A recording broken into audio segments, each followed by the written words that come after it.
Got the number one pick in the NHL draft, but the men that can't seem to stump. Do something dumb, that's an observation. CLT make them need to run. That's Lawrence Taylor! Cut them every trash, CMT for short. Wonder if we best once you peep the score. Up at the crack of dawn, top stories of the morning. While you're yawning, grab your coffee, rise and shine with 8:80 a.m. This is Drop Time. We provide highlights from your favorite teams. Got Dave and Rick making plenty of picks. It's Rule 76. Oh, yeah. A very good Wednesday hump day. Not usually a fan of the hump day, but today I feel excited. You won't know this just happened, by the way, my friend. I just sneezed all over my arm 2 times. Because I'm a truth teller, I bring that right on air. You do sound a little nasally currently. Do I? No, just a little bit. Like I could tell now that you said it that you might have sneezed. Oh, yeah. 2 sneezes. Yeah. The remnants of the sneeze still there. And I felt them on the way, and I told Raymond, I said, I might sneeze. And he says, God bless you in advance. And then I sneezed on myself. I think what happens, though, when you're as skinny, as handsome as you are, and you've showered and you've done yourself up nice and you have a championship T-shirt on. That's right. It doesn't matter. You can get away with anything. Yeah, I guess I can. Today's big announcement day on the station. Big news, jazz hands.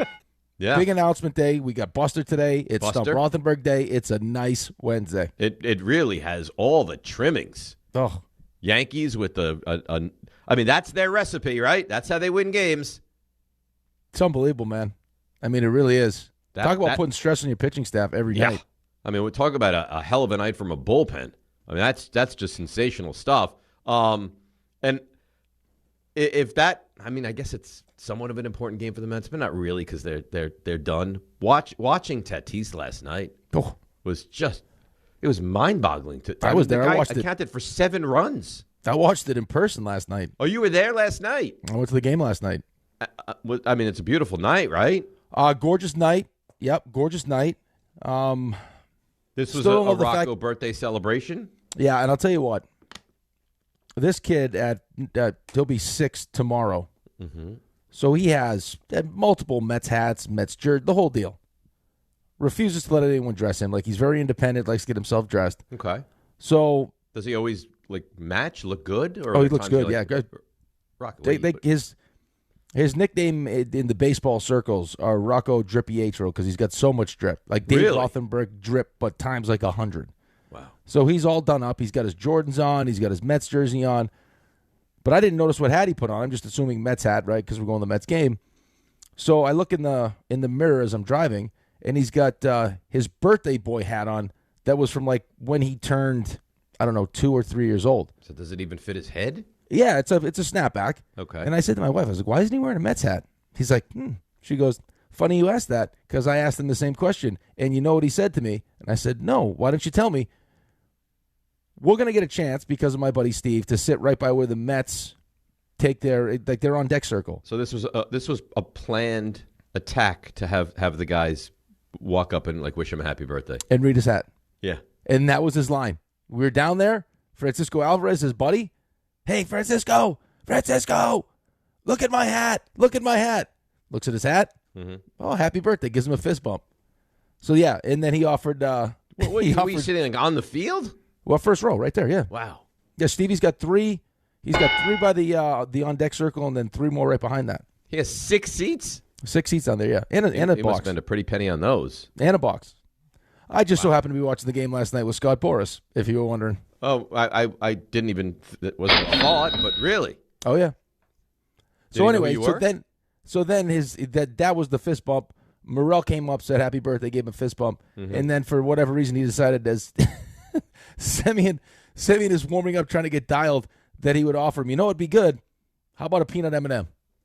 Semyon, have a peanut M&M, you'll hit nukes. And? Did he take it?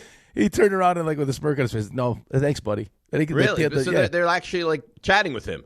Yeah. Well, like Rocco was like putting it by the fence as if Semyon was going to come over and take it out of his hand and eat the peanut M&M to go hit a nuke. Wow. Yeah, but so he was involved in the game last night. Oh, dude, he was when Alvarez fist bumped him. He thought it was the coolest thing ever. See, I mean that was a cool game to go to, and I know the Mets lost, which stunk. But you got the home run from Robert. You got the home run from Terens. I don't need to see him play center field. I don't need to see him play center field, though. Robert? Well, I don't think you'll see that a lot next season. You got Tatis. That's an unbelievable game. Rarely do you watch a baseball game and say a non-pitcher dominated a game. Yeah. Like, it was dominated a game. That's what you saw from him last night. 100%. We were talking about it when we left. I mean, that was that catch changed the whole game. That's a grand That's a grand slam. Yeah. Let's win that game if that goes out. And the way he styled it, too. Oh, my God. He flips off the hat. Then he comes down. Then it's like, did he catch it? Because I was like, he caught it. I'm like, but no, he didn't, because why would he act like that? And then he's just like, you talk about drip. Oh. I mean, that's the definition of drip. I got to tell you, though, they needed you in right field, because there's no way you let him catch that ball like that. We had that was a focal discussion point in my home. Alex goes, how are these two losers letting that just sitting? He goes, Dad, be honest, these are losers. I was like, yeah, that's not a great job. Once that ball is at wall level and is on the way over, it's free game. I'm not going to be like those idiots at Yankee Stadium that, he's making the catch and you're like ripping the ball out of the glove. But you can. I mean, that ball is over the fence. You can get involved in trying to catch that ball. Right. Hey, you don't back away like if you're afraid of the ball. No. I mean, let's go. There's your opportunity to participate. Yeah, it'd be like that guy in the World Series for the Yankees. I just said that. Go after him. No, but I'm not going to do that. I'm not going to lurch onto the field and get in the way of the play. But once it's in like fair game for anyone to touch, you're darn right I'm going to be a nuisance once it there. crosses that invisible line where the wall, like the wall ends and your seat, like you have the fans area begins. You got to be a little bit more active. 100%. At least make it difficult. Kind of see that was over the wall, like what the umpire did to Jazz last night. Mm-hmm. a little screen. Yeah. Just wait till the last second, then pop out of the way. So we might have a situation right now where I'm aging, literally aging and concerned in front of your eyes, or it could be a Raymond issue. Okay. Did you get the text message? No, I don't think you did. Ray, send him the text message that you sent me with the sound. Can you not read it? I can't read one thing on there. Not one thing. That's troubling. And my thought is either I'm going blind, which is possible, or you sent me something that's intended to not be read by anybody. Oh boy, let me look at this. Well, you do need readers. I mean, I don't know why you just insist on not wearing them. But the one from yesterday, it look. You know what? In fairness, it looks pixelated. I don't know why it did that. Let me try and resend send that. Send it to Rick. I'm gonna send this to Rick. Yeah, forward that to Rick. But I don't know why it came out that way. I don't have an answer. So could you be a dear and send that again to me? Let me try that again. I actually think that I don't know what happened there. I think the glasses might finish off this new Skinny Dave look. Maybe. Really? You may be onto something there. Like a fashionable glasses would be nice. Not like ladies' glasses, like real nice. Why would I suggest ladies' glasses? You're not transitioning. I'm saying like just just regular nice. You know what I mean? Like just nice glasses. Yeah. You know what? Maybe I'll do tomorrow. Maybe I'll wear my glasses on the show tomorrow. Well, yes, that's the point. Yeah. You know where else you could wear them? Right here, Dave, in November. Couchcast. Surprised you didn't notice. Is that better, by the way? Oh, much better. So I guess I'm not going blind. So Couchcast. What the hell is that? What do you mean? Well, no, I saw Couchcast. The way I see it, Ray, the red, I can't really see what that says. I can see it was okay. So that is an eyesight issue because yes, I can see the All American Ford rather clear. Yeah, I don't see anything All American Ford. That is a U issue. The red is All American Ford. Oh, okay. What does the red say? It's happening? No, it says All American Auto Group Couchcast. Oh, I can't see that. Yeah, this is from the previous Couchcast, but I just wanted to just get you like your mind. So there's no confirmation. The November Couch. Oh, it's happening. It's happening. Your buddy Luke said he'll participate. There's going to be it looks like there's a set being built with stadium seating. Oh yeah, it's not nice. I'm drinking beer and heavy liquor. It feels like one of many to come too. Well, I don't care about that. Well, you can be at them. Oh, you're the big star of the station. The more Couchcasts we have, first of all, I'm just a guy. I'm a Jag. Stop. You know what I'm like? I'm like, no. Hey, is this guy going to make the team, or is he going to be cut, or is he going to be on the practice squad? Like that's me. You're like, hey, listen, he doesn't need to practice because he's that important. I'm the can he be a gunner on special teams? No, to earn his spot on this roster. That's who I am. Further from the truth. Couldn't be further from the truth. I'm the one. I'm there early. I'm getting ready. I have a warm-up going. And then I'm practicing. I'm staying late. I'm shooting extra pucks. I'm Ben Sauls. I'm hitting the jugs machine. I'm Ben Sauls. I'm taking extra reps. He might be a nice player, but he's probably not going to make the team. You're like Jaromir Jagr in his prime, where you'd show up to practice and he'd already be leaving. That's who you are. Out there by himself, shoot around, then see you later. I'm irrelevant. I'm a fan of the Couchcast. I'm just not a fan of the Couchcast when it impacts me to that extent. Right, but here's what you need to understand. Okay, let me simplify this for your youngish brain. You think a simple brain is what you think? A simple brain. Uh-huh. And Raymond, you'll agree with me here is what John has done now is he's backed you into a corner. Okay, because this is happening. There's a set being built, the whole deal. Like, this is definitely happening. And what's going to happen on this special day in November? What do you mean a set? Are they going to be showgirls? What kind of a set is happening? Ray, did you see it? I did not. A literal set being built that lives forever in that spot that will accommodate Couchcasts. It's possible he would destroy it, though. No, well, that's what could happen. But here's what's going to happen. I'm telling you right now, is they love the Couchcasts. We've had a couple Couchcasts. They've gone well. People enjoy it. They're going to enjoy yours the most, though. Now Giants Commanders getting a chance to see Dave in his natural habitat is only going to make the Couchcast much more exciting, which means now all these Couchcasts, Dave Rothenberg star. No. It's bad news for you. Because if you don't put me in, it's like you take me out of my habitat. You put me in the habitat of the Couchcast with the Giants, you're going to get that level of insanity. Right. You put me on a, Yankees, Red Sox wild card baseball game, I'm not going to be crazed. No, I know, but once they see what happens when you're in your Giants habitat, like, who knows? I mean, this is, if you're an advertiser and I get to see you like that, I'm signing up. Which means more Couchcasts. Sherry says to me last night, she goes, so John really doesn't like you, huh? And I was like, well, I think he does, but I'm nowhere near as confident as I was at one point. Because why is he acting like this to me? Well, I don't think he's acting like this to you. I think that, as the boss, right, and now tasked with putting out great entertainment, great content. What can I sell? Couchcast seems to be like something that people like, right? And just the idea, people like the idea. And you got to think, it's me, it's you, it's Carlin, it's Grassa, it's the Caster, it's Don, Peter, and Alan, Ty the Ass Man.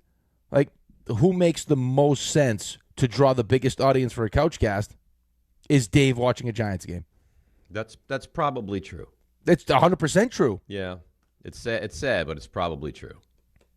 This is building a set worthy. Seriously, they didn't build one for Jets Dolphins. No, they didn't build one for the what was the last one we did? The draft. They built one for Dave's first foray into live Giants football. So, if this one happens, yep, and it's me, you, what is it, Peter and Don? Is that the thought right now? It sounds like it. So, who will be 3 for 3 in Couchcasts that has been on every Couchcast? Just me and you. Yeah. So why are we always the focal point of the Couchcast? I don't know. It doesn't seem right. It doesn't seem fair. I don't think fair is where they judge pigs, buddy. I don't think they care. They just don't care. They don't care. So how we feel, our opinions really don't matter. The fact that it's on a Thursday and that we have to do a show on Friday morning, no. None of it matters. No big deal. Don't worry about that part. By the way, now that we know the schedule, I can watch that Couchcast. Could be fun. Why can't you be at the Couchcast? If it happens, you're going to be there. Well, not both teams are off, so it works. So you'll be at the Couchcast. That's why you're going to be there. It works. Okay, good. Because if you weren't and you decided, you know what, I'm just going to watch it from my apartment in New Jersey, Dave and I would drive to your house, old school style, in my van, and we would kidnap you into the city. You know, I don't doubt that. It would absolutely happen. Speaking of which, I need the van back. Thing's been in the shop. You have a van? You have a van? Yeah, the Swaggin' Wagon, my road trip van that I crashed in Baltimore. Oh, how's that? Is it all fixed up now? No, I don't have it back yet.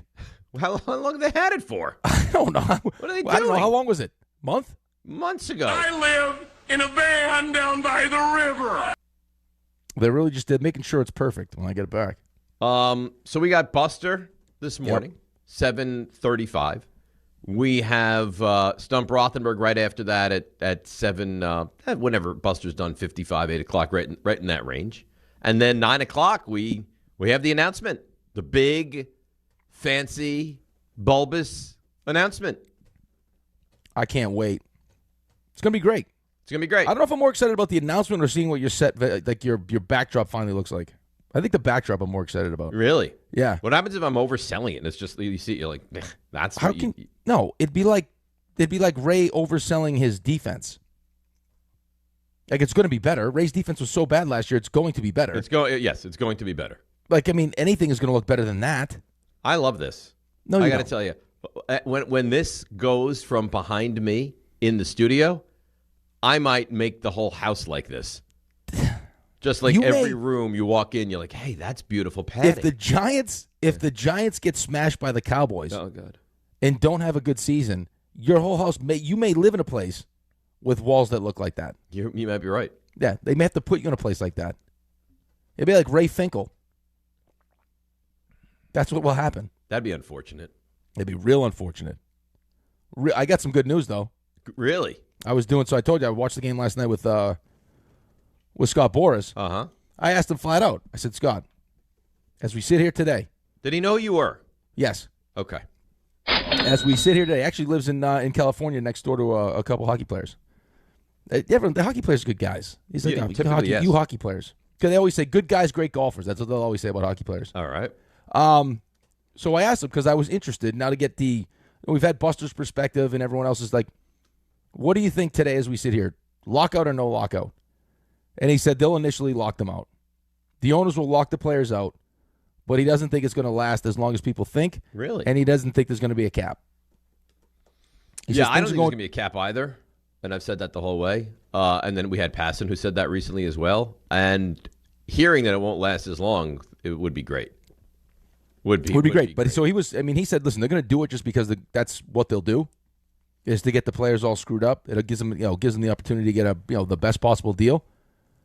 Because they're trying to break the union, right? So if you can have oh no, what happens if I start missing paychecks? So guys start to get nervous, and then they'll figure out what the deal is. But he doesn't think it's going to have a cap. You know why I don't think. The more I think of it, that there might not be a cap, is because you already have, outside of the Dodgers who are going through what they're going through right now, you have owners like Hal Steinbrenner that kind of like self-impose this cap on themselves anyway. They don't want to pay huge luxury tax. Right, and the lower teams don't want to be forced to spend to a floor. Like, even if the players decide, like, you know what, for us, like the majority of us who are like in the middle class would benefit from these, the Pirates, all these teams spending to a floor. The owners, like those owners, are making money. They don't want to spend to. Of course not. To spend to a floor. Of course not. Well, that's good news. I'm glad you started a relationship. Did you ask him if he'd ever like to come on the show? I did. Nah, he knows that we do a radio show. I mean, he knows about the show.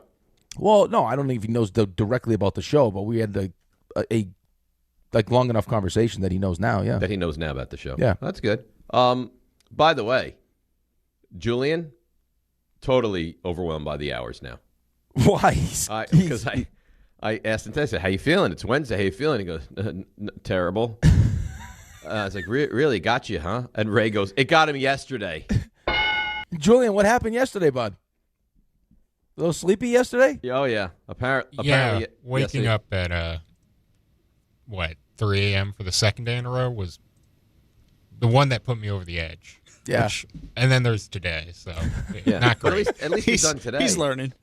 And then you know what I got, which is the typical response from everyone on day 3 or whatever. I don't know how you guys do it. Yeah. The one that annoys me the most is John, though.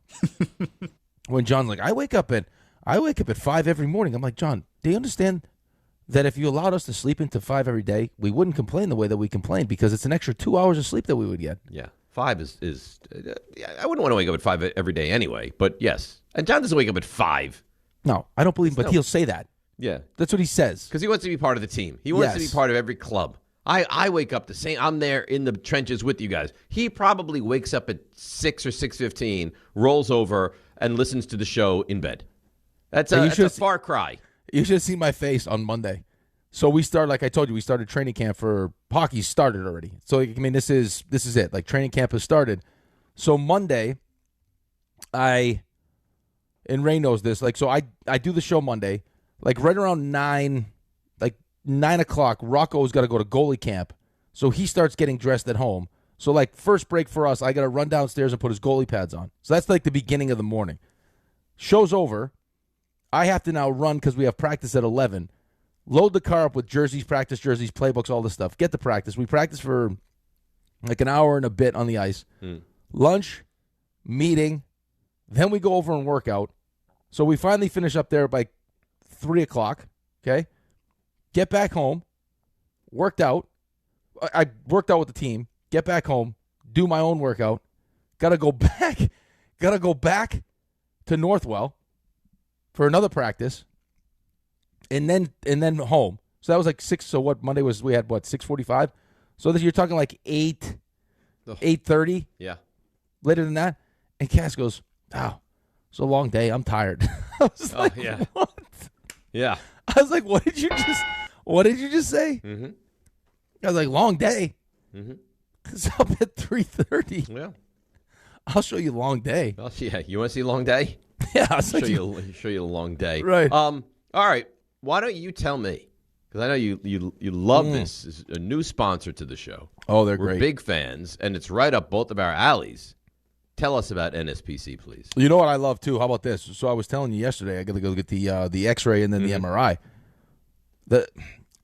Tell me if you agree with this or disagree with this. This is not part of the read, but I want your opinion because you've been to enough doctors. Yeah.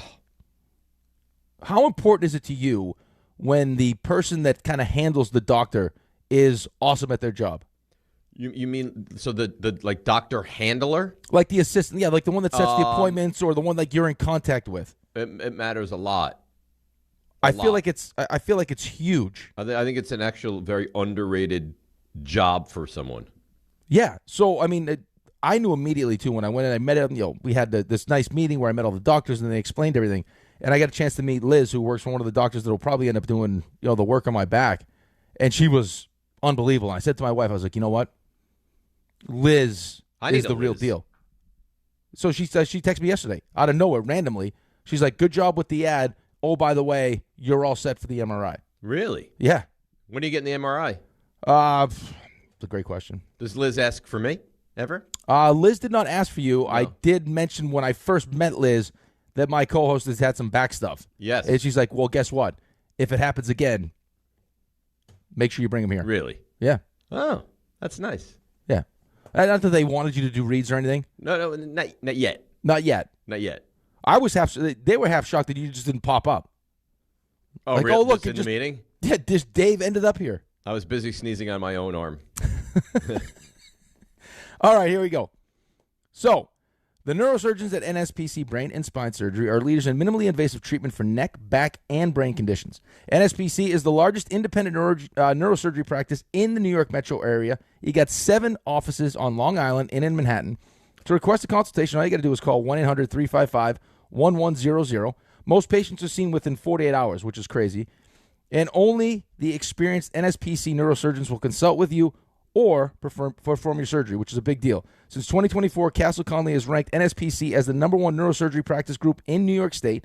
Visit nspc.com to learn more. You got advanced treatment starts right here. New patient appointments are available in less than 48 hours. Only experienced NSPC neurosurgeons perform your surgery. NSPC was the first practice on Long Island to adopt routine collaborative care for complex spinal surgeries. Advanced minimally invasive techniques provide safer, more effective surgical options.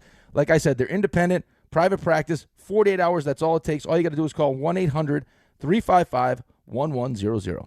That's nice. That's real nice. All right, so let's take a break. We'll come back. We'll get into the baseball. There's some NFL to get into. I guess there's some semblance of, again, concern that the Giants offense just does not look good, and Jackson Dart specifically. So we got all of it today. We have Buster. We have the announcement. We have Stump Rothenberg. We have stuff you missed. It's a busy, busy Wednesday. DNR with you right here on ESPN New York.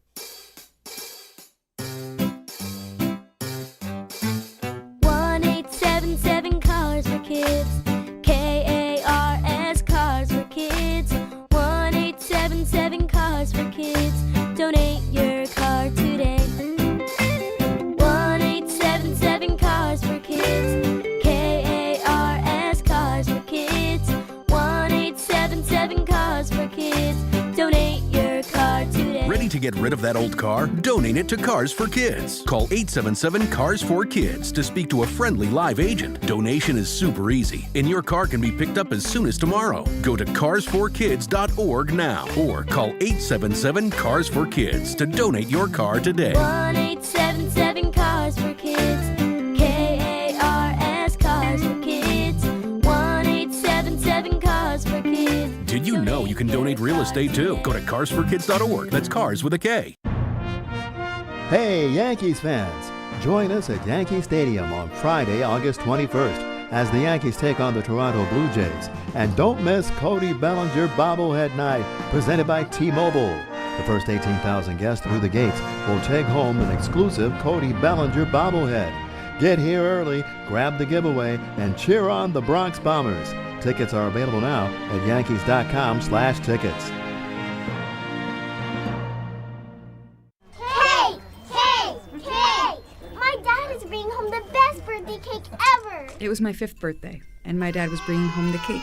Should have been here a half hour ago. The cake never made it, and neither did my dad. 911, what's your emergency? That was the day a drunk driver killed my dad. Daddy?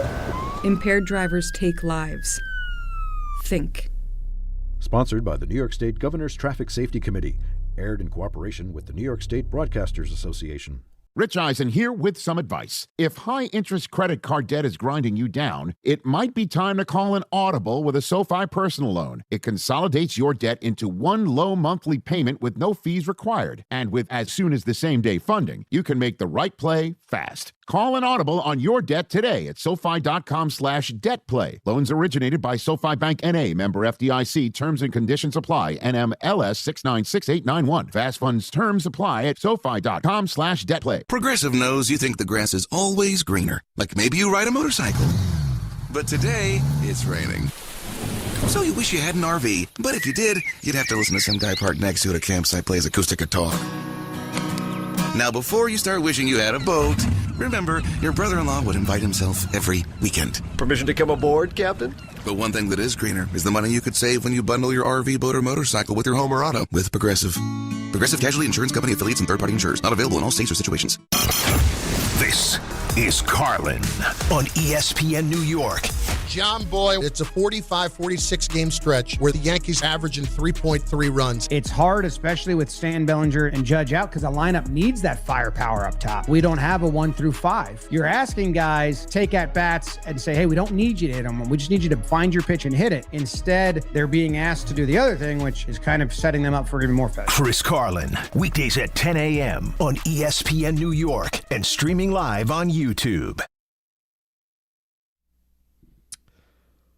All right, DiPietro and Rothenberg with you, ESPN New York. So the Yankees win last night, 3-1. Trent Grisham is the offensive hero. I mean, that's the recipe, right?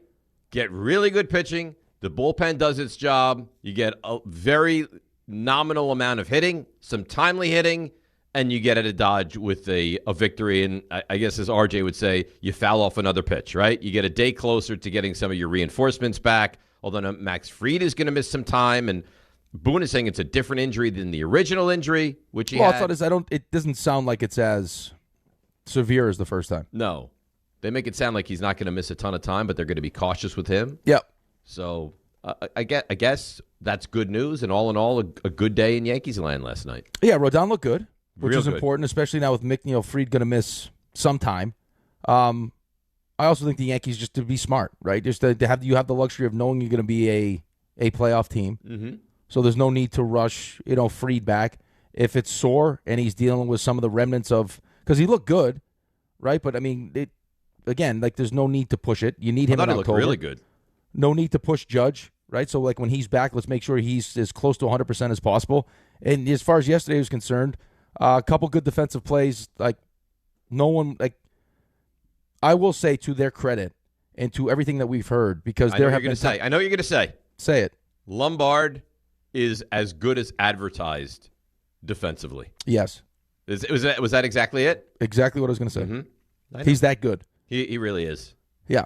Which is great. I mean, for a bigger shortstop too. Like, I mean, just how smooth he is. The play and he he's actually made. a better offensive shortstop than I anticipated. Well, because that's what we heard was the bat wasn't going to be ready. Right. And he's a slow starter, but right. I mean, you know, some players are just built differently, and I know like the defensive run saved. That's a crazy number. For him to be where he's at right now, 8? and I know. Well, yeah, I mean, the play that he made last night was, I mean, he's in the outfield grass, and like, no problem. Yeah, that's the thing about it. That's a great play, and you knew it was a great play, but it looked routine the way he made it. Yeah, but you know what the beauty of him is that it's not made to look routine because he does what like Trent Grisham does, where he's like nonchalant about it. Mm-hmm. Like it's just like it's easy for him because it's just he's that good defensively. Right? I mean, he gets to that ball and makes that kind of throw that most people. I mean, I don't know how many shortstops in Major League Baseball can make that play. Not a lot, and he makes it look easy. He's a beautiful defensive shortstop. He really is. He's fun to watch. He'd be one of the ones that I'd like, hey, check this guy out. Like to my shortstop, I'd be like, hey, watch George Lombard play shortstop because he's that good. And then Wells made a nice defensive play. Wells has been great with the challenging. Yeah, he really is. He's an elite challenger. It's unbelievable. So I can understand why, why in a perfect world, if your lineup is whole, you could live with Austin Wells not being great offensively because of what he brings to you behind the plate and how important your rotation and your bullpen have been. But right now, when you look at the pitching staff, I mean, just as far as like baseball in general, I mean, the Yankees this season have been the best. I mean, the best in baseball. I mean, right now they got the second best ERA, bullpen ERA in baseball, and I think they got the best ERA starter wise, or just in general. Awesome. And is there a guy right now, if you're a Yankees fan, that you look at, you're like, I don't really trust him? Like it feels like everyone is really good. Everyone has to be really good. You got no choice. Well, there's no margin for error. I get it, but they scored 3 runs. It was tied till the 7th, and the Yankees struck out 14 times last night. Did you notice when they brought in what's the Walker? Was that his name? The Orioles pitcher? Yeah. I'd never seen this before, and it like gave his stats, and then it said below his stats on like the lower third that they put in, lefty specialist. Is that what it said? Yeah. Like on the Yes broadcast, I was like, interesting, lefty specialist. Well, Trent Grisham got to the lefty specialist last night. Yeah, you don't see many just like straight lefty specialists now with the new 3-batter rule. No.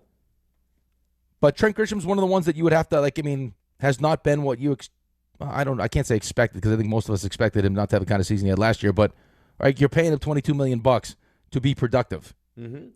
And that's again that's been one of the names that has been in the disappointing category, and people were starting to get a little bit, understandably fed up. Like, okay, I mean, you paid him. We know like there's a certain amount of money you want to spend, so now you've taken $22 million of that and put it in center field. We all kind of expected him not to have the same season, and now he's not. It's been bad. Like, is he one of the ones that, maybe he doesn't just get to play every single day because he's Trent Grisham?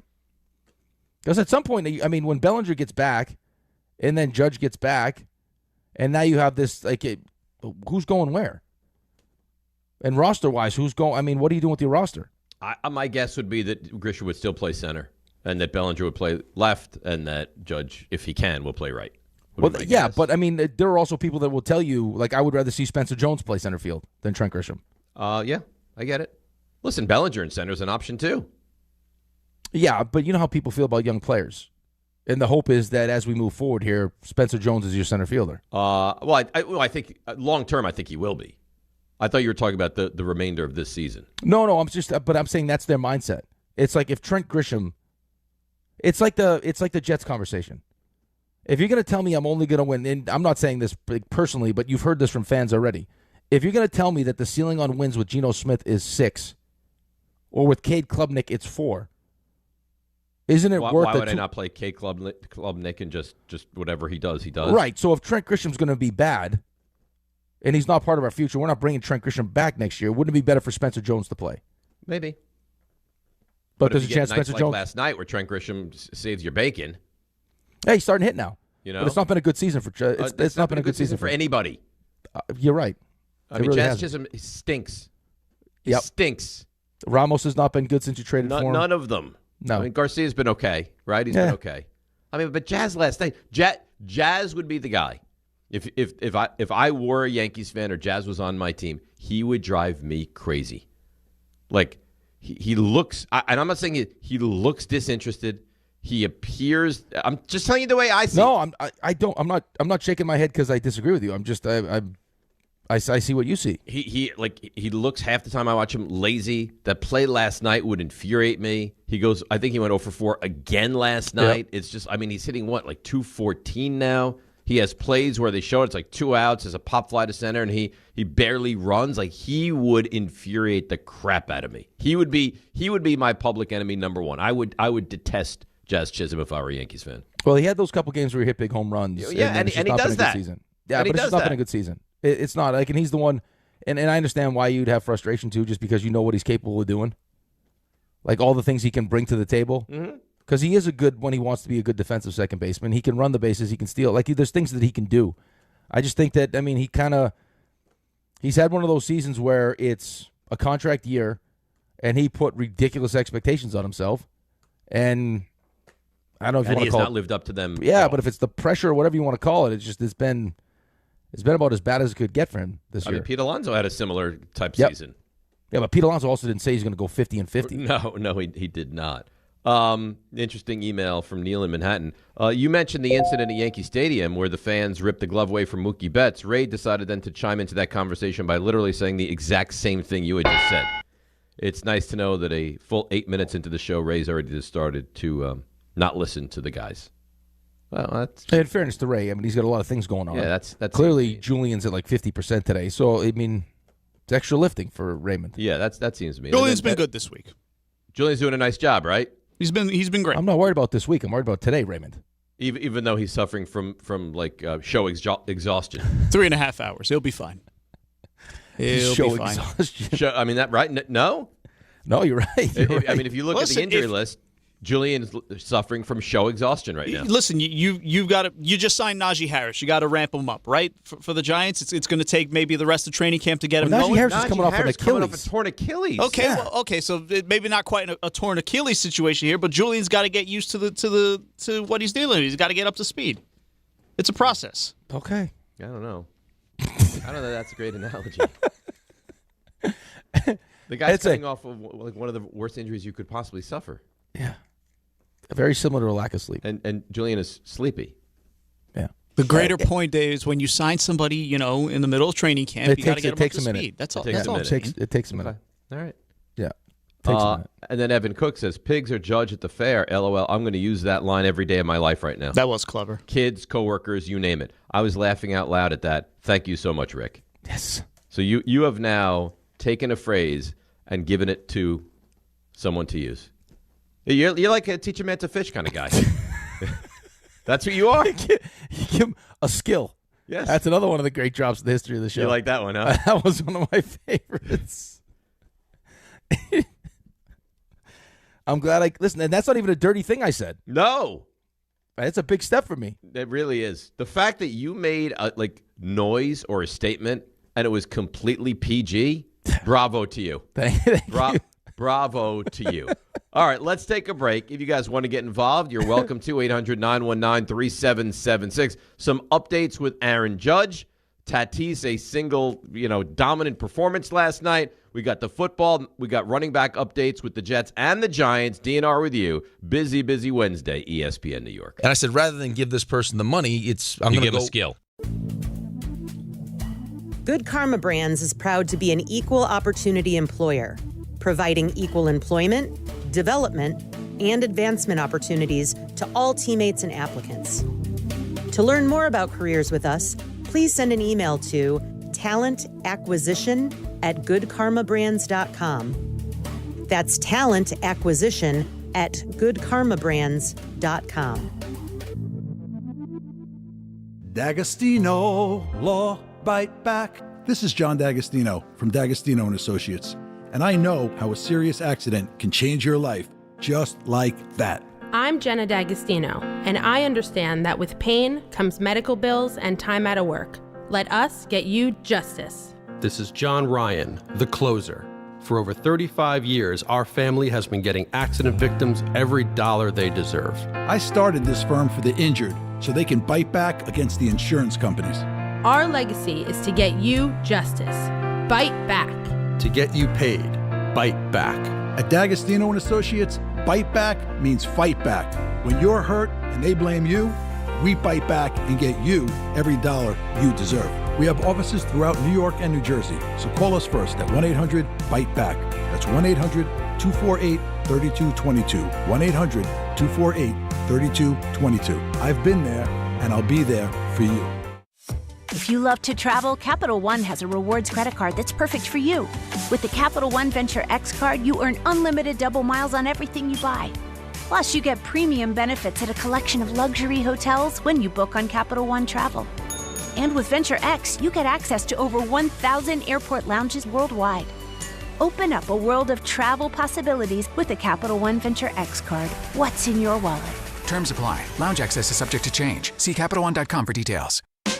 University of Maryland Global Campus offers more than 50 flexible online certificates that provide short-term credentials and real-world skills you can use immediately. With a range of affordable undergraduate and graduate certificates in high-demand fields like business, AI, cybersecurity, data analytics, and healthcare, you can earn credentials quickly to help advance your career. No application fee if you apply by September 1st. Classes start soon. Learn more at umgc.edu. Certified to operate in Virginia by Chev. Congratulations, New York. The Knicks did it. Through battle after battle, they dominated to become this year's NBA champions. Day in and day out, the hard work paid off, and you were there every step of the way. Enjoy the crown. Own it, because this year is your year. A part of your legacy that will never be forgotten. So celebrate this moment, show your pride, and shop the largest selection of official NBA gear at NBAstore.com. A Fanatics experience. This is the Michael Kay Show. The general manager of the New York Giants, that is Joe Shane. Now, one of the things that have been worked on throughout camp is discretion on the part of Jackson to slide. Do you think he's made strides in that? You know, you just have to learn. You start coming in every Monday and realizing how bad your body hurts and you feel like you were in a car crash, and half of those hits are, avoidable. And Jackson's a smart kid and understands that, and I think that'll be reflected in his play this year. The Michael Kay Show, weekdays at 1 on ESPN New York and streaming live on YouTube. Presented by the Parisman Firm.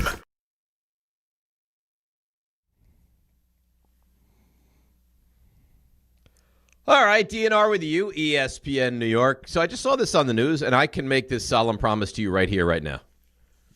I will never, it can be, I was telling Ray, he was laughing, 115 degrees outside. I will never be the guy that has a sun umbrella, ever.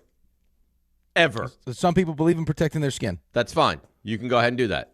I would rather put on an entire bottle of sunblock than walk around with a sun umbrella. Oh, yeah.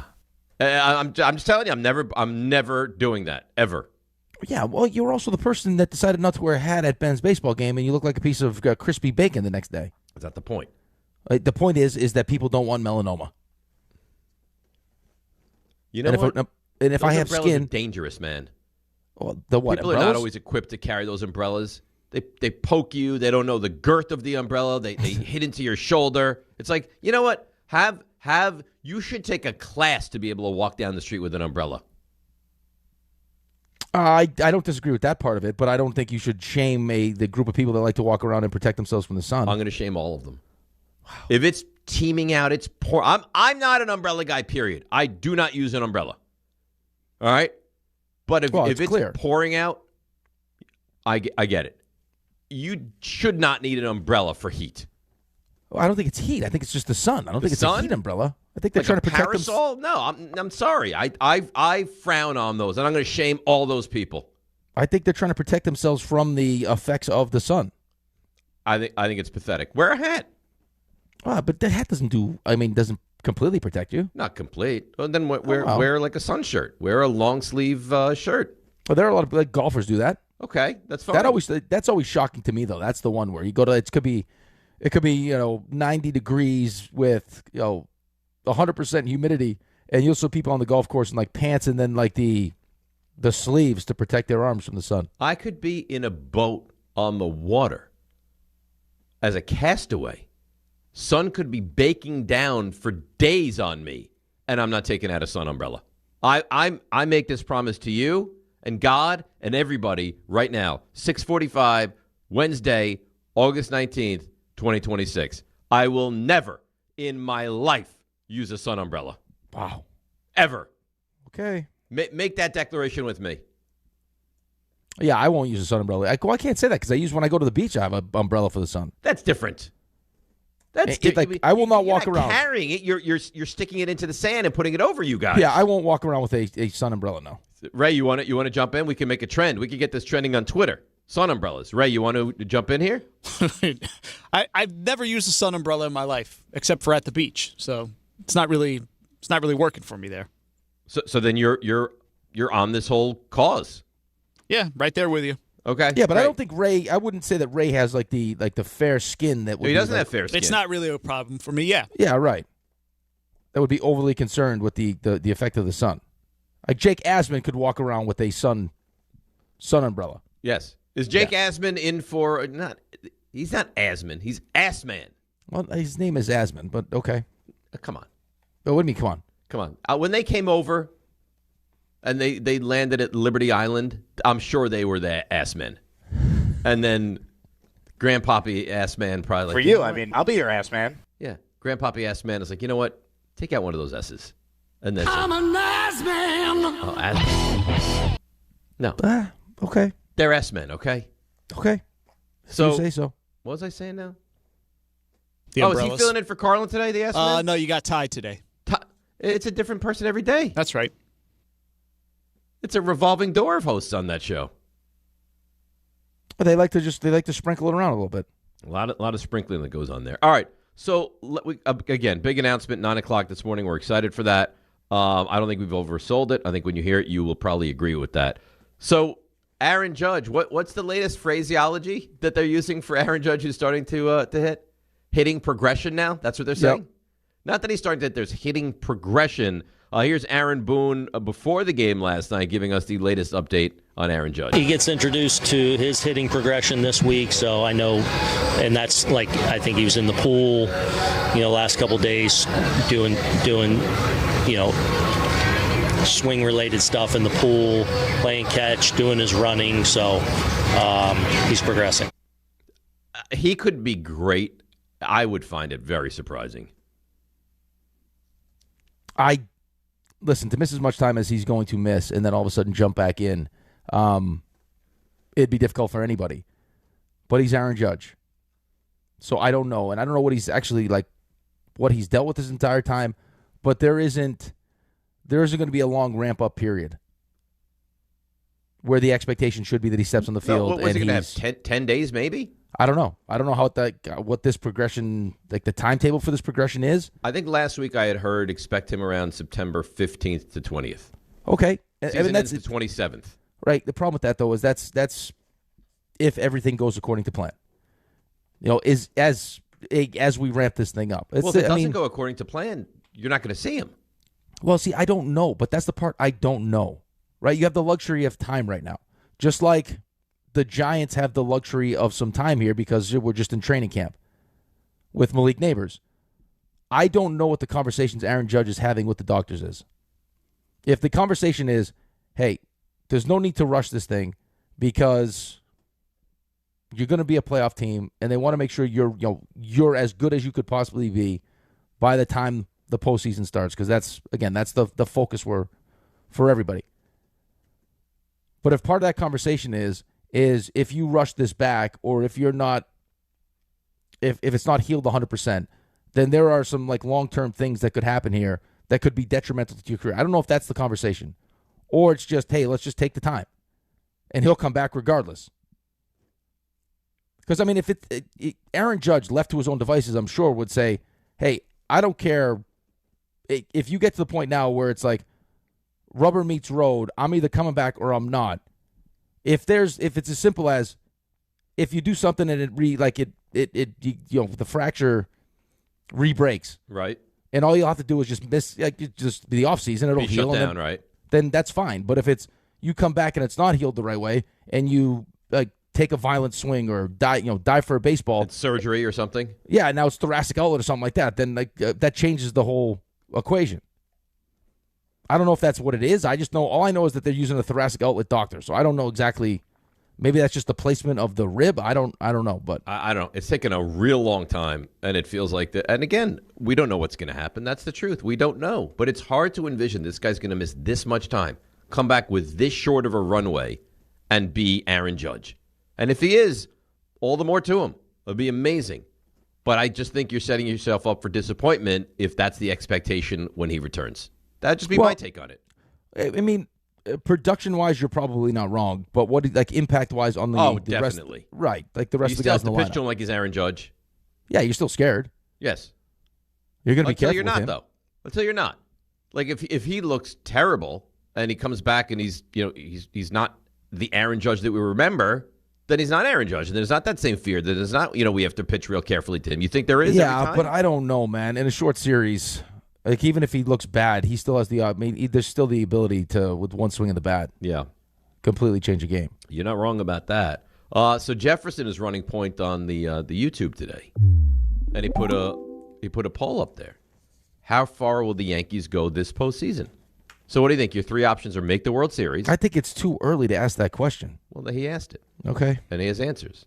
Make the World Series, not make the American League Championship Series, or lose in the ALCS. What do you think?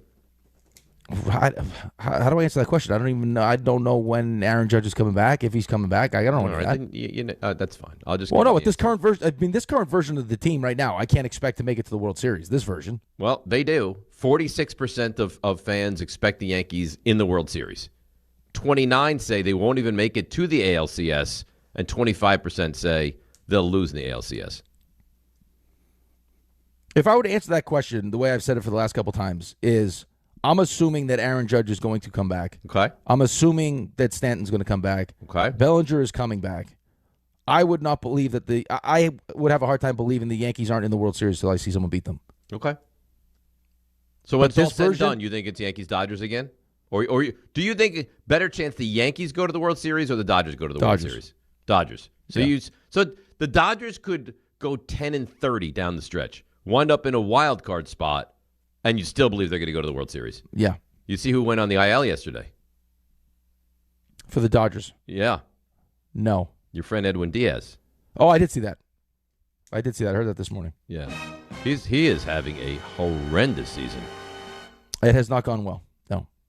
A horrendous I don't think season. this is what they expected when they when they brought him in. They're calling this now a neck stiffness issue. That's he's not pitching well situation. Yeah, that's my thought as well. Yeah. And then Jefferson goes on to say people who wear sun umbrellas are losers. They should pay an extra fare to walk on the sidewalk. So he gets it. What? Do you know anyone that wears a sun umbrella? Uses a sun umbrella? No, I would. I could tell you right now though. Jefferson strikes me as the kind of person that would probably benefit from a sun umbrella. He is. He does have some paleness to him, right? He's very fair skinned. Pasty, some might say. Yeah. No, extremely pasty. pasty. He's not selfish. He doesn't look at my skin is more important than everyone else's. Walk down the street. I like that from Jefferson. That he cares about the common person. Okay. He's not all about himself. I think you underestimate Jefferson. I think he's a great man. I think Jefferson is a great man. I just think it's, you live in a glass house. I wouldn't be throwing stones around. It's all fun and games. Let's make fun of the people that have, umbrellas. Maybe they have conditions we don't know about. That's and then, different. Jefferson wakes up one morning with a mole that doesn't look right. Mm-hmm. Now what are we and talking about? You think it's from that simple walk down the street? Could be. Or just the accumulation. Don't mess around with that, man. Oh, I get it. I'm more fearful of the sun than anyone. I wear a sun shirt. I Who's wear the guy a hat that all died? the time. Didn't some guy die because he had one of those on his toe, underneath his big toenail? I didn't hear that. Could He have had sworn what? I saw that. He had Like a skin- melanoma below yeah. the toenail? Yeah, skin cancer on his toe, like under his toenail. I think I read a story like that. I probably. Is it Hey, you Bob gotta be Marley? careful. Bob Marley died of underneath the toe skin cancer? Wait, where'd you come up with that, Ray? Is that true? I'm looking. They said he died of melanoma. Well, Was it on there's his far toe? cry from melanoma and for under the toe, though, right? Hang on a second, because this thing, again, it's the internet, so you got And what side are you looking at? Skin Cancer Foundation. Here it is. Here it is. Apparently, apparently the first sign was a dot under his toenail. A rare and aggressive form of skin cancer that began under his toenail and then spread to the lungs and the brain. I'm on fire today. This is the best version of you. It's not just some guy, it's Bob Marley. Yeah. It's Bob Marley, man. I think I read a story where some guy got skin cancer under his toe. Found a dark spot under the toe in 1977. Initially thought it was a soccer injury. Oh. Doctors advised to amputate the toe, but he declined for religious and personal reasons, opting for tissue removal instead. Wow. Because of that, the cancer metastasized throughout his body, leading to his death at Cedars of Lebanon Hospital in Miami. And Bob Marley, not exactly a fair-skinned individual. No. So, what The should sun that tell can you, get Dave? The sun, but that's not the point. It is the point. That's not the point. It's exactly the point. No. Wear a sneaker then. Wear a sandal. What do you mean? The sandal's open-toed. Your toes are hanging out in the sandals. You don't have to. You can wear a closed-toed sandal. Then wear a sneaker. Then wear a flip-flop. Wear something. A flip-flop Cover for those your babies. Your Then you know toes what? are open. Put some sunblock on your toes then. Wow. Don't walk around with a parasol down the streets of Madison Avenue. Why don't you just join the group and then you don't have to worry about it? No, I won't. Be an I'll umbrella never do guy. it. I'll never join those people. No. Hey, get 'cause one they of the don't care hats about your like Raymond eyes. sent us. You know The what? umbrella You know hats. what? If enough people wear those parasols and use those stupid things, I'm going to have to start wearing rec specs. I have to start wearing goggles down the street. You're supposed to be wearing glasses anyway. You should have to take like you have to pass a test to drive. You should have to pass a test to use an umbrella. These people are animals out there. Well, where does the line stop? If you got to have a pass a test to carry an umbrella, where does it stop, Dave? What do you mean? They don't even make you slippery take slope. They don't even make you retake your driving test. They're Which gonna make is you take criminal. a test for umbrellas. Which is when you get to like 65, every 3 years you should have to retake your driving test. 3 years. Aggressive. You don't. I mean, we could solve the whole world's problems on this show if you gave us long enough. I had some guy on the on Northern Boulevard the other day, which is like, what's the speed limit on Northern Boulevard? Like 50? It depends where, probably, yeah. Going like 7 miles an hour. Like legitimately 7 or 8 miles an hour. Would you prefer to hear the guy before you even see him and then speed past you at like 81 or go 7 miles an hour? The speeding. Just crazy driving. Yeah. 7, it's too slow. And do you have this as well? When you're driving on the highway and you're going, let's say you're going 75, and then someone whips past you, whoever you're with, wherever you are, you have to now guess how fast. That guy must be going 96. Oh, always. Right. It feels like that commercial with the young homeowners. Yes. Yeah. Like, I'm like, oh, that guy must have been going like 92 miles an hour. Right. If you're with someone in the car, you now are obligated to turn and say to that person, that guy's got to be going 89 miles an hour. I will tell you what, though. The people that do that, right, that's dangerous. The ones that weave out of, in and out of traffic. Oh, I hate those. Drive me mental. And it's like, well, where's the cop when you need him? I will say, though, when you're taking a trip, wherever you're going to see Ben or whatever, finding one of those people is the best thing ever. And then follow them? Yeah, oh, yeah. Yeah, because let them get busted, Yes. right? Yeah, Yes. I agree. All right, let's take a break. We'll come back. We're now 2 hours away from the big announcement. We're 35-plus minutes away from Buster. We have Stump Rothenberg as well. On the other side, running backs for the Jets and the Giants. That's next. DNR with you, ESPN New York. All right, let's see what's happening on the roads today and bring in the best in the biz, the great Debbie Duhane. Hi, Dave. Hi, Rick. Things are heating up here on the LIE. The LIE eastbound bumper-to-bumper traffic out past Glen Cove Road. It's a car fire being extinguished. 2 lanes blocked eastbound LIE, exit 39, Glen Cove Road. Westbound LIE at Maurice Ave. It's a collision being worked on. Traffic slowing down on the Cross Island North at Bell Boulevard. A stalled vehicle. And 80 East, exit 38 in Denville. It's an accident blocking 2 lanes there. Sponsored by RockAuto.com. Riding and squealing are signs it's time for new brakes. Skip the hassle of searching for the right parts and shop RockAuto.com. Buy trusted name brand parts at lower prices and have them shipped directly to your door. All the parts your car will ever need. Rock Auto. I'm Debbie Duhame, 880 ESPN New York.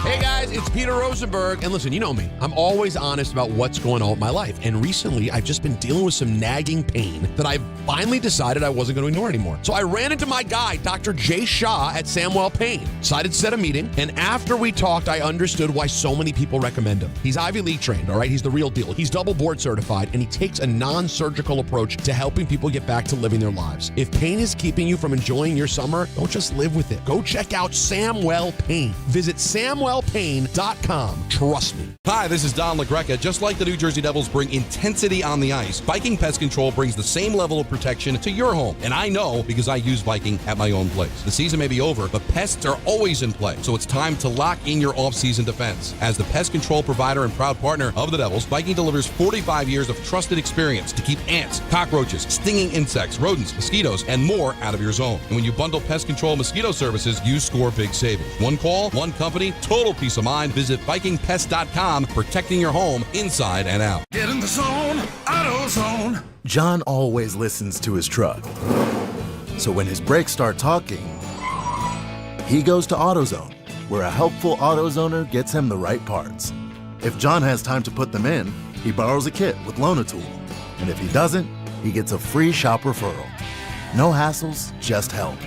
Everything you need, nothing you don't. Get in the zone, AutoZone.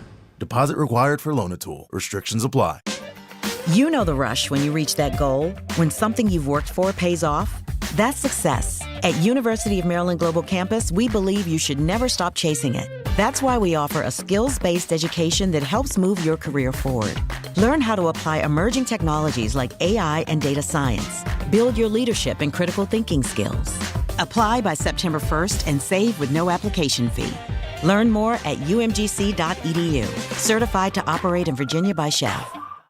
Michelle here. Look, in sports, the best teams know when to make their move. Sherwin-Williams is making theirs with 30% off Duration, Super Deck, and Woodscapes products. August 14th through the 24th. You know, I'm looking at these studio walls and I'm thinking I wouldn't mind a little more red in here. Get that Cardinal spirit going. Yeah, I like that.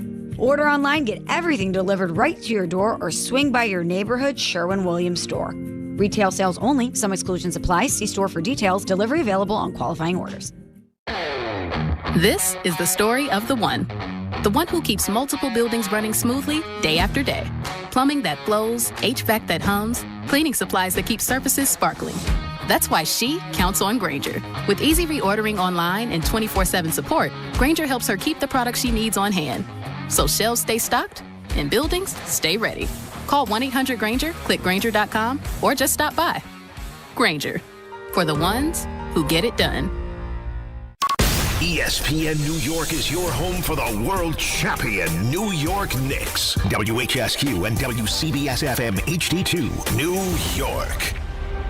This is DiPietro and Rothenberg. I'm a fan of the Couchcast. I'm just not a fan of the Couchcast when it impacts me to that extent. What John has done now is he's backed you into a corner. This is happening. There's a set being built, the whole deal. Like, this is definitely happening. What is a set? Are they going to be showgirls? What kind of a set is happening? Ray, did you see it? I did not. A literal set being built that lives forever in that spot. By the way, now that we know the schedule, I can watch that Couchcast. Why can't you be at the Couchcast? If it happens, you're going to be there. Because if you weren't and you decided, hey, you know what, I'm just going to watch it from my apartment in New Jersey, Dave and I would drive to your house, old school style, in my van, and we would kidnap you into the city. This is DiPietro and Rothenberg. You have a van? Yeah, the Swaggin' Wagon, my road trip van. On ESPN New York. And streaming live on YouTube. I got to tell you, RJ's the best, but Julian's rejoins, they're pretty good. He does a nice job. All right. even though he's very sleepy this morning because it is his third full day of doing the show. So the Giants signed Najee Harris yesterday. And Raymond lets us know that physically he's not 100% yet. But, I mean, the guy's coming off a legitimate injury with the Achilles. But, I mean, and I was texting with Renan yesterday. He said they're going to be able to run the football no matter who the running backs are. I guess he really likes the offensive line and the philosophy of what they're going to do to run the football. And now, I mean, Scatterbo, Tracy, and Najee Harris, there's some decent running backs back there. Well, they ran the ball last year. They did very effectively. Right. So, I mean, you have Maui Noah now. You slide into right guard. Yep. Which you feel good about. As long as Andrew Thomas stays healthy, you lost Scatterbo last year. You still got Tyrone Tracy. And now you'll bring in Najee Harris, who, I mean, again, he's coming off an Achilles, so I don't know what the expectation should be. But he's a guy you've seen be productive in the league. I'm sure he's going to be good at, picking up the blitz, protecting Jackson Dart. It helps. I wouldn't point to their running back room necessarily as like one of the better running back rooms in I agree with that. The NFL. I think I think the combination of that offensive line, the philosophy, Ricard, and the willingness to do it, they should be able to, I mean, it's what they want to do. They want to run it. They want to get Jackson Dart under center. They want to play action pass off of it. Yeah, I think running attack will be fine. The only question, I think, is how long does it take them to fully grasp the new offense? Yeah, I think that's the issue. And it sounds like it's not going great right now. Like there's some real growing pains, which Ray said to me before the show, and this is why I'm so meaning him, I'm so bullish in that week one, because he thinks there's going to be some real growing pains for the Giants to kind of figure it all out. Yeah, but you can make the same argument about their defense. Cowboys defense. Yeah, but maybe I'm wrong. I feel like defense is easier to like pick up than offense. I think offense there's so much nuance to it. Yeah, I don't disagree with you. I'm just saying. I mean, if you wanted to throw that back at him, I mean, you're talking about one of the worst defenses, probably the worst defense in the NFL. It was the worst last defense year. I've ever seen. Right. So now it looked like one of those college football defenses that they just give up like 11 yards of play, and there's nothing they can do to stop you. It was bad. It was really it was real bad. Yeah. So, yeah, I mean, no one is going to say that this Giants running back room is great, but I think the word I would use is either fine or serviceable. And I think both of those are going to be, I mean, Scatterbo he's not a bad running back. Tracy's not a bad running back. And if healthy, Harris is not a bad running back. Yeah, I mean, it's fine. Yeah. It's fine. It's not Bijan Robinson or Jahmyr Gibbs or one, but it's fine. I mean, the combination of all three of those should be good enough to run the football. I don't think you have anything. There's nothing special. About your running backs. Nothing special. You don't have a running back that's the same caliber as Malik Neighbors. No. Well, there was discussion they could take Jeremiah Love, and then they went away from that, or maybe they didn't. And they didn't. They just didn't have the option. Right when they picked. Let's listen to the Giants head coach, and then we'll get into the Jets and the running back situation for them as well. What Najee Harris brings to the Giants running back room. He's an experienced back. I think anybody that's watched him play knows what type of a back he is. He's a downhill runner, physical runner. I played against him a lot. Have a good feel for who he is as a player. Everybody that's been around him, my brother, Giro, Mike Tomlin, love him. As a teammate. So excited for the possibilities. I have to assume he's healthy if the Giants just signed him, even if he's got to work his way back. Well, I tore it in week 3. They tore the Achilles in week 3. All right, so he's had. I mean, when the season starts, it'll be 50 weeks since he suffered the injury. Yeah, he's a running back also, though. Right. I mean, if he's an offensive lineman, you feel differently. Well, you look at Daniel Jones, right? I'm shocked that Daniel Jones is back as fast as Daniel Jones is back. And he heard it much later, right? Much later, but it's also he uses his legs, but not the way that a running back is going to be, asked to use his legs. And it doesn't feel like. I mean, it felt like Najee Harris kind of was on the. He was good in Pittsburgh, and then eventually kind of felt like he started to lose his job in Pittsburgh, and then. He did. I mean, you heard why Harbaugh's bringing him in, though, right? I mean, you're talking about a guy he's familiar with because he used to play against them twice a year. Good in locker Pittsburgh. Room guy, yep. I'm sure he's getting rave reviews from Tomlin. Was just with his brother, so you got a guy that's he's a veteran back that, is a good locker room presence, And on top of that, you can getting back to the whole you can trust. Yeah. Like I can and trust. Realistically, how many carries do you need from Najee Harris? 6? Yeah, I don't know. It depends on what version I get. Well, I mean, if I get a really good version, I can push the envelope. But I mean, realistically, what do you think he's going to get? 5 carries a game? 7 if it's a lot? Yeah, maybe. I mean, right. He's coming off an Achilles, and I know medicine's better and everything else, but that's a serious injury to come back for as a running back. All right, well, let's find out. How long will it take Harris to get back into football shape? I mean, it's going to take a couple weeks, 2 to 3 weeks probably, just in time probably. But and I think there's always part of that throughout the course of the season. That's ongoing always. All right, so it sounds like he's on the verge of being healthy. Well, I think getting in shape, and then getting back to what you were are 2 different things. Right? I think at a certain point, you'll get through your rehab and your progressions and everything else, and the doctors will tell you, hey, you're good. It's healed. You're strong. Let's go. And then it's on you to get over that mental hurdle of, okay, I'm back. I'm ready. Mm-hmm. Because, again, I've never suffered an Achilles, but I dealt with knees and everything else. It's just you just naturally have spent so much time protecting yourself from, re-injuring it that it's tough to just let it all hang out right away. You saw Saquon go. I mean, it took with his ACL, it took Saquon, a year? Definitely. To get back to what he was. It takes time, and you have to kind of trust your body again, right? Yeah, especially with all the planting and everything you're doing on that thing. So, I don't know. They added depth, which is something they clearly wanted to do. You can put him on the field and trust him. I don't know how much they're going to use him, what version you get, but it's a name that everyone knows. Yeah, I mean, it's a household name. And again, you don't need him to be the guy. You just need him to spell who will potentially be the guy. It doesn't feel like you have a guy anyway. No, you have guys. Guys. That's what you have. I mean, you have what? What do they call it? RBBC, running back by committee. That's what the Giants have, which is fine. Well, and on top of it, though, I need to make sure that I put you out there, right? You got to protect the quarterback. Have to. Yes. Have to. Yes.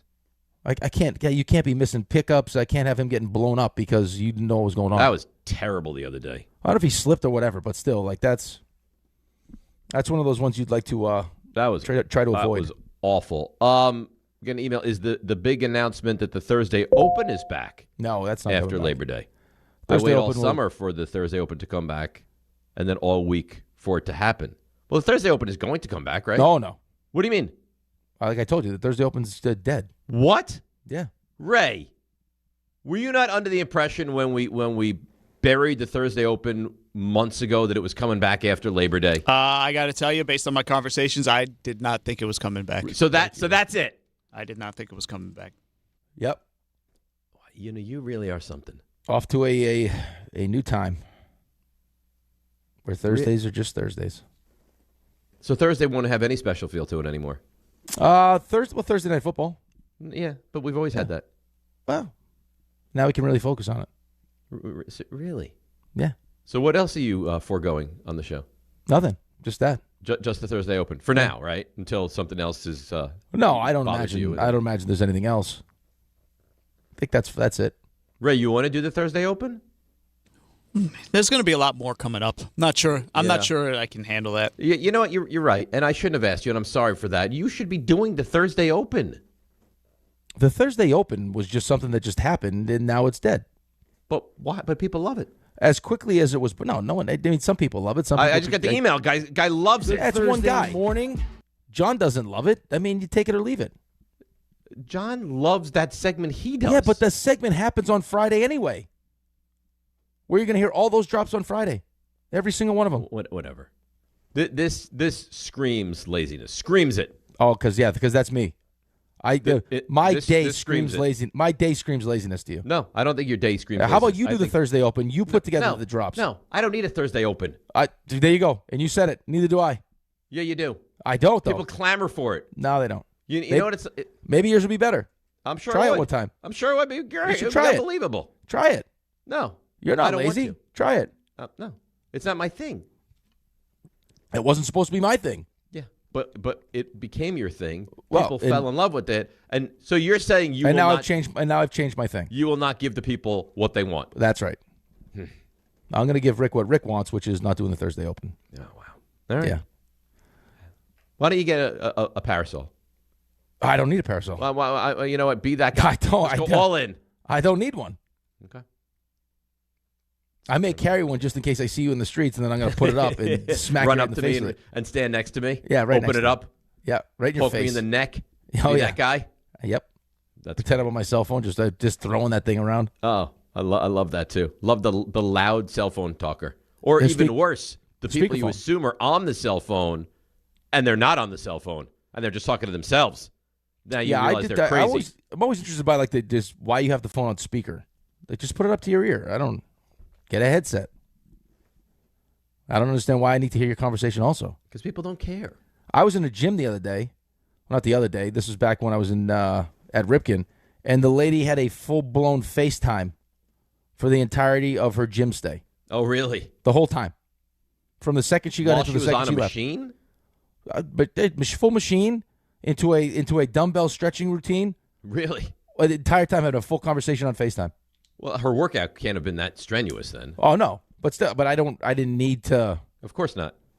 Have their whole an hour long conversation. Of course not. That's terrible. People are so selfish. All right, so Aaron Glenn will give us a little breakdown, a little update of the Breece Hall injury timeline.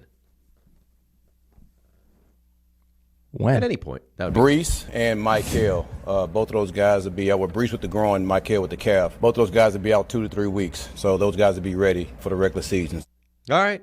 I guess that's good news. 2 to 3 That weeks. wasn't nice what you just did there, okay? What? That was unprofessional what you just did. What do you mean?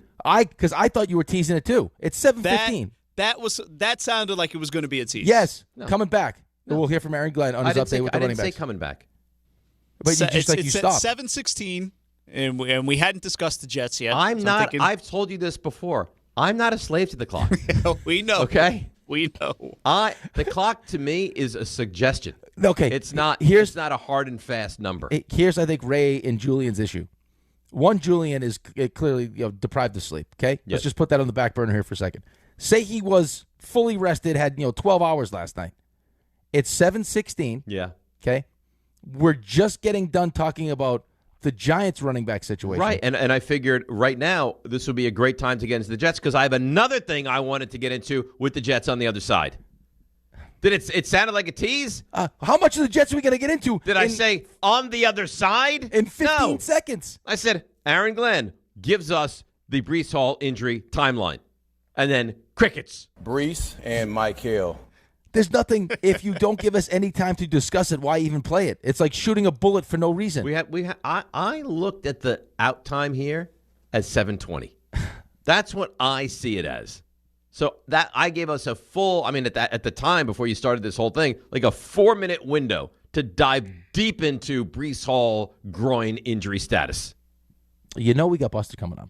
Yeah. It's probably in our best interest to stay on time. Fine. And you're shooting. No, that's you're just fine. willy-nilly shooting sound bullets all over the place. Sound bullets, baby. Yeah, I don't need this one. Bang. Hey, just rifle them all off. Let's just go through all the. Hey, how about this now? Go through all the sound of the page before we even get back to break. On the other side, where are we with the Breece Hall injury? And Kyle Brandt asks a very important question to Jets fans. That's, of course, on the other side. It's DNR with you, ESPN New York. You're in charge of ordering boxes. Small boxes, big boxes, really big boxes. You're in charge of tape, labels, mailers, bubble wrap, extra bubble wrap, just for fun. You're in charge of warehouse cleaning and safety supplies. Good thing there's Uline. Thousands of quality products for your business and warehouse needs, always in stock, ready to ship same day, and backed by Uline's legendary 24/7 customer service. Uline makes it easy because you already do enough. Uline, we warehouse for you. D'Agostino Law Bite Back. This is John D'Agostino from D'Agostino & Associates. Did you know Social Security takes money out of every paycheck you earn? Paycheck after paycheck. And you're not supposed to touch that money until you're 67? What if you can't work? What if you need that money now? The system is challenging and most people get denied. That's a fact. D'Agostino & Associates has the experience to win, and we win a lot.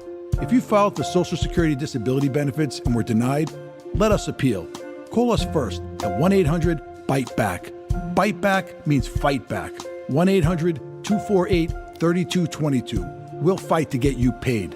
D'Agostino and Associates has offices throughout New York and New Jersey and handles Social Security disability claims and appeals.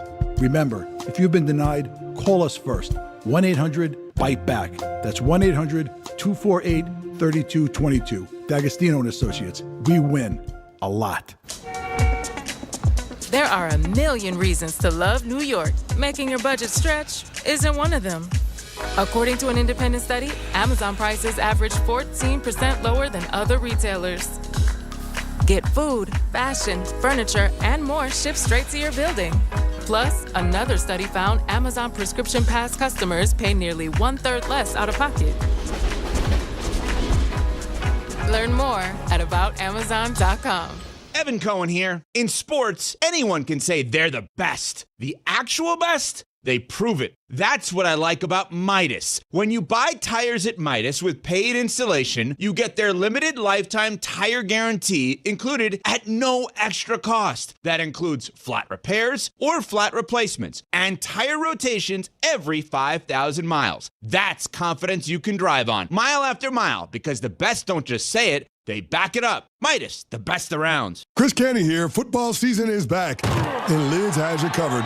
Just in time for kickoff. Want the latest headwear to rep your team at the tailgate, at the barbecue, or at the game? Shop the 47-brand NFL collection. Exclusively in-store at your local Lids. This collection puts a new spin on retro NFL gear. Lids has every fan covered with all 32 teams, featuring the big-time hits and alternate team logos. You'll find the perfect fit for every Sunday. Selection may vary by store. Shohei Ohtani's interpreter was fired today. Ippei Mitsuhara ran up gambling debts to a Southern California bookmaking operation. The inside story of the biggest scandal in modern baseball. He was absolutely bananas, the amount of bets he was making. I've never seen anything like it. From 30 for 30 podcasts, this is The Betrayal of Shohei Ohtani. Presented by Gusto.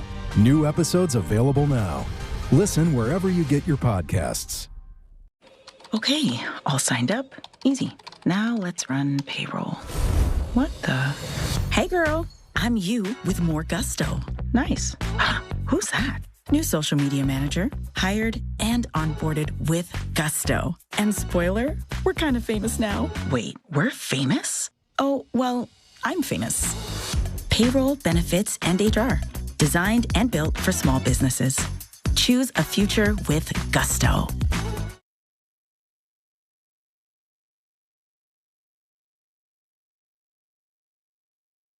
All right, DNR with you, ESPN New York. Watching SportsCenter, I just saw that play from Lombard again. Boy, that is some special play. And the thing that's amazing about it, he makes it look so effortless and so easy. Yeah, I mean, the second he stepped on the field as a Yankee, he played shortstop. I mean, he's made a tremendous defensive impact. He is right now, a great defensive player. So you were at the game last night for the Mets. Yep. Did you note there was a play? And I think it was first and third. It was probably like the first 4 innings of the game. First and third for the Padres, 2 outs. Ground ball to Simeon. And he was like a foot away from second base. And he underhanded it to Lindor. Right. But Lindor wasn't really prepared for him to do that. Yeah. And I'm like, what do you do? Why would you ever make a flip if it's completely unnecessary to make the flip? And the guy's not expecting you to flip the ball over to him. I think because he just wanted to, get him involved. I think Lindor probably thought the same thing because I remember exactly what play you're talking about. When he first took the step to first base to second base, I was like, okay, he's just going to take this himself. And then he's kind of like, I might as well flip it. Little League, would you ever say flip it if you could just easily? I mean, the runner wasn't even close. Touch second base. I always say take it yourself. If you can take it yourself, you take it yourself. If the ball gets hit towards the first baseman and the pitcher fields it, it can easily beat the guy to first base. I don't need you to throw it. Why would you add another layer of difficulty if you don't need to? Because I don't think they look at it as difficult, though. Well, I mean, Lindor wasn't paying attention. I'll tell you what, though, man. So I'm sitting down there, right, just like on that first row. Did you eat a lot? Did I eat a lot? No, I had some sushi. Mm-hmm. Kids had some Shake Shack. Were those the seats that, all-inclusive food? Yeah. Those you get to have the club seats. Oh, look at you get to go down. Uh-huh. Oh, but he already has stuff in the suite. I mean, he's got Shake Shack in the suite. You get ice cream. I mean, pizza, Did you bring ice some cream. of Rocco's friends? No, we went just the family. Just the family, okay. Yeah, just the family. His goal was to get a fist bump by It sounds like he accomplished that. By his buddies. But they are just some of the nasty stuff, and they can hear it because you're right on the field.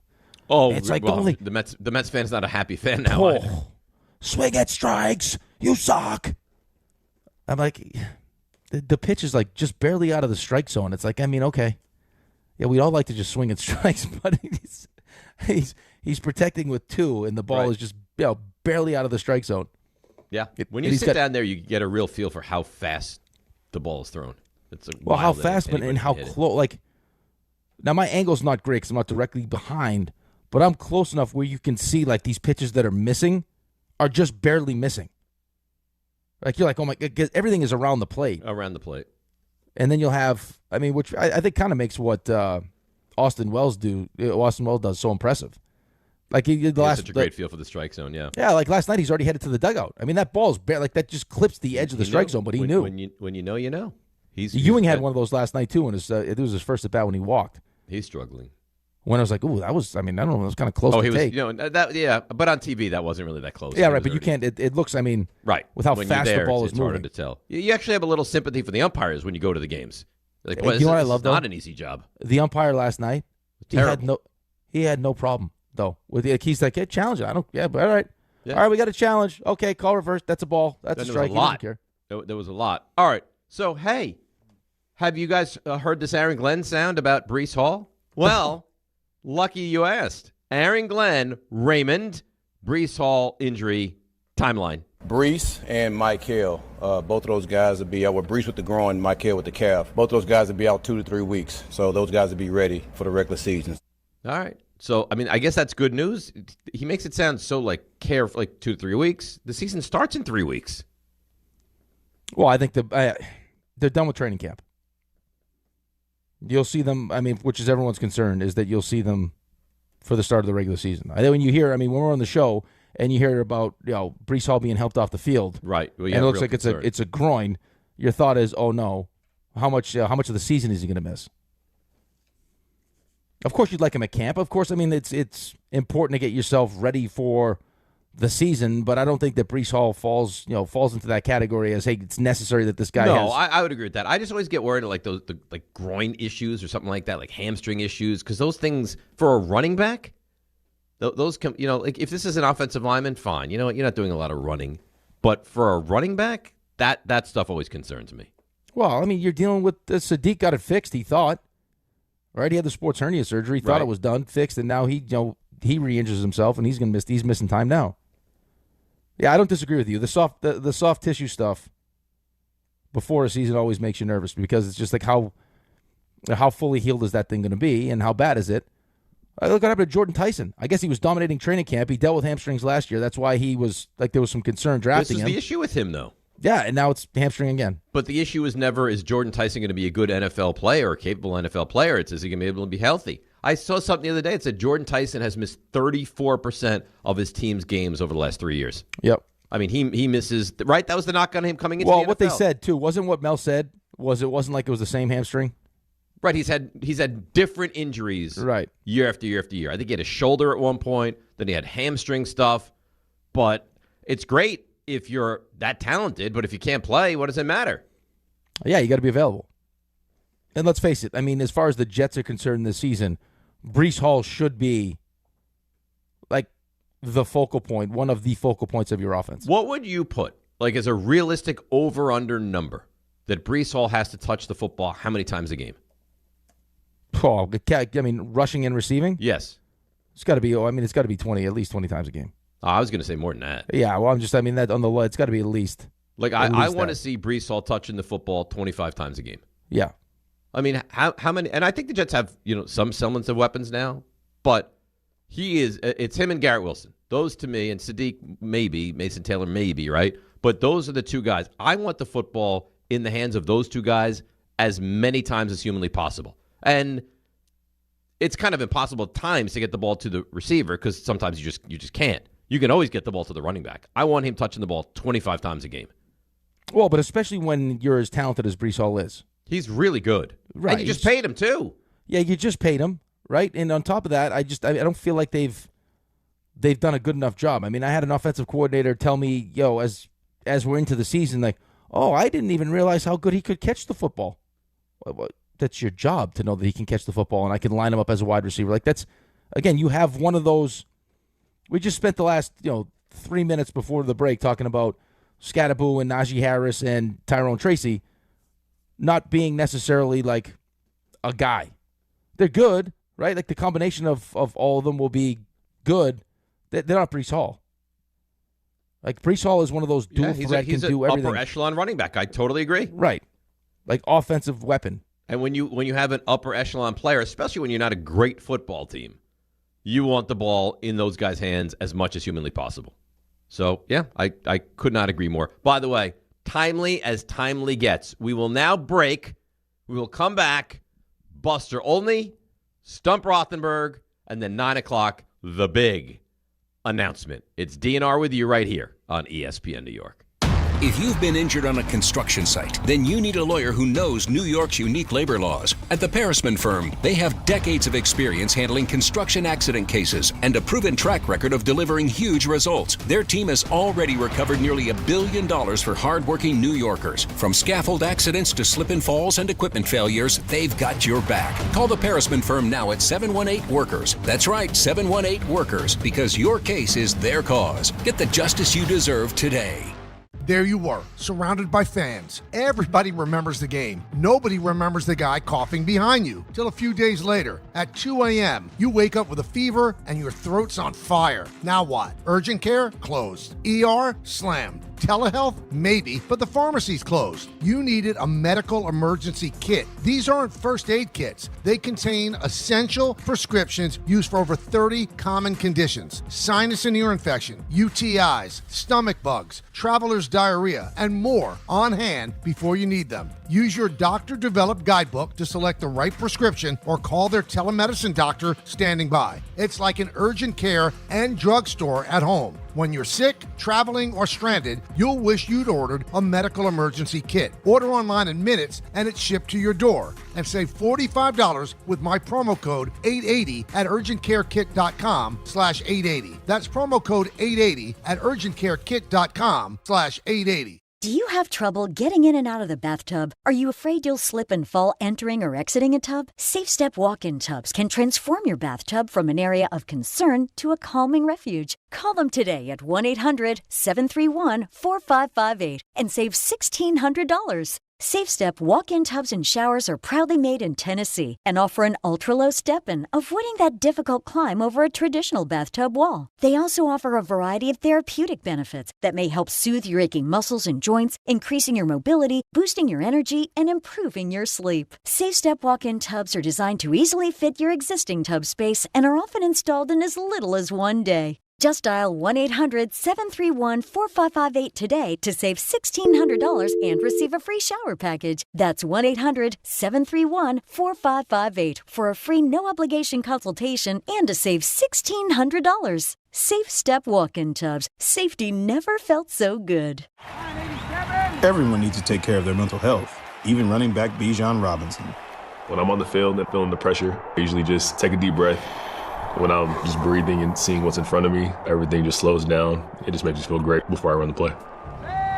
Just like Bijan, we all need a strong mental game on and off the field. Make a game plan for your mental health at loveyourmindplaybook.org. Love your mind. Brought to you by the Huntsman Mental Health Foundation, the Arthur M. Blank Family Foundation, and the Ad Council. My name is Whitney Allen, and I'm a widow. My husband, Ryan, died. We never thought we'd ever have to use life insurance, but the unexpected happened. With Ethos, signing up was fast and 100% online. You can get a quote in seconds, apply in minutes, and get same-day coverage. No medical exams, and you can get up to $3 million worth of coverage. I'm grateful we were prepared. Get your free quote at ethos.com/play. That's ethos.com/play. Paid spokesperson. Time spent on application may vary. Online health questions required. Congratulations, New York. The Knicks did it. Through battle after battle, they dominated to become this year's NBA champions. Day in and day out, the hard work paid off, and you were there every step of the way. Enjoy the crown. Own it, because this year is your year. A part of your legacy that will never be forgotten. So celebrate this moment, show your pride, and shop the largest selection of official NBA gear at NBAstore.com. A Fanatics experience. This is Carlin on ESPN New York. John Boy, it's a 45-46 game stretch where the Yankees averaging 3.3 runs. It's hard, especially with Stan Bellinger and Judge out, because the lineup needs that firepower up top. We don't have a 1 through 5. You're asking guys take at bats and say, hey, we don't need you to hit them. We just need you to find your pitch and hit it. Instead, they're being asked to do the other thing, which is kind of setting them up for even more failure. Chris Carlin, weekdays at 10 a.m. on ESPN New York and streaming live on YouTube. Oh, yeah. Time now for the Buster Olney Report, brought to you by the Perisman firm. Rick, guess where Buster Olney is right now? Flapjack Pete's. He is in Lake George on family vacation, but he looks at our show as so important, he wants to do this spot with us. Good morning, Buster. How you doing? I'm doing great. I'm looking out over this beautiful view. I'll send it to you when the segment's over. But I'm looking out over this beautiful spot. I'm thinking if you guys can make it up, we're gonna have our lunch right after this. Okay, after your show. No. We're not. I'm not driving 3 hours for you to take me out to lunch.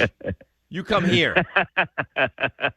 Okay, well, the way it's playing out right now, I think there's an excellent chance we're going to have Red Sox and Yankees in the wild card series, so maybe that's when it'll happen. And if it doesn't, then what? It never happens? No, of course it's going to happen. There's a payoff at some point. It's going to happen, Dave. Don't worry about it. Okay. I have major concerns. So, I mean, are you renting a boat to get out on the lake? Like, what's the plan up in Lake George? Yeah, so I've got a burst of work this morning, and then we're going to go for a walk. We're right near Hewlett's Landing, which is right in the middle of Lake George. And then, yes, we're headed out on a boat or a canoe or something, but we're going to be out on the water this afternoon and tomorrow and Friday. Oh, I love it. Flapjack Pete's, by the way, great breakfast spot, Buster. Okay. All right. I will remember that. I'll buy you breakfast if you make it up here tomorrow morning. I promise you that will not happen. All right. So we got a lot of stuff to get into today. Max Fried again on the injured list. Same elbow that was the cause of the injury concern last time. Is this reason for more concern, or is this a shutdown and he'll be fine when we get to the postseason?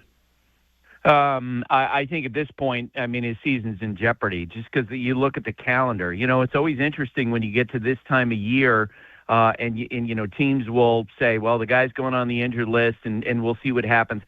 The calendar works against you, right? I mean, they're going to have to shut him down, and then he's going to have to ramp back up. And by that time, I think when you look at the actual calendar and the weeks left in the season, if they get any pitches out of him in October, I think that would be a surprise.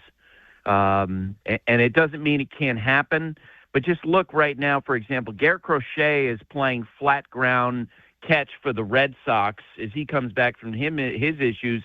And he's just hoping that he can throw an inning or two and be available a little bit in the postseason for the Red Sox. And that gives you some indication of how much ground Max Fried would have to make up to come back and be able to pitch. So at this point, you're looking at a postseason rotation of Cam Schlittler and Garrett Cole and Carlos Rodon, and then Will Warren and Weathers. You're probably looking for opportunity to use them out of the bullpen. So you still think, Buster, because it feels like this has been part of the plan the entire time, rotation gets whole, we don't make any moves at the deadline to solidify the bullpen, you still have the Weathers will end up in the bullpen? That's my guess. Now, obviously the Fried injury, shakes things up, and we don't know. Carlos Rodon looked good last night, and you hope he stays healthy, but there's always the X factor of whether somebody else gets hurt. Like their margin for error just was cut down to the bone with Fried going on the injured list. There's no question about it. But I know that the thought was as we hit the deadline at some point that Weathers would move to that he would move into the bullpen and become that extra weapon, because once you get into the postseason, you don't need as much starting pitching. It's about bolstering your bullpen. We'll see if all the three primary starters can make it through to the finish line. This is really upsetting because, from the Yankees' perspective, I was of the mindset that the way they made it sound, 2 weeks and he'll be back, and you'll have him by mid-September at the latest. For you to say you don't think that Fried is going to be a real factor in the postseason, if any factor at all, is I know it's kind of a repetitive question, Buster, but this is highly concerning because your rotation now goes from unbelievable to really, really good. But Rodon as a 3 is different than Fried as a 3. No question about it. I mean, Fried at his best, his ceiling, he's definitely, especially with his postseason experience, the fact that he's pitched in a Game 7 of a World Series, the fact, that he has that sort of experience at the high end. But I think the most concerning thing is that they just don't have as much margin for error. And that if anything else goes wrong, there's a problem. And, yeah, I'm sure Fried will continue to play catch, but you just run out of days. You just run out of opportunity. If there's any kind of a setback, then, of course, that means it takes him off the table entirely. Their thought was when he came back, okay, we're good, we'll ride through the rest of this. But now, being set back this way, it's a big blow. There's no other way to describe it. Live from Lake George, Buster Olney joins us here on the show. Buster, you've said this when we would ask you the question, George Lombard Jr., when's he coming up? And you would always tell us, hey, right now he could step in and be one of the better defensive shortstops in Major League Baseball. Did you expect this, though? No. It's amazing to think that, a really good season for a defender is to finish the year with, in defensive run saved, one of the advanced metrics, a +10. He's 2.5 weeks into his career, and he's +8. I mean, that is insane. I was talking with A.J. Hinch, the Tiger shortstop, about him the other day when we had the Tigers in Pittsburgh, and A.J. was saying, watching him play from afar, he just talked about how special he is, that he, with the ability that he has to make those, really physical plays around the bag, but at the same time to have the agility. He said, look, it's really unusual. And they told me a great story, AJ. I asked him about, that great scene when George Jr. made his debut and George Sr. was in attendance. And he, of course, is a bench coach for the Tigers. And what AJ said was that about 2 weeks before the promotion, there had been some talk that, this might happen at some point. And so he went to George Lombard Sr. and said, so what are your plans when your kid gets called up? And he said, well, I was going to talk to you about that. He said, well, it's non-negotiable. You're going to be there at the debut. And so they got the news right after the trade deadline that Junior was being called up. And George Lombard Sr. flies from Seattle to New York to be at that game.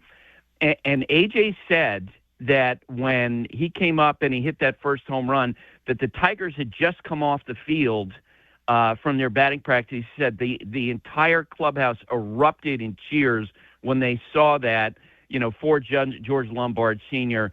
I mean, he's a kid that, the Tigers players have gotten to know. There's a ton of respect for him with the way that he plays and obviously for his ability, which is, right now when you think about the Yankees' strengths, who would have guessed that we'd be talking about a shortstop? Right? Especially with the way that they have to play because their offense is so compromised without Aaron Judge, without Giancarlo Stanton, with Cody Bellinger, just coming back. And he seems like such a likable kid in the family. They talk to them opening night, so just really, really, really a great family. So it is nice to see him have such success so early. You mentioned Aaron Judge. I personally, I don't feel great about it. I know they say he's going to be back and don't be concerned, but it's such baby steps. And like you talk about, the calendar is quickly moving down the road. Do you think we see him realistically? And do you think we see Aaron Judge that we've seen in the past realistically? Yeah. And it's interesting because, all along I think they've had confidence that he would, be back at some point. But when we had the Yankees and Mariners in last week's broadcast, just being around the Yankees and, talking to different people, I think that they know at some point he'll be back on the field. But I felt less confidence when I was there about, he's coming back and he's going to be something. I think there's a lot of uncertainty there, that when he does come back, how is he going to be able to, to hold up under the, the day-to-day regimen and the stress of playing baseball? I think they truly don't really know what he's going to bring to the table. He is the big X factor in the American League playoffs. Because if he comes back and he's close to being what he's been in the past, then all of a sudden the Yankees lineup looks so different. And if he's not that, then, how are they going to compete with other teams in the playoff? Are they just going to have to be a grinded out type team as they've been in recent weeks, which is pretty remarkable. It's not very often you see a Yankees team that struggles for runs the way that these guys do. And have to play at such a thin edge, which is part of the reason why George Lombard Jr.'s play has been so important. Buster, what would concern me, though, if I was a Yankees fan, is, of course, the mystery around Aaron Judge, like what version are you going to get, when does he come back? But the fact that every single one of these games, even last night, I mean, it's 1-1 in the seventh, like, the amount of pressure you're putting on your rotation, the amount of pressure you're consistently putting on your bullpen, these are all high-leverage innings, and you got guys in there like this isn't what Blackburn has been, but he's been great. Hedrick, same thing. Bednar's been good. Like, what kind of damage are you doing to your bullpen and your rotation now, and could that affect you once we get into October? Rick, that is a legit question, and what the answers are, I don't know. It really jumped out last week when we had that Mariners game.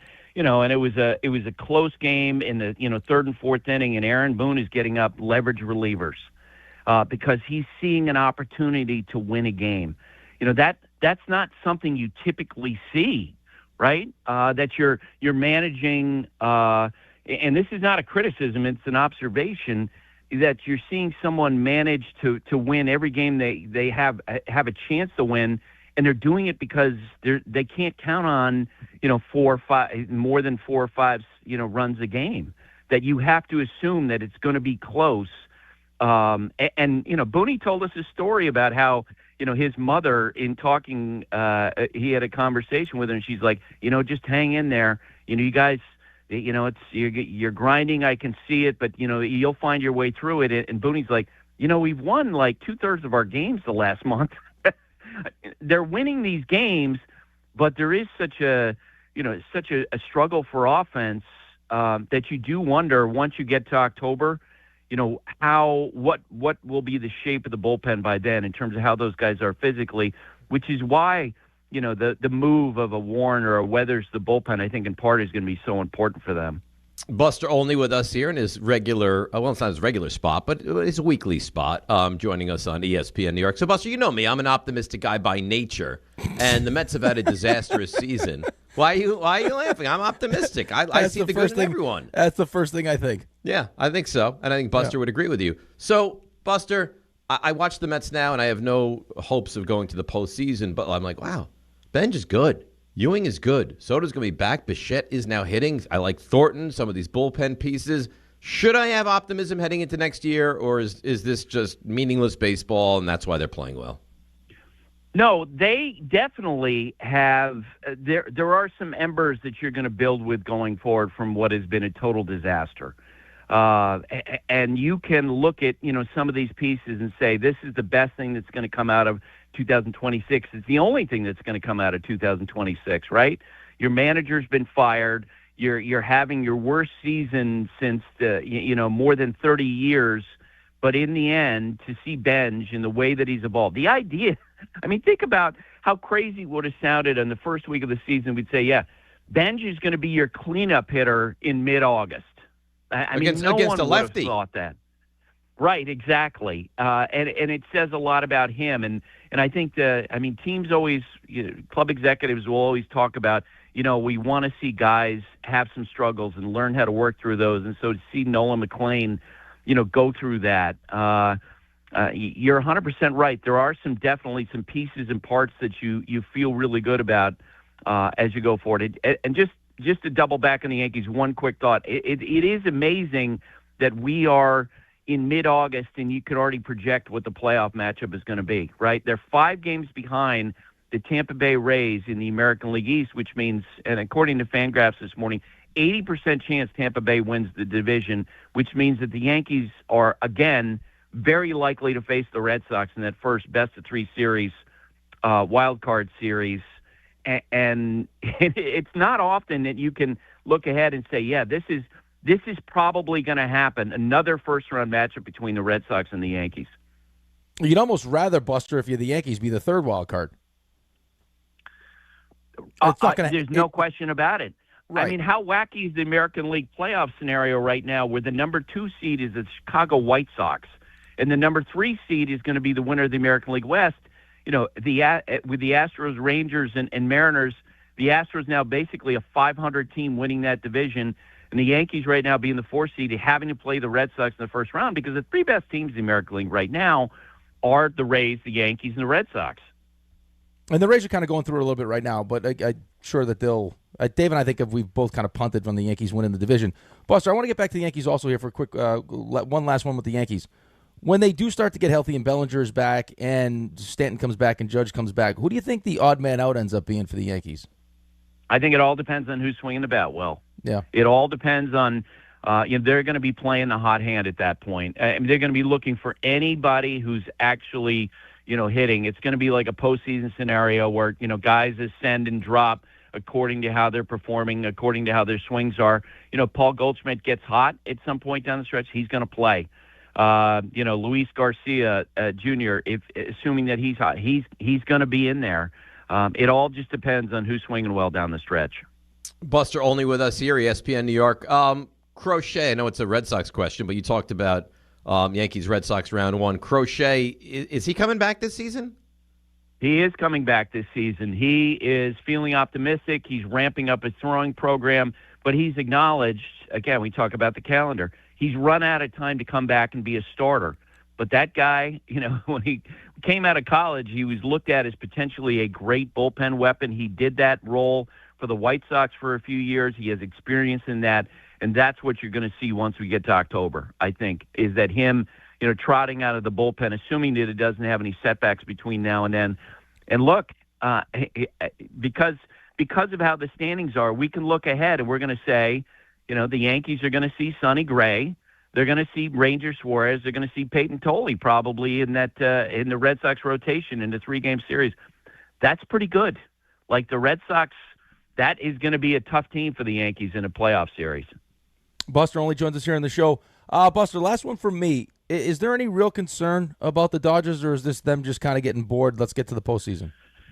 No, and they really do remind me a lot of those late 90s Yankees teams. In 98, that team basically steamrolled everybody, but then 99, 2000, 2001, there were all kinds of cracks, and that's what we're seeing with the Dodgers. And Edwin Diaz right now, he goes on the injured list. He's got a neck issue.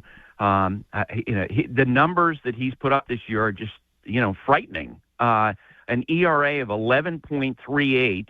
He's averaging more than 2 base runners per innings. The Dodgers they lived this last year where they went into the postseason with real questions about the back end of their bullpen. And, they were able to improvise through October and they could figure it out. But they've got other cracks too. Like their catching situation is a real question because Will Smith has his neck issue. He hasn't played since early June. He's an important part of what they need to do. Kyle Tucker, the other day, he gets booed in Dodger Stadium because he misplays the fly ball. He's having a bad season. I mean, how many players are getting booed in Dodger Stadium, especially home guys? So it's going to be a struggle for them. And here's the thing. We talk about, seeding for the Yankees. Look at the National League. You do not want to be the number 3 seed. You want to be the 1 or 2 seed and get that bye because if you're the 3rd seed in the National League, you're going to face the Phillies with that rotation of Wheeler and Sanchez and Luzardo, or you could be facing the Padres who are playing as well as anybody in the NL, and they have that incredible bullpen at the back end. And you know this, if the Dodgers wind up facing the Padres will not be afraid of the Dodgers.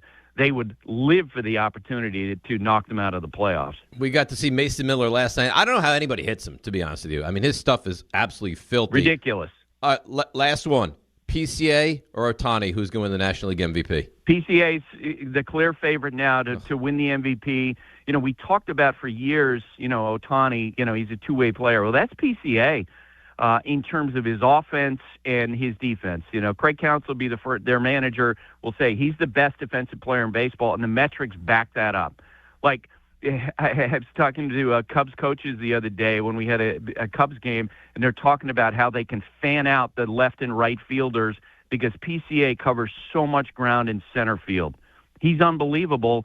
And this year, Alex Bregman early in the year said to him, look, do me a favor with your plate discipline. Look for one pitch in one spot on the first pitch on 0-0, and if you don't get it, just take it. And he's improved his walk rate dramatically, and all of a sudden, a more patient PCA doing damage, 30-30 season, he's going for 40-40. Wow. Yeah, Buster, great. Buster, this isn't a question. It's more of a statement. I mean, I know Dansby's hurt now, but, I mean, Swanson at short, Horner at second, and PCA in center. That's got to be one of the best. It's probably the best, middle defenses in all baseball, no? No, that's exactly. I mean, they are the best defensive team in baseball to the point, and I was trying to think of this, like the last, we look at teams and we put into the team, what is there? It's a great lineup, great rotation. What's the last time you've seen a team where the identity of the club is their defense? Because that's the Cubs. They have great defenders basically everywhere other than in right field, and Seiya Suzuki's an okay defender. Everybody else is a plus defender. Dansby, we were there when he got hurt. He should be back probably sometime in the last week to 10 days. He's one of the best, most consistent shortstops in baseball. When he's on the field, PCA, Nico Horner's one of the best defensive second basemen. Michael Busch is really good at first base. Bregman, right, at third base. That is going to be an interesting team once you reach the postseason because they don't have a lot of swing and miss with their rotation and their bullpen, but, man, they catch it better than anybody. Man, you are just a treat and a wealth of knowledge and a gentleman for joining us on your vacation. So we appreciate you. I hope we get to see you at some point soon for this big special lunch. But enjoy Lake George. Flapjack Pete's, that's the place. Okay, I will do that. I'll report back next week.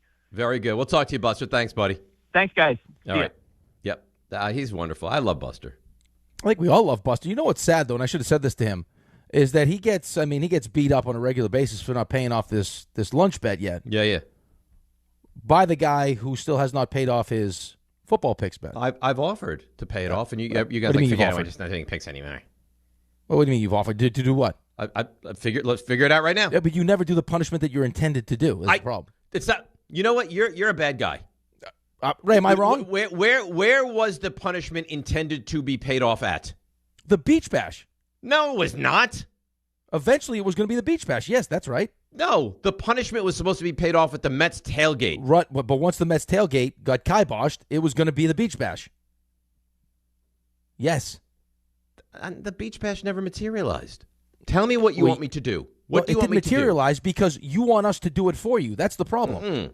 Yeah, that's exactly the problem. That's not true. What do you mean I want you to do it for me? Ray, defend me, please. There's no defense here. 100% defense. Well, there was a lot of back and forth about how that all was supposed to work out. So it was originally supposed to be the Mets tailgate, correct. And when we didn't do that, we pivoted to the beach bash. What are we going to do at the beach bash? Well, what do you mean we can do? You're supposed to. I could have been face tattoo. There's a bunch of stuff we could have done, but you didn't want to do any of it. I was supposed to dress up as you. Right, at the tailgate. Right. So once that got kiboshed, because the tailgate didn't happen. And it was going to be 175 degrees out. It was supposed to be something different that never happened. Tell me what you want me to do. No, I don't. I shouldn't have to tell you. It's supposed to be a punishment, and that's supposed to be the punishment. This all goes back to when you're supposed to be half naked on the billboard, and that got kiboshed like a day before it was supposed to happen. Here we go. What do you mean, here we go? Did that happen or not? Was it set up to happen, and you kiboshed it like a day before it was supposed to go down? Wasn't allowed to do it. Okay. So that would have been a nice piece of information before we agreed to it. Well, yeah, the day before would have been, probably not the best time. Did the earring happen? Eventually. Eventually, but that's only because we're the ones that have to make it happen. You lose, you make it happen.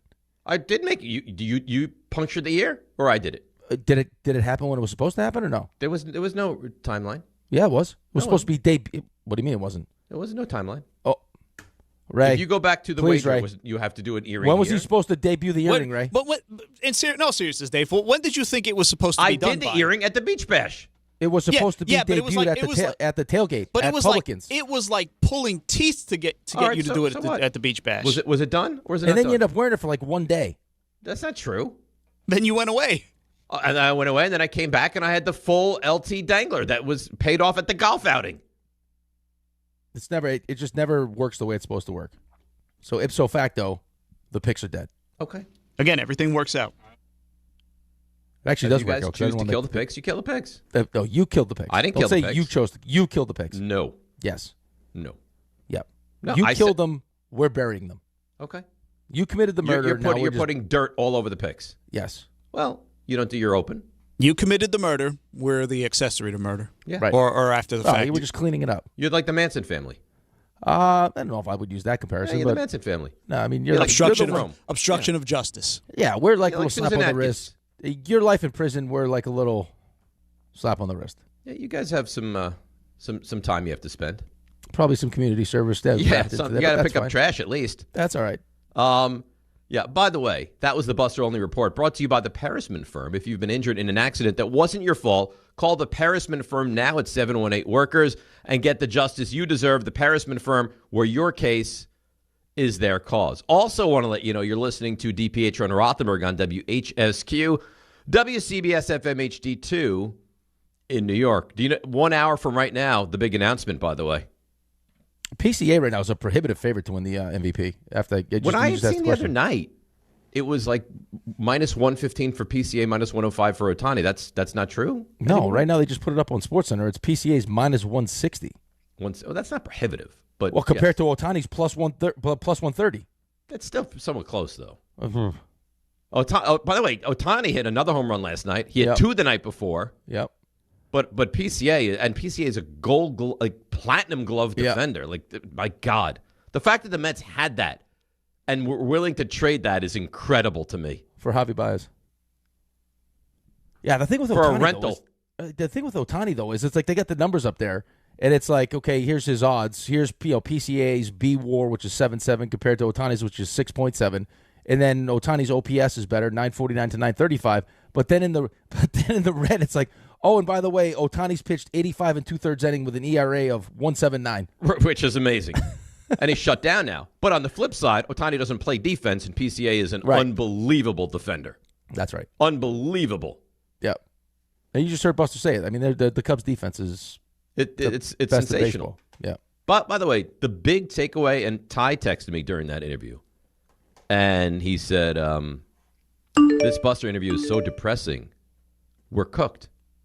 I mean, I thought that Fried, I didn't even think this was a real question. I was sure he'd be back and he'd be a part of this postseason rotation. Buster thinks just the opposite. He'd be surprised if he was part of this postseason. Well, I heard a lot of that yesterday, like when the news first came out and we didn't hear from Aaron Boone, and it was just, okay, it sounds like it's a re-aggravation of what just kept him out for 10 weeks, right? I mean, okay, his season's probably done. And then, I don't know, when you heard some of the quotes coming out yesterday, it felt like it's like, we gave an MRI, better results than we thought.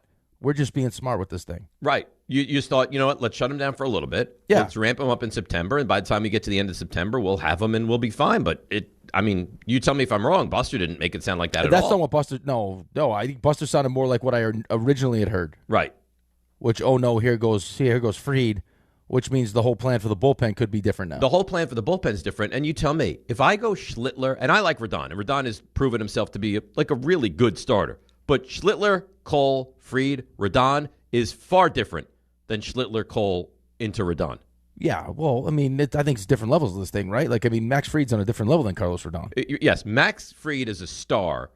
Carlos Rodon is good, really good. Yeah, I mean, having Schlittler, Cole, and Fried, I mean, good luck. There's no trio that is close to that right now. Dodgers are good, I know. Dodgers could throw. I mean, Dodgers throwing Snell, Glasnow, and Yamamoto at you. That's pretty. The Dodgers are unbelievable. That's pretty good. They are unbelievable, man.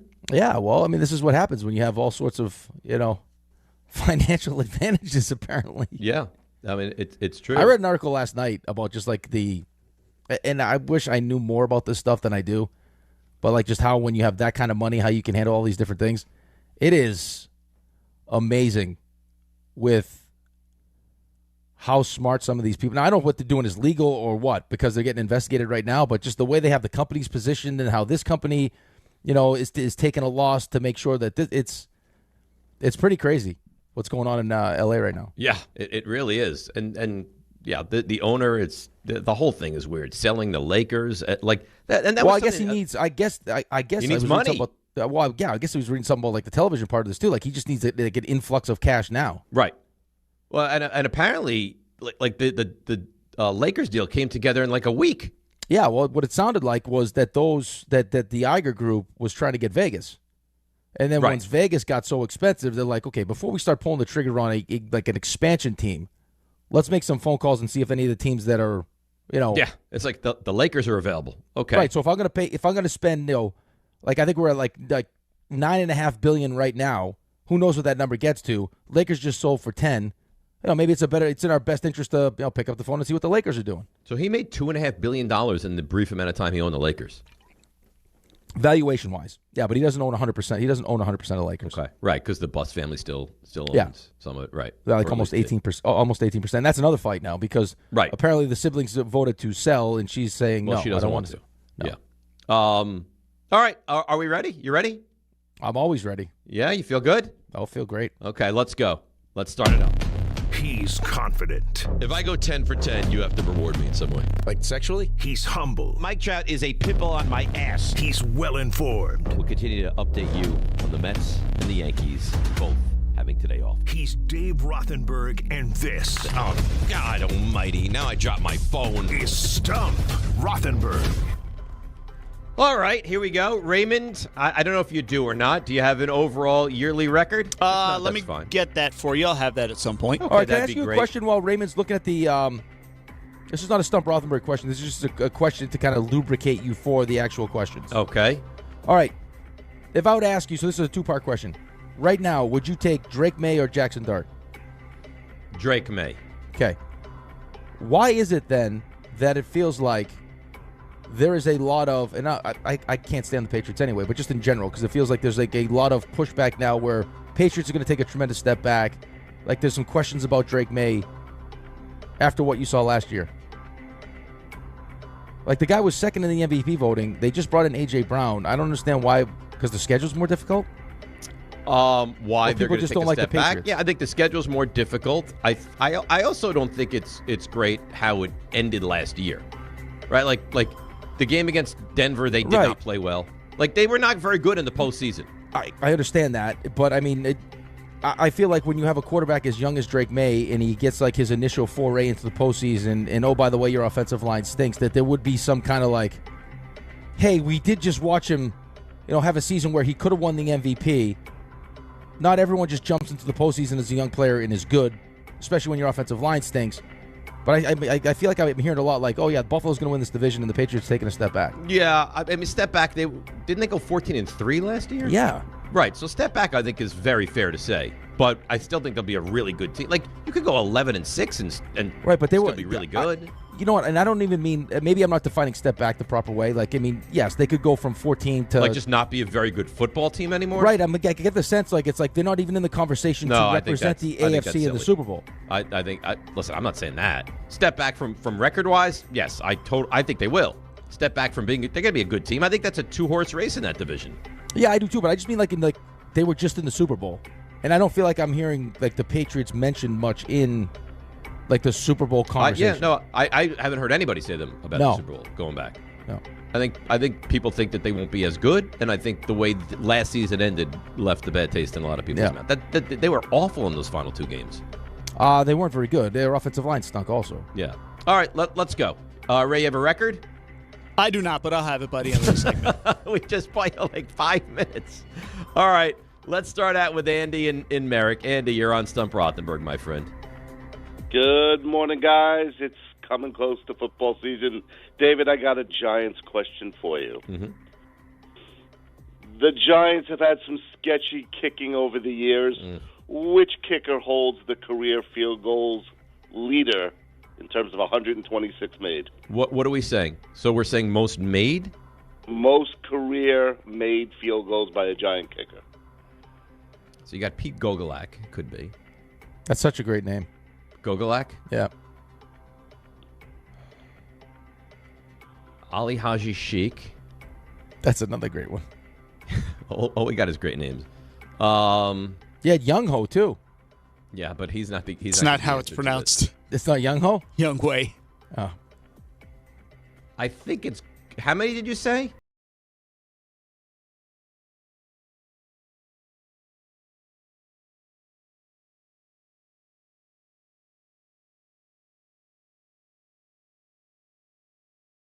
To kick in the NFL now, because I think he was like a 63% field goal kicker back in the days. Yeah, barely make him. you give enough opportunities though. You know who else? And he was actually a pretty good kicker, and at the time was considered to have he could. This is how field goal kicking has changed. Brad Dalwiso could make 52-yarders, and it was he can make 52-yard field goals. And he was a kickoff specialist. He could kick the ball right through the end zone. I'm going to say Gogolak with an 80% confidence I think level. you have to. Name-wise, you just have to go Gogolak. Yeah, all right. Pete Gogolak. With 3 more than Brad Dalwiso, Pete Gogolak is your answer. Yes. Oh, how about that? There we go. All right, boys. Andy, how was golf the other day, Andy? What's that? How was golf the other day? Golf was a lot of fun. A lot of fun, Ricky. I'm waiting for you to come play. Palms up or palms down? Did you win anything or no? A slight win in the Buttle Cup. Attaboy. He hung out, and thanks for the call, Andy. He hung out with Greg Buttle, for the full day. Oh, golf experience. With, the Jets legend. By the way, Raymond sent me the updated standings, 253 and 42. So now 254 and 42. 254, yeah. All right, let's go to Charlie in Bergen. Charlie, you're on Stump Rothenberg. How's it going, guys? Got an NFL question for you. Okay. Can you name the only team in the modern era to lose to a team 3 times in a season, 2 times in the regular season, 1 time in the postseason, and go undefeated against everyone else?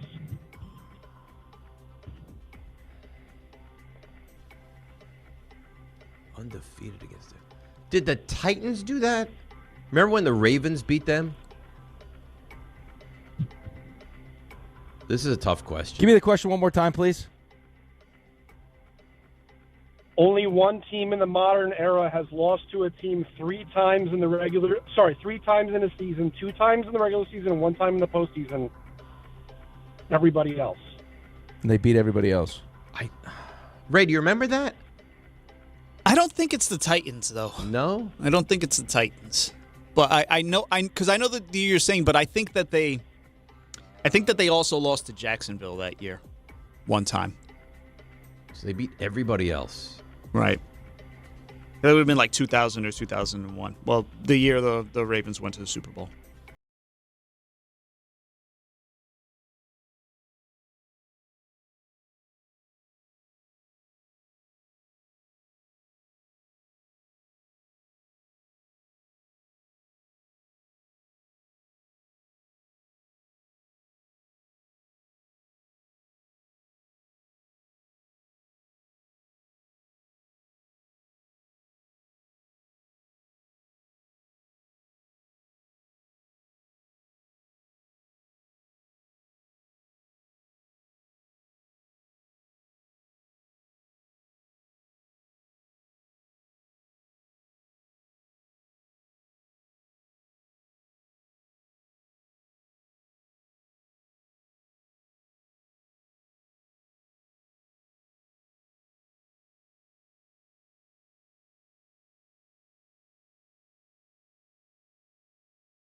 That's right. How about that? Good job. Yep, here it is right here. Look at that. That's a tough question. 14-2 under Tom Coughlin. Lost to the Titans 2 times in the regular season and again in the playoffs. 14-2 under Tom Coughlin, and the man is not. I'll tell you what, David. Not in the You know who you could work for? Who? I just watched something on him last night. That guy out in Vegas. Vegas Dave? No, Billy Walters. Okay.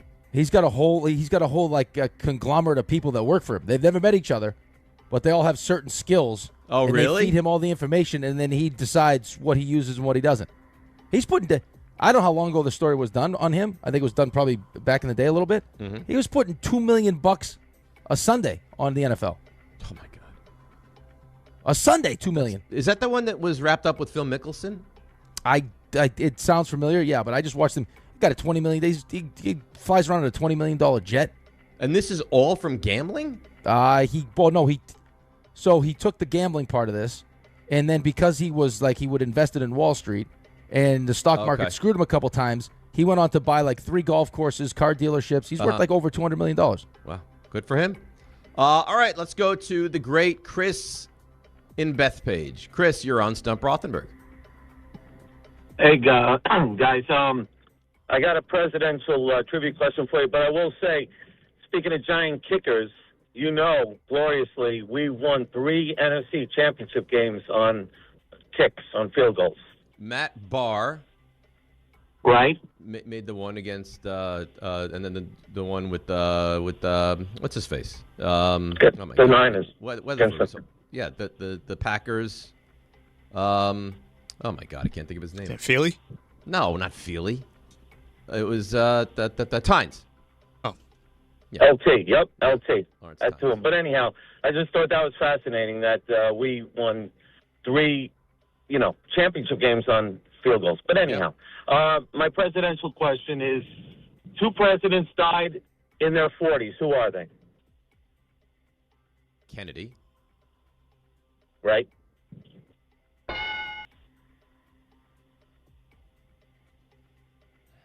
That was the gimme of this, right? That was the easy part, yeah.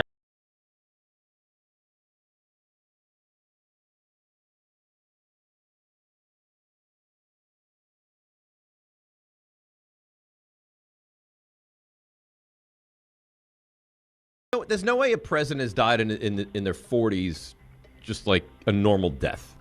So this has to be an assassination. Exactly. Yeah. So exactly. Then it's got to be Garfield. 1881. Yes, very good, Dave. Good process of elimination. Very good. That's nice. That's nice. We're rolling along here. Was that 3-0 on the day? 3-0. All right. Garfield, also a nice cartoon. Garfield? Yep, also a nice cartoon. Yeah, it was fine. It was fine. It was nice. Yeah, it was it was watchable. Yeah. I mean, listen, it's no Snoopy. No Snoopy, but it's a hungry kitty. I bet Yeah. you know who I'll tell you who loves Garfield. I bet Harvey probably loves Garfield. Oh, so he told me this. He'll be in tomorrow. We can have this conversation with him. He gets the cats to gather around, and they watch Garfield as a family. Yeah. I can't believe that. Yeah. I think it has to be made up. I'm telling you. Okay. He has like 8 cats. They gather around. One will go like on his head, and a couple on his lap, and they laugh. The hysterics of Garfield, what that cat does. Yeah, they love it. Love it. More milk. Yeah. What a treat. Do you think he laps up the milk out of a bowl also? Harvey? Just to feel like one of the cats? I think as he presents milk to them, he opens self-bought presents for himself. Right. Yeah. That'd be nice. I think that's how it probably goes down. All right, let's continue. Let's go to Jared in Morganville. Jared, you're on Stump Rothenberg.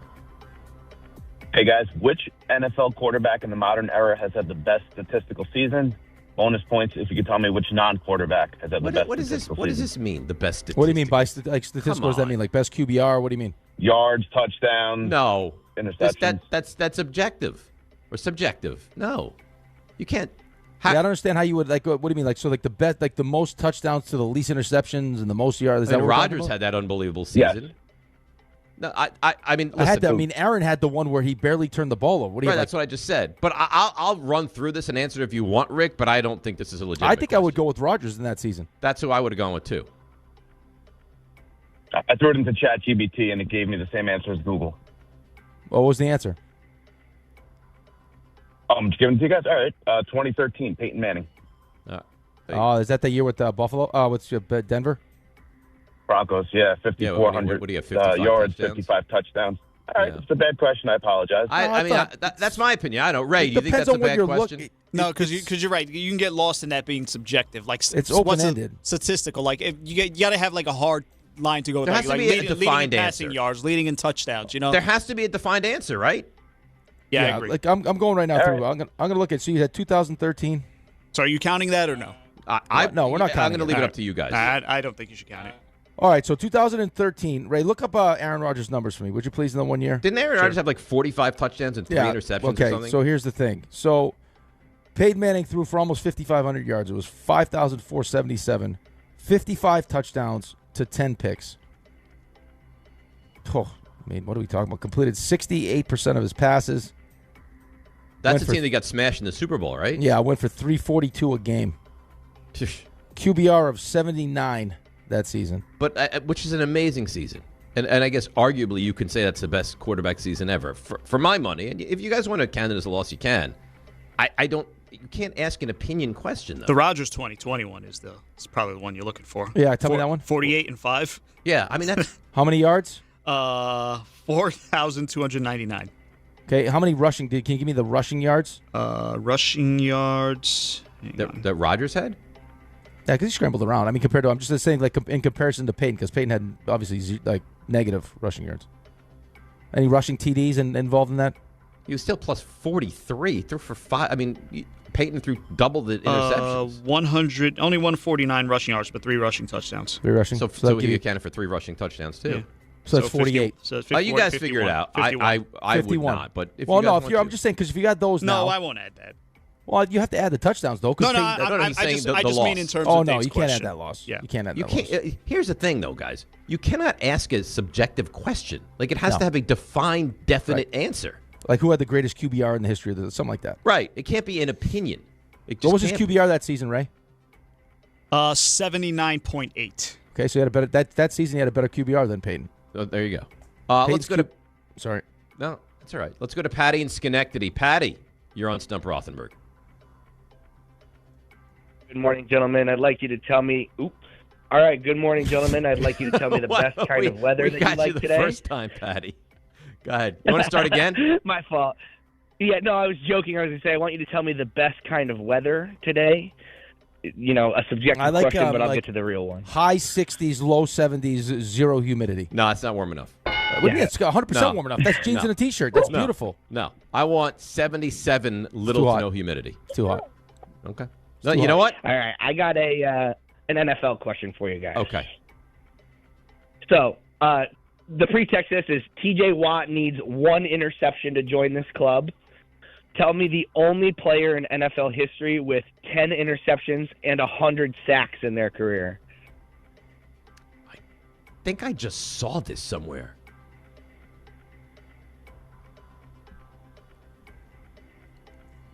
$100 sacks and 10 picks, huh?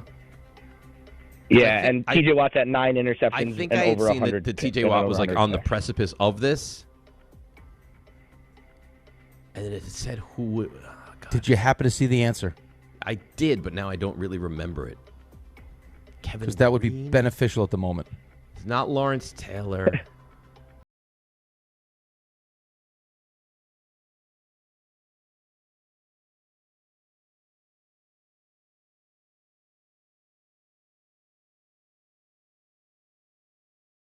Final answer. That is the correct answer. Wow. Nice job.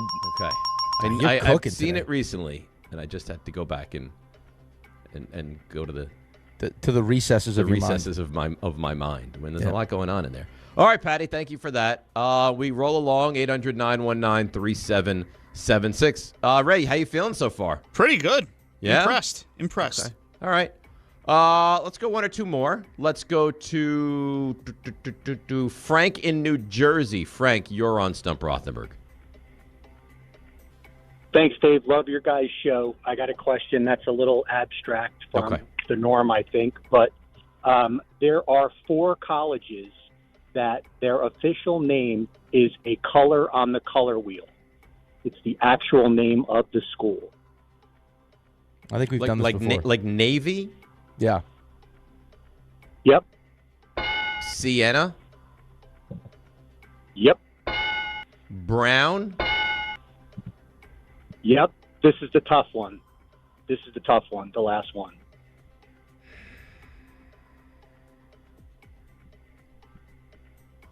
Navy, Sienna, Brown. I swear we had this question before. We did. I thought I was the first. No. But it doesn't matter if we don't remember it.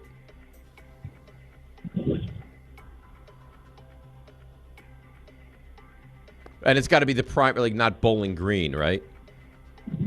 No. That's no. It that's just has to incorrect, 'cause be. It would be two.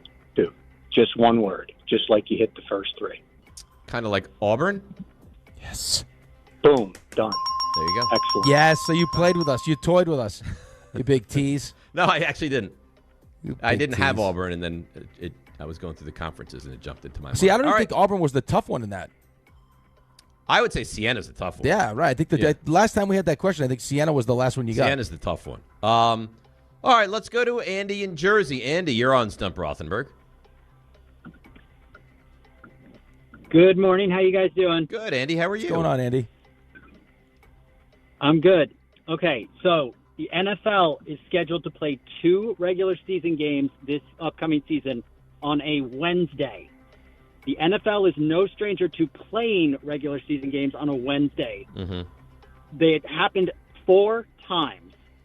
There are a couple levels to this one. Can you name me 3 times it happened? You can either give me the year, because I don't expect you to know the exact date, or the teams that played. So, do you remember the COVID year? Obviously, you do. Did the Steelers play the Commanders on a Wednesday? Steelers are one of the teams. The one I remember, the Giants, after they won the Super Bowl, played the Cowboys on a Wednesday, Ray, because the Democratic National Convention was Giants, on a Thursday. Cowboys. Yep, Giants, Cowboys is one of them. 2012. So what am I? I'm looking for how many? What am I trying to do? He said give him 3. You can do 3. You can do 3, or if you want it, you can give me the years that they played or the teams that played in those games. All right. So one is Giants, Cowboys in 2012. That is correct. Yes. Steelers One did is. play in I thought it was 2020. Steelers, Commanders. Was it Steelers, Ravens? It was Steelers. Some.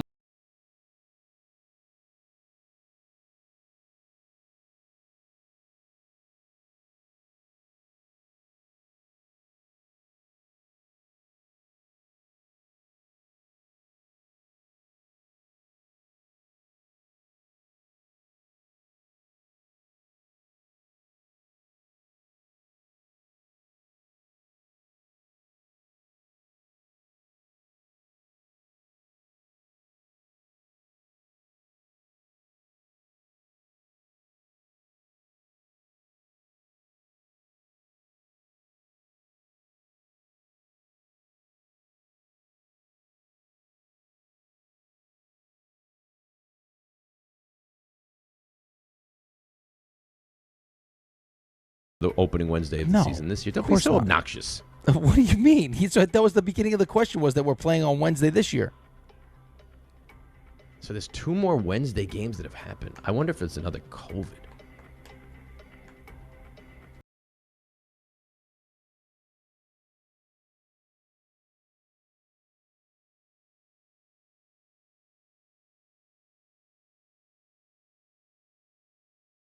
There are 2 more. If you, I'm just looking for one.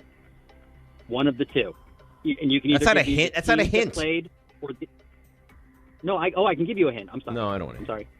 I don't think I know. One of the teams.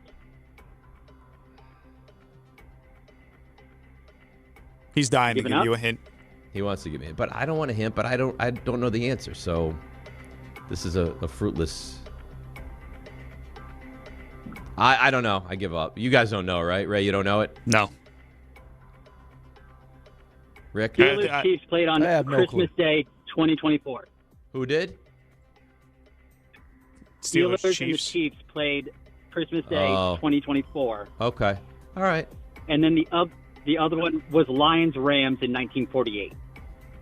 Oh, I would have never known that. All right. Listen, I got 2. I feel okay about that. That's unfortunate. Huh. That's unfortunate. All right. Well, I did the best I could. Ray, you ready? Yes. So I'm gonna follow a theme here, but so we're counting that as a loss, then, right? Yeah. Well, 5-1 nonetheless. I don't feel like it's an embarrassing loss, but yes, that's a loss question. 5-1 nonetheless. So impressive either way. So that brings the tally to 258 and 43. Not bad. Not bad at all. Not bad at all. Giants signed the veteran running back. So I figure I'll go with a running back theme here. Okay. And I'll pull one from John Harbaugh's past, J.K. Dobbins. Ohio State. 1 of 1. No Sean Moreno. Georgia. Moving right along. Look at you. How about Brian Leonard? Remember Brian Leonard? Is he Rutgers? Good. Oh. Very nice. Good for you. Rashard Mendenhall. Illinois. And one more, Matt Forte. Tulane. Wow. Impressive. What a day you had today. Impressive. That was pretty good. That's a great day. That was pretty good. That was better than pretty good. You know why? Because I'm the meat in the sandwich. That's why. Because we had Buster as that bottom layer of bread. Then you had me as the sandwich meat. And now we have the big news at 9 o'clock. Yeah. As the top, beautifully, lightly toasted piece of bread. All right, but it feels like the big news is like the most important. Right, the top piece. I don't think the top. I think the meat of the sandwich is like. Now you're separating breads. Like, so what? Buster's like the He's the underbread. end of the bread. He's the underbread. Yeah. The underbread. He's like the soggier underbread. Yeah, he's the underbread. Like, okay. If you put a little condiment on the sandwich, the underbread will absorb that condiment. That's Buster. Okay. It's okay. Right. Then I'm the Buster's meat. Buster's a soggy bottom. He's a soggy bottom, yes. You think he goes to Flapjack Pete's, by the way? If he's smart. So good. I took your recommendation to Pittsburgh. It was delicious. I will say, Flapjack Pete's, delicious. Not as good as the place in Pittsburgh I recommended. That place, and I'll tell you what, the service at that place, unbelievable. That place. If I could go I'm not exaggerating. Anywhere in the world for breakfast one day, it would be that place in Pittsburgh. I'd be hard pressed to disagree with you, just because it gave you everything you wanted. And it wasn't overly expensive. No, it wasn't overly expensive. The food was good. The food was delicious, and you ordered it and had it in like less than 10 minutes. Beautiful. All right. I have a scenario. You like scenarios, yes? I love scenarios. A scenario presented to us that I will present to you next. It's DNR with you right here. Oh. On ESPN. New York. And now let's see what's happening on the roads. Here's the great Debbie Duhane. Hi, Dave. Hi, Rick. Can't wait for the big announcement. I've got a big announcement. We have problems at the inbound Lincoln Tunnel, the inbound side of the Lincoln Tunnel. Watch out for an overheight tractor trailer in the center tube. It's an hour in at the inbound Lincoln. Inbound side of the George Washington Bridge, 15. Over at the Holland accident on 139, getting in toward the Holland, still 25 to 30 in there. And watch for stop-and-go traffic as you head over to 80 westbound local lanes, exit 47 with construction. Sponsored by RockAuto.com. Grinding and squealing are signs it's time for new brakes. Skip the hassle of searching for the right parts and shop RockAuto.com. Find trusted name brand parts at lower prices and have them shipped directly to your door. All the parts your car will ever need. Rock Auto. I'm Debbie Duhame, 880 ESPN New York. Prizes, flyaways, even cash money. You want it? We've got it. Find a list of all contests and official rules by visiting ESPNNewYorkContests.com. That's ESPNNewYorkContests.com. Hey, it's Alan Hahn. Upgrade your outdoor living space with TimberTech, the #1 brand in premium decking from Rings End. Picture this, a deck that's the highlight of your backyard, turning heads season after season. Now, imagine 20, 30 years later. It's still going strong. And here's the best part. You haven't spent a moment sanding, staining, or sealing it. Visit your local Rings End for the stunning real wood looks of TimberTech decking, paired with the kind of durability that only advanced engineering can deliver. Backed by industry-leading warranties, TimberTech is the decking that performs for decades. Ask for it locally at Rings End. If you've been injured in an accident that wasn't your fault, then you need a lawyer who knows New York's unique personal injury and workers' compensation laws. At the Parisman Firm, they have decades of experience handling all types of accident cases and a proven track record of delivering huge results. Their team has already recovered nearly $1 billion for injured New Yorkers. From construction to car accidents and slips and falls, they've got you covered. Call the Parisman Firm now at 718-WORKERS, where your case is their cause. Get the justice you deserve today. When care matters most, experience matters more. The Allure Group is redefining rehabilitation and long-term care across New York with 6 convenient locations. Their expert clinicians create personalized care plans to help you recover, rebuild, and get back to what matters most. From short-term rehab to long-term care, Allure is committed to comfort, dignity, and results. To learn more, visit allurecare.com. The Allure Group, where care meets compassion. Did you know Skechers makes high-performance footwear for almost every sport you play? Here's what our athletes are saying. Hi, I'm pro basketball player OG Anunoby. I dominate in Skechers basketball. Skechers delivers championship-level performance. I'm WNBA star Jackie Young. Skechers keeps me quick, comfortable, and ready for anything. And you can get high-performance Skechers and hands-free slip-ins technology. Just step in and perform. I'm pro golfer Matt Fitzpatrick. I play in hands-free Skechers golf slip-ins. Find yours at a Skechers store, Skechers.com, or whatever high-performance sports shoes are sold. Kenny here to help you ignite your taste buds with Firework Freeze 5-Hour Energy Shots. Juicy cherry, citrus lime, and blue raspberry. It's that iconic freezer pop flavor, but with none of the guilty sugar aftermath. The perfect summer kick. It's a delicious, portable, zero-sugar energy shot bursting with flavor. Bring on summer with Firework Freeze 5-Hour Energy Shots. Available online at 5hourenergy.com or on Amazon. This is the Michael Kay Show. The general manager of the New York Giants, that is Joe Shane. Now, one of the things that have been worked on throughout camp is discretion on the part of Jackson to slide. Do you think he's made strides in that? You know, you just have to learn. You start coming in every Monday and realizing how bad your body hurts and you feel like you were in a car crash, and half of those hits are, avoidable. And Jackson's a smart kid and understands that, and I think that'll be reflected in his play this year. The Michael Kay Show, weekdays at 1 on ESPN New York and streaming live on YouTube. Presented by the Parisman Firm. So I know you were at the game last night, so you saw. I mean, he was honored. He threw out the first pitch. Oh, yeah. He then sat down with Steve Gelbs for like a chat. I wonder how far away, because I sat in the stands when they were doing that chat. What a likable guy. Oh, yeah. Oh, my God. Yeah, he was one of those ones that, again, like the that was a real misstep. Yeah, the analytics nerds don't really value the way that they should. Right. I mean, as far as all the baseball players I've ever, as likable as I've ever heard. Yeah, I mean, his teammates loved him. He was part of that whole. You can see why they loved him. Magic carpet ride that we were on. He's now. Do you know what he's doing now? He's performing on Broadway. Yeah, that was part of the reason why he was there to promote that. And then they showed on the telecast him. Remember the night that he did a little concert, whatever. I was there for that game. So they showed Pete Alonso dancing next to him. Oh yeah, Pete's the most awkward guy ever. Oh. Yeah, but the problem with that is what David Stearns did is he got rid of a core group of players that were kind of like the identity of the team. Not kind of. They were the identity of the team. Yeah. They're everyone's favorite players, and then replace them with a Jorge Polanco. You know what I mean? Like, Robert. It's just yeah. So and on top, like, that only works when you win. Right. If you replace those guys with really good players, you'd be like, I mean, listen, you lost Nimmo, who you like, but you got back Marcus Semien. Yeah, he stinks. And the reasoning was he's only got 3 left. Contract, right? Right. So those last 2, and now you're still stuck with 2 more years of Semien. Right. I wonder if they go like the Cano route where they just buy him out and they're done with him. They didn't offer Pete at all. They didn't. He never wanted Pete. But at all though. I just don't understand why.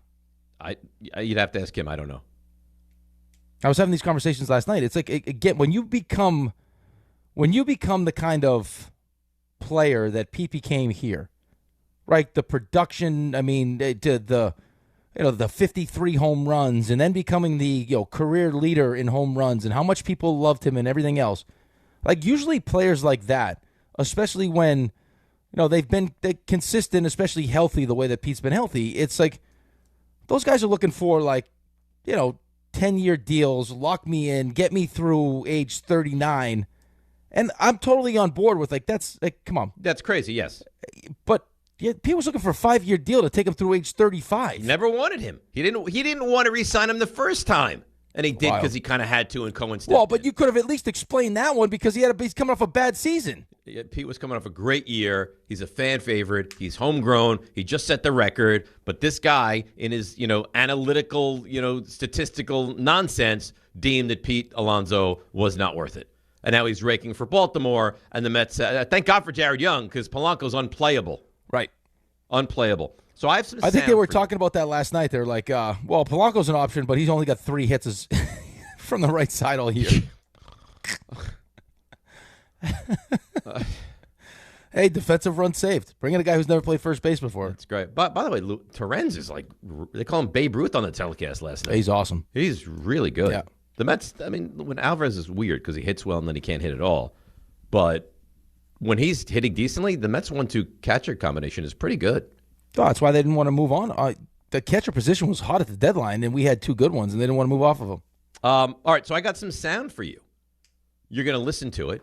Okay. You're going to answer it, and then we're going to take some calls on it, 800-919-3776. So Kyle Brandt, Kyle Brandt, NFL Network, does a really nice job. He gave us through his buddy, who's apparently a massive, massive Jets fan, what would make a successful season for the Jets this year. Here's Kyle Brandt. My friend Will Parkinson is all over the Jets. He talks about them morning, noon, and night, his podcast, and different platforms. So I enlist a Jets fan friend. I'm like, I could easily watch the game from my perspective, but I want the real grassroots, man of the people type perspective. How do you feel about the Jets this year? And his first response is like, well, we got 3 wins in 2027 and $100 million in cap space. I'm like, all right. I know. What about this year? If I were to slide you across the table a deal for the Jets this year, and that deal, when you turn it over, says 7-10. Would you take 7-10?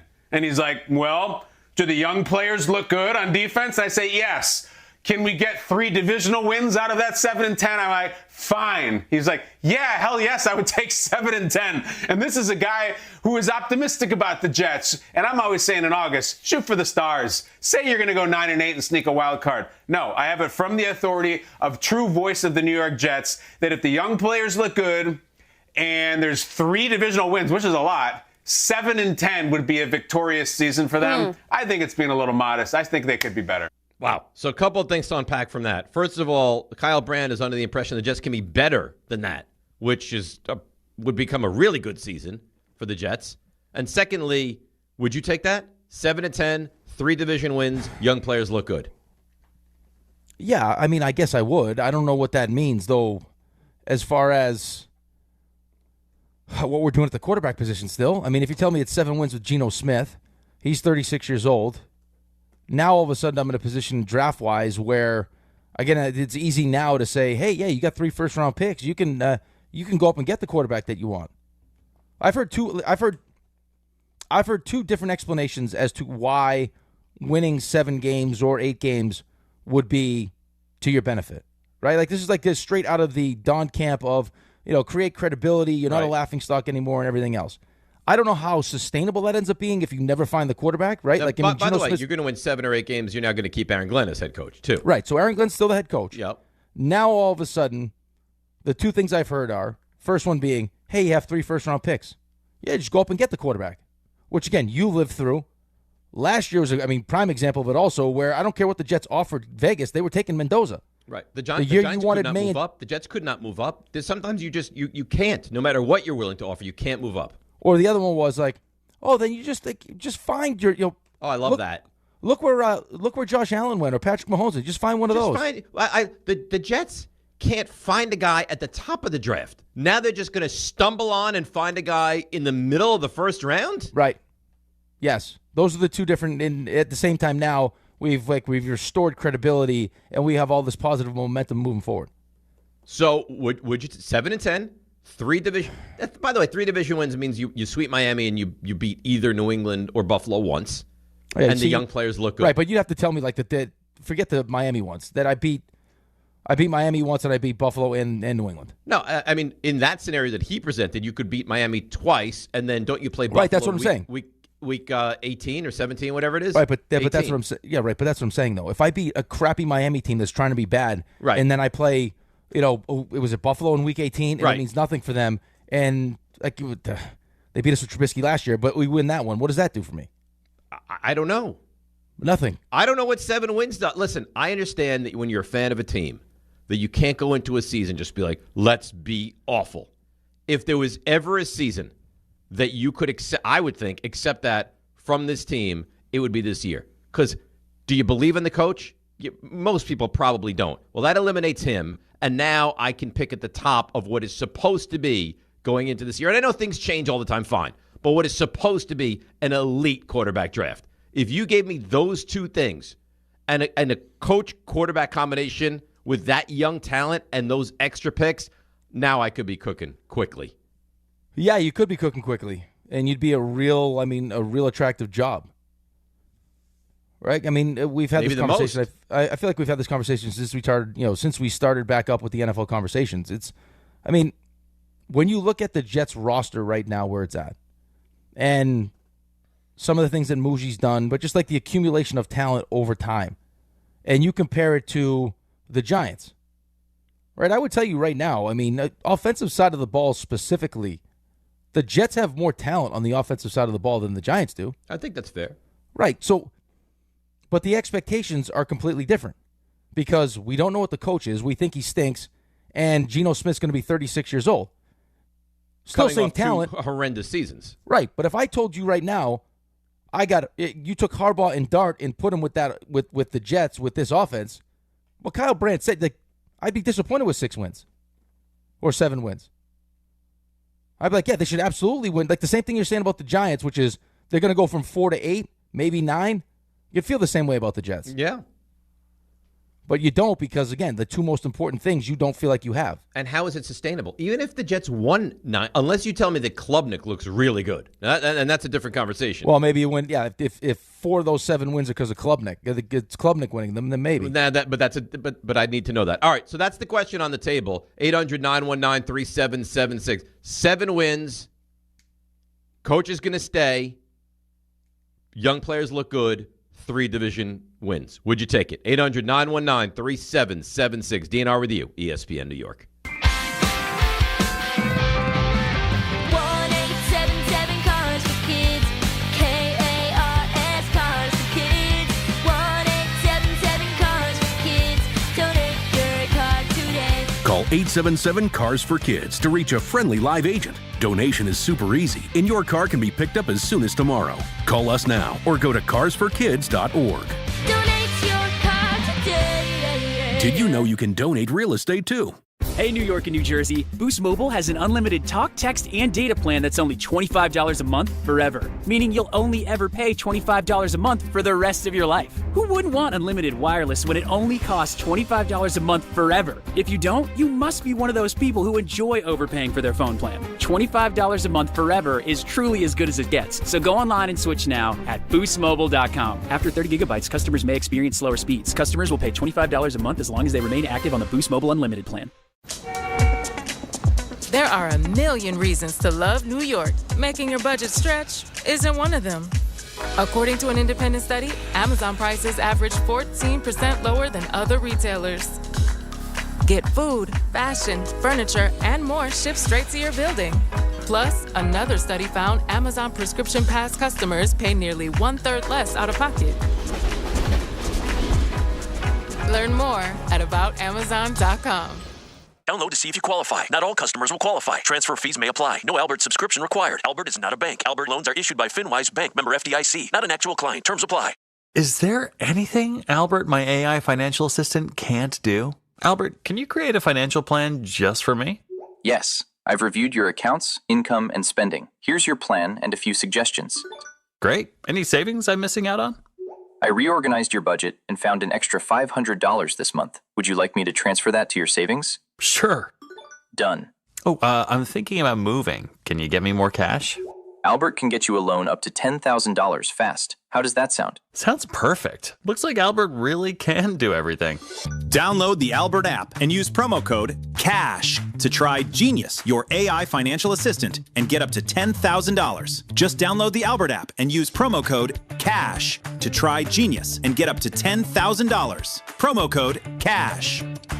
Congratulations, New York. The Knicks did it. Through battle after battle, they dominated to become this year's NBA champions. Day in and day out, the hard work paid off, and you were there every step of the way. Enjoy the crown. Own it, because this year is your year.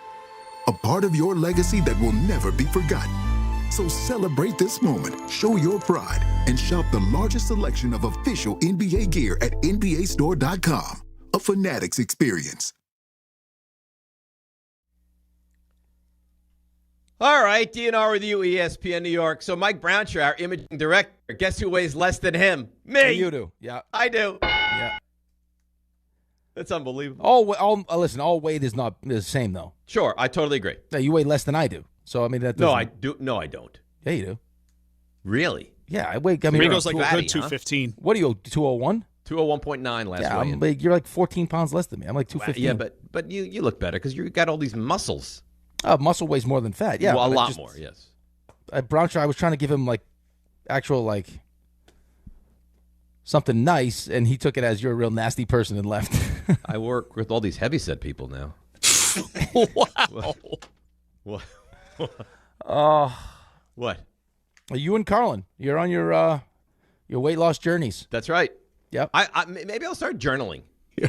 Well, see, I think the positive for you is that you never got to the point where once you've lost the weight, now we have to figure out what to do with the skin. Because I think that's the next step for Chris. Like, what do we do with all this extra skin? I just saw an infomercial for that. Can't you do don't they snip it? Yeah, they just cut it off and throw it away. Maybe you have options. Maybe what we do is, how about this? We multi-purpose it. When we cut the skin off, we make it into like Chris Carlin footballs, and we give them. We can throw them around the studio. Yeah, at the Couchcast. Sounds like a splendid idea. Yeah, they call instead of pig skins, they call them pale. Like they just Carlin skin. Yeah, Carlin skins. That's amazing. That'd be nice. All right, so the question that you heard before we went to break was 7 wins for the Jets. Would you take that? Young players look really good, and 3 of those wins are division wins. I don't understand why the 3 division wins are so important, to be honest with you. Well, because it's something that you haven't really done. Okay, You're consistently losing to Buffalo. You're consistently losing to the Patriots. I don't know if this is a great year to like celebrate wins the against Dolphins Miami. stink. Right. So that's 2 wins there. So I'm going to win 1 of 4 games between Buffalo and New England. I don't know. That just doesn't... I think it's hard to answer that question without. It's going to depend on how it looks. Right. I agree with you. Right. If you start and for 0-4, me, it's a Klubnik factor. I think it's much. I think it's much more exciting to think about winning, even if it's not 7, if it's 6 games with a rookie quarterback that's going to be part of your future, as opposed to a 36-year-old Geno Smith. But here's my thing. Could Klubnik do anything that would make you not need a quarterback in the offseason? Yeah. You think so? Right, but okay, let me just let's run this by you for a second. Let's just say that we have another season where, as much hype as there is surrounding the quarterback class, we have another one of these years where there's 2.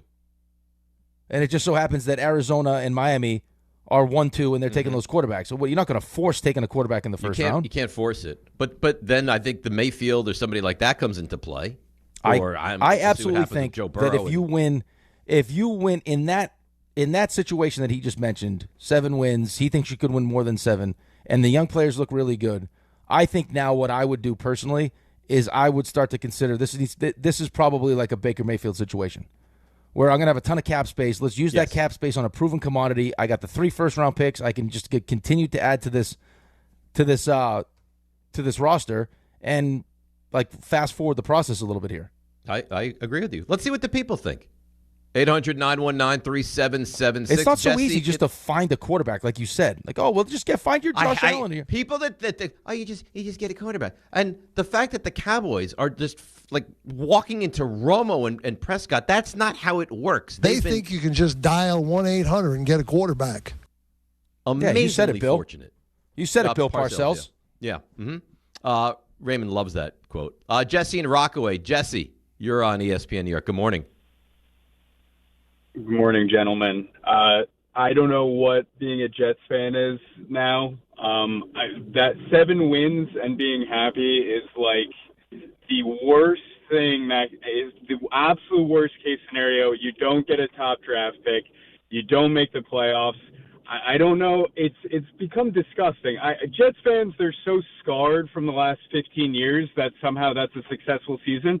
Let's not forget, we had 2 rookies of the year. We had defensive rookie of the year and offensive rookie of the year one year. And what did that amount to in the following 2-3 years? We just traded one of them away for picks. The other one is living his nightmare with the Jets, trying to win games. Obviously, Garrett Wilson, he was injured last year, but it's like, what does that mean?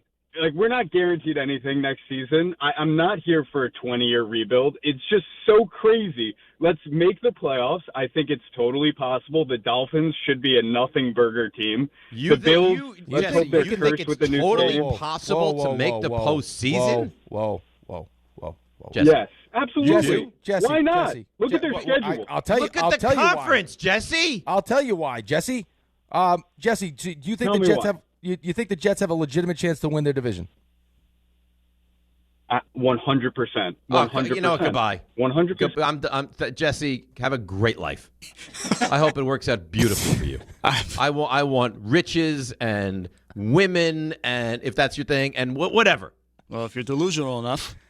Whatever you want, I hope it comes to you. But you think it's 100% realistic the Jets are going to win this division? Rick is very upset right now. Well, no, it's not that I'm upset.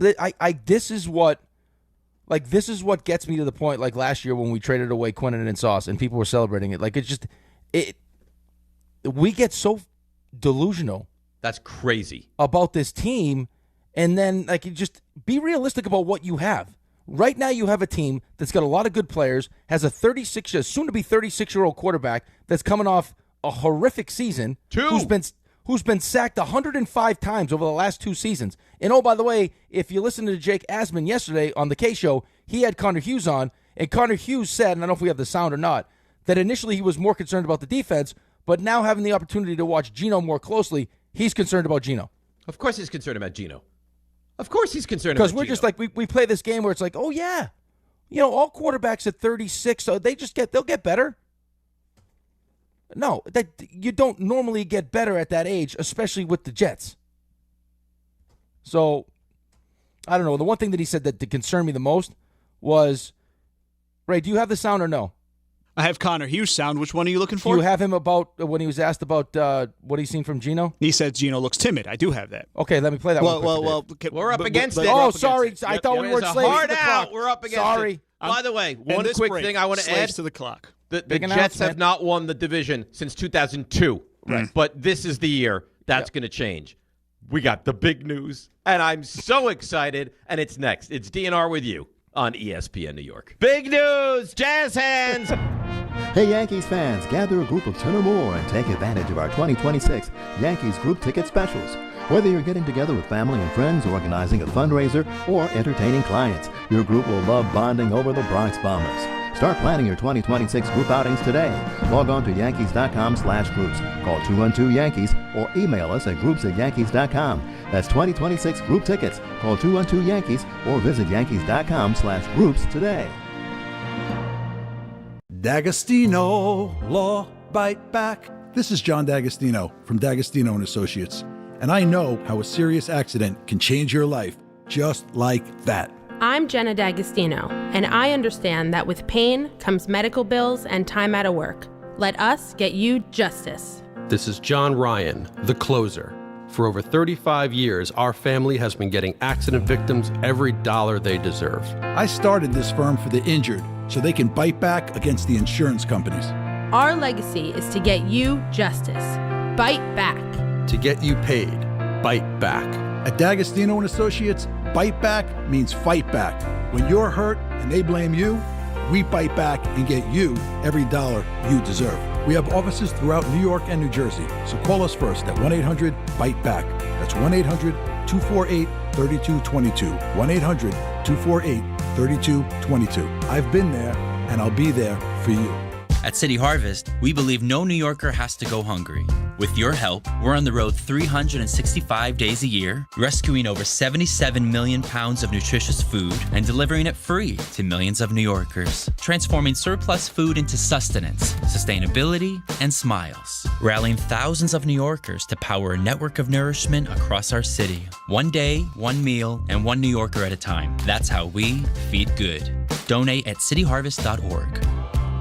Winning football teams have a playbook. Winning businesses? They've got Robert Half. Because when your star player's out or the workload blitzes, you need the right move fast. That's where Robert Half's specialized recruiters, together with their award-winning AI technology, step in, matching companies with skilled contract talent across finance, tech, legal, and more. It's depth on your bench. It's keeping the drive alive. Visit roberthalf.com/talent. At Robert Half, we know talent.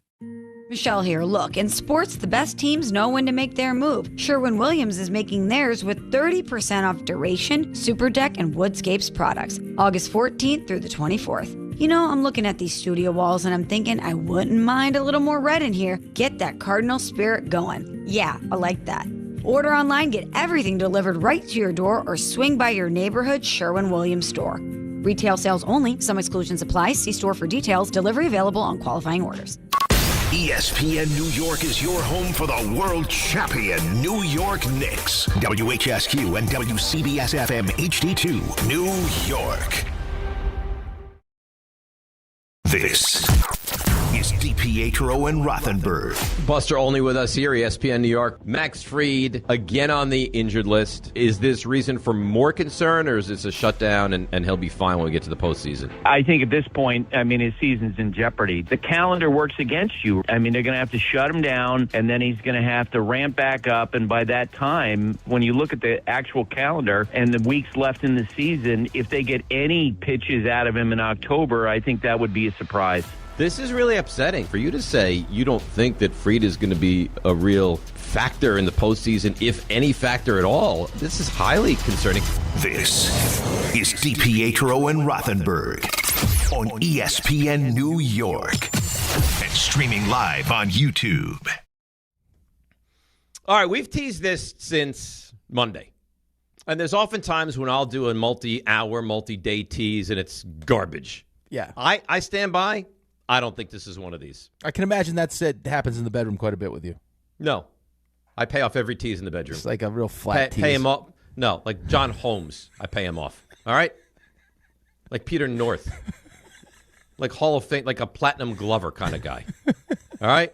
Now I got big news for you. Okay. You ready? I'm ready. All right, you know what, Raymond? Can you give me some... Big news, Yep. jazz hands. There you go. Big news for New York sports fans. I'm excited to read this. This is terrific.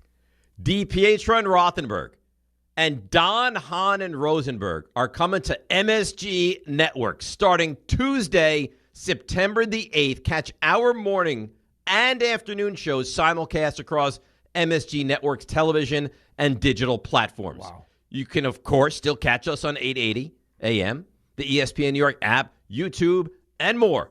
But we are beyond excited to start simulcasting on MSG Networks, which will give our shows an even bigger platform to reach our fans. Don't miss out, all starting September 8th on MSG Network. That's a tease. That's a beautiful tease. That's a tease, and that's a payoff to a tease. Well, yeah, the tease was good. The payoff was even better. That's a big payoff. Very rarely happens. Yeah, you have no excuse now. But there can't be any excuses. 880? Yep. MSG? Yep. YouTube? Yep. You name it. The app? Yep. Oh, we're in a network of champions. That's right. Is what we're on. I think that's why they wanted us. I think they looked at me and said, look at, he's a champ.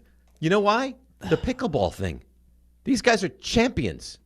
We need them. We'll take the afternoon show too, because those guys are very talented and good. But we need champions. We're champions. Alan's a Knicks analyst, champion. Yep. Don, Devils announcer, Stanley Cup tattoo on the leg, champion. Peter was once the WWE 24/7 champion. Good point. Knicks champions. I mean, come on. You know what the best part of this, though, is? So think about this for a quick second. You got us in the morning, 6 to 10. Yeah. You got our afternoon show, 3 to 6. No, 3 to 7. 3 to 7. Yeah. And then right after that, you're talking Knicks, you're talking Rangers. Oh, yeah. And then you just follow it up next morning with us again. That's right. It's a big loop. It's gorgeous. It is gorgeous. And you know what? It works out beautifully for me because my weight loss is just, in high def on MSG. Oh, channel 634 on my DirecTV. So this is all it took. So if you're just so that people know, I mean, YouTube, fine with that backdrop. MSG, all of a sudden now, we have full construction crews, sanding people. Right. Well, Poor Sherry. When GC you and the play whole for thing. like the Toledo Mud Hens, yeah, you want to play well. Of course you want to play well. You're in the show now. When you get called up to the show, now you put your best foot forward. Yeah, Right. George Lombard, a very nice player, but we didn't really know. Now we'll know. Well, see, I don't even know if that's a good comparison. I mean, It's George probably Lombard was always a great defender in the minors, and now is just showing what kind of great defender he is. Like you're purposely right now doing what you're doing with this backdrop is like you're half-assing it. If that, you're giving double A effort. This is why you're in double A. not for long. I'm getting the call up. It's got the only way that it makes any sense is the weight loss. That's it. That's all I can believe is that Do you think MSG would have wanted us if I was still fat? No. So my weight loss has buoyed us to get on air. I think that they see you now showered up, dripping, and they're like, we want this guy on. I have a good station. amount of gray, but I look sage and wise and still somewhat youthful. That's going to be glorious. Yep. MSG, September the 8th. Wow. And like the right full around the show, corner. 6 to 10. The afternoon show, 3 to 7. And like you mentioned, us, 6 to 10.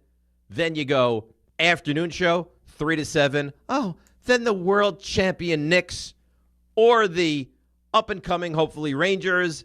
And then you just leave it on MSG. You go to bed, you wake up, you pop it on again, and there we are, waiting for you. Good morning. That's nice. That's real nice. Oh, yeah. Raymond, how do you feel? This is big news for you, too. Oh, this is fantastic news. How do you feel about this? This is the best thing that could happen. I told you this is massive, as big as it can get. Yes. It's brilliant. Everybody's happy. Let's go. This what do we got? Terrific. 2-3 weeks? Yeah. This is happening fast. Less than 3 weeks. Right? Because That's right 3 around weeks the from corner. today is the opening of football, so we're 20 days away from the big MSG launch. Wow. Yeah. Not a lot of time to get that studio fixed up. No, they better get a move on. Listen, I told you, Thursday, things get cracking here. We got crews coming in. We got Sanders. What kind of crews? I said Sanders, and you're like, it's going to be me and Sherry with sandpaper. You have real crews coming in? Great YouTube chat comment from LG. Rick on TV. His shirts will be even smaller now. It's a men's large shirt, okay? What do you do with this? It's a men's large shirt. I don't know what you're going to tell. I'm not going to start wearing big baggy shirts. The problem with the extra large shirt is it's too big around this area.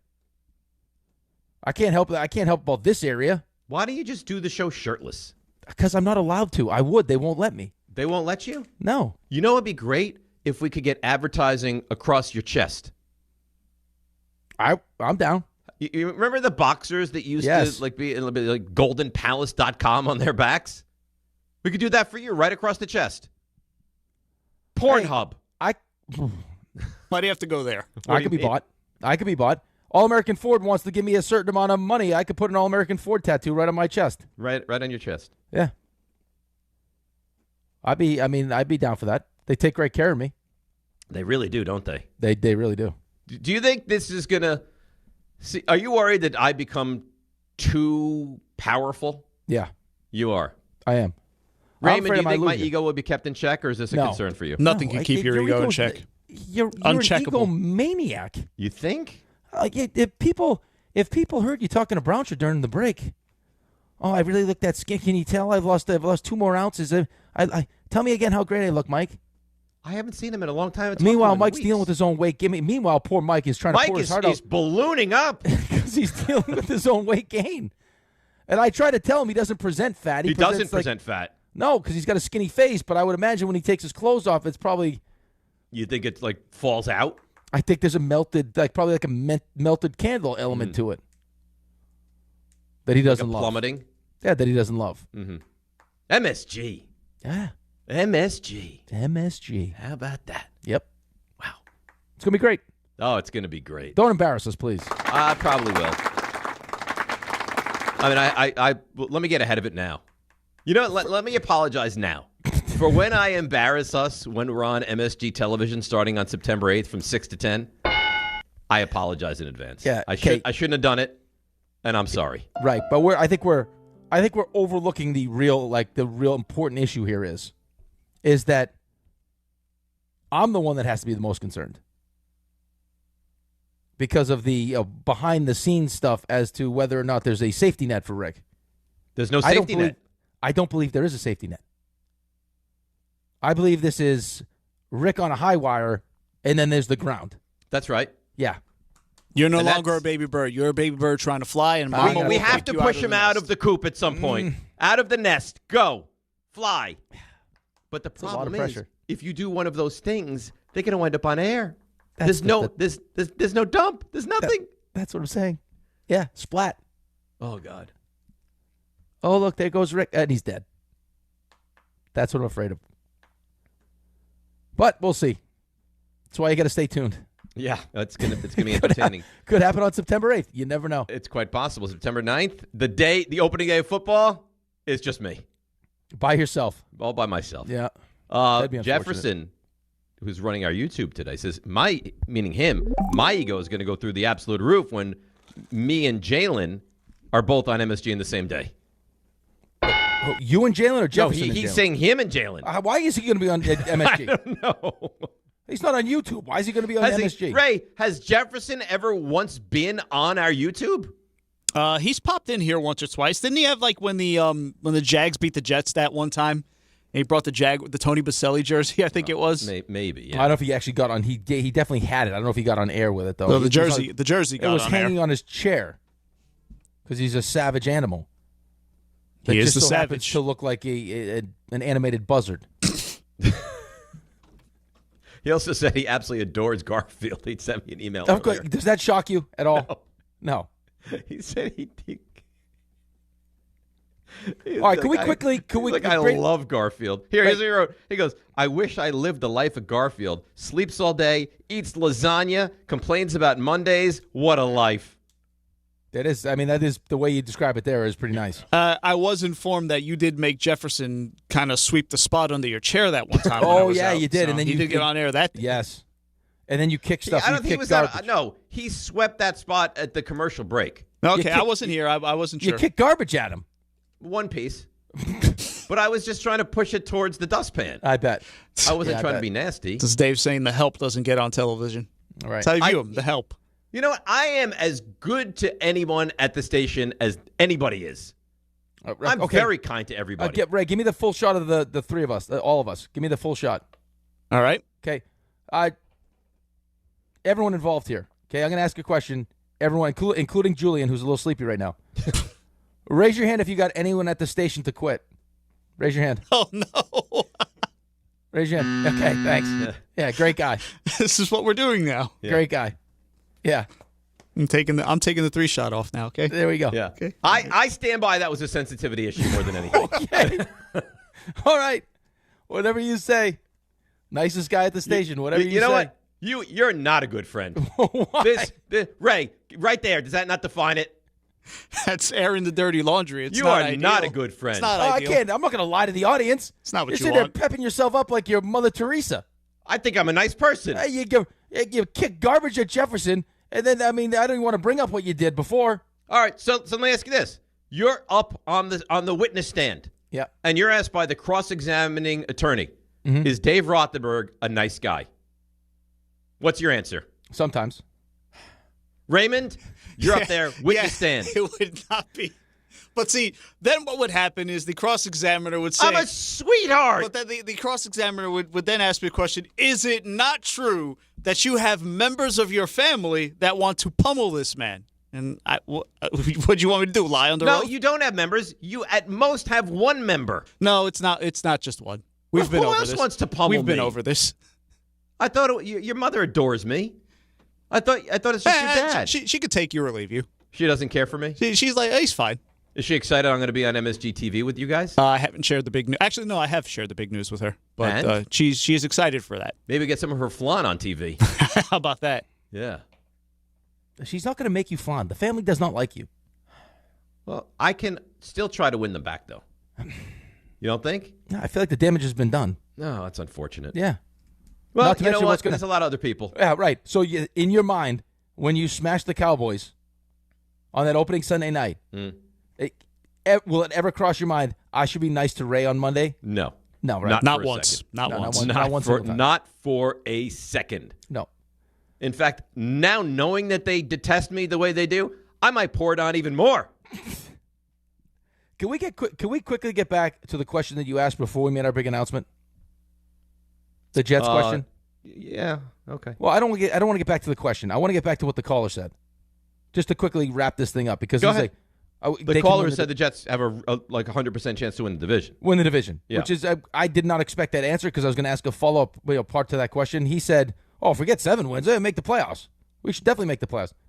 So you got Buffalo, New England, right? Both teams favored to win the division. You're not. Ray, do me a favor. Bring up the AFC East division odds, please. Go ahead. Okay. I think Buffalo right now has the best odds to win the division. Go ahead. Ray will find it. It's going to be Buffalo, New England, the Jets, and then Miami, I would imagine. Then you got, okay, so if we're being honest with ourselves and we're not going to win the division, now we have to be a wild card team. You got Baltimore, Cincinnati, and Pittsburgh. Pittsburgh's always around 500. Houston, now I don't know what Daniel Jones is going to look like. I think a lot of people are expecting with him coming back from the injury, Alec Pierce hasn't been available, that they may take a step back. So I'll keep them out for now. Jacksonville, Denver, Kansas City, and the Chargers. Where exactly are we slotting in with those teams that I just mentioned? I mean, seriously. Listen, you're talking to the wrong person. I have no idea. Not to mention, after you hear the sound that I'm about to play, because that's what I do because I'm a radio professional. Yeah. What Connor Hughes had to say yesterday on with Jake Asman filling in for Michael Kay. With Geno Smith right now, I saw a good practice early on, my first day or two with the Jets after a week in West Virginia. It hasn't looked good since. It's the turnovers, the skittishness in the pocket, the aggressiveness that we all have been talking about. Like, oh, Geno's going to stretch the ball down the field. He's going to attack. He's going to attack. He's going to attack. He seemed more passive and timid to throw the ball down the field, especially in those joint workouts with the Bucs. And then what we've seen from him since. So it's just, I'm worried more now about the offense than I was before because of Geno. And I don't trust what they have behind him. I think Cade's a good developmental project. I don't think he's ready to play meaningful snaps on Sundays yet. I just don't see that from him yet. So again, maybe this is an ankle issue and Geno's going to shake it off and then be fine. But that quarterback spot, if he's going to go the Russell Wilson route like he did when he got to the Broncos and then the Giants, where he's timid, he doesn't really want to stretch the ball down the field, terrified of throwing interceptions, so it's a lot of dinking and dunking, I think that could prove troublesome for the Giants. They need the Geno that's going to play the effort ball, that sees a 50-50 opportunity out there with AD or Garrett or Omar Cooper or Isaiah and says, you know what, forget it. That's 70-30 in favor of mine. I'm taking the odds and I'm taking a shot. Don't lump the Giants into this. Well, but he was, I think part of lump of the Giants was that he was down in West Virginia at the Greenbrier as part of the whole, bachelor party kind of like vibe of the, frat house that they were living in. I don't know how anyone could be, like that caller was bullish, but that's one crazy call, was bullish about the Jets. Playoff team. They're going to stop it, playoff team. I don't think the Giants are going to be a playoff team. No, I just don't, again, and I'm not trying to sound pessimistic because I don't want to go into another season where I'm just not looking forward to watching the team play and I'm just dead inside. Like, I don't want to do that. It's just that side of fandom sucks where you're rooting for your team to lose and everything else. But when you look at the reality of the situation that you're in right now and you start talking about, where you're at with the quarterback, where you're at with your head coach, I don't know how, after what you saw last season from A, the coach, and B, Geno Smith, that you would think now all of a sudden a team that won 3 games is going to jump up to being a playoff team. They're not. It's nonsense. But I totally understand. You're in a really, really weird spot. You don't have a quarterback. And I know that Klubnik, whatever, maybe he'll be a nice backup, and maybe one day he'll even be a starter. You can't look at him. He's a quarterback of the future. So you don't have a quarterback. And in my opinion, I think yours as well, and most Jets fans, you don't have a coach, right? So what does 7 wins do for you? And I'm not saying you go into the season wanting to lose, but it's a really weird dynamic because you're not good enough that you're going to be able to get in. You wouldn't be bad enough that you're going to be able to get that quarterback with your own pick. I'm sorry. I don't want to have 3 ones and have to mortgage all of them to move up for the quarterback. I would if I have to, but that's not the ideal. You're in a really, really bizarre spot. I know. I think the other idea that people have is if you establish yourself as a team that's actually competitive and can win 7 games, now it makes you more attractive to an older, more established quarterback. Like a Baker Mayfield. Yes. Or a legitimate head coach. Yeah, or a legitimate head coach. I also think that the way the NFL works with how many coaching changes get made every offseason, that, again, I mean, being the Jets is not being the Giants. Right? For whatever reason, just the history of the franchise, how people feel about the owner, like John Harbaugh looked at the Giants and said to himself, that's a meaningful thing for me. Yes, they have the quarterback, but there's also something special about being the head coach of the New York Giants. I don't feel like people around the NFL look at the Jets that way. They look at it the complete opposite. Like you're right. Like Robert Saleh's not that bad a coach. He was just with the Jets. But you're correct. But if you have $100 million, you have the pick of the litter for a big-time quarterback draft. Okay, but that's assuming they don't win. I'm on the other. We're going under the assumption. Listen, if you go 7-10, that's what I'm saying. It's hard to envision how you can possibly get that quarterback. I don't think you're all that much of an attractive job. I agree with you. Right. So again, just speaking to like where we're actually at and how it's never perfect, right? Of course it's never perfect, and it's hard to build a team and everything else, but you've done a pretty good job of putting yourself in a spot where like the offensive side of the ball has legitimate weapons, has a legitimate offensive line, right? I mean, the defense, we'll see. David Bailey looks like he's going to be a stud. I have some questions as to whether or not Will McDonald is going to pop and be like a nice compliment to David Bailey. David Bailey's also a rookie, right? Demario Davis is old, like he's an older player. Leadership, great. He's a tackling machine, but I mean he's an older player. Sherwood didn't look good last year. I don't know if that was the defense or whatever it was. You got questions about the secondary, and now if you take those questions on the defensive side and couple them with, Geno Smith looks timid, which I don't know, maybe it's because he's almost 36 and got sacked 105 times over the last 2 seasons. And he's not going to be, throwing the ball maybe he's just not that good anymore. Right. And let's not forget, like, he's 36 years old. Like, just because Tom Brady got better as he got older, and Matthew Stafford, they're not Geno Smith. Right? Like, I mean, those guys are Hall of Fame quarterbacks. So, I mean, the 7 wins, like we had mentioned earlier when you played that sound, if 3 of those wins are, Cade Klubnik wins, I mean, that's a positive. Yes, it would That be. gives you something to be excited about. My problem is I don't even think Cade Klubnik should be the backup right now. If I'm Aaron Glenn, I can't have Geno Smith be a couple bad games or an injury away from me going to Cade Klubnik. I'm not going to say my job like that. Listen, you're 3.5 weeks away from going into that game against Tennessee where if Geno Smith, God knows what happens, then Klubnik is your quarterback. By the way, how's this, though? Okay?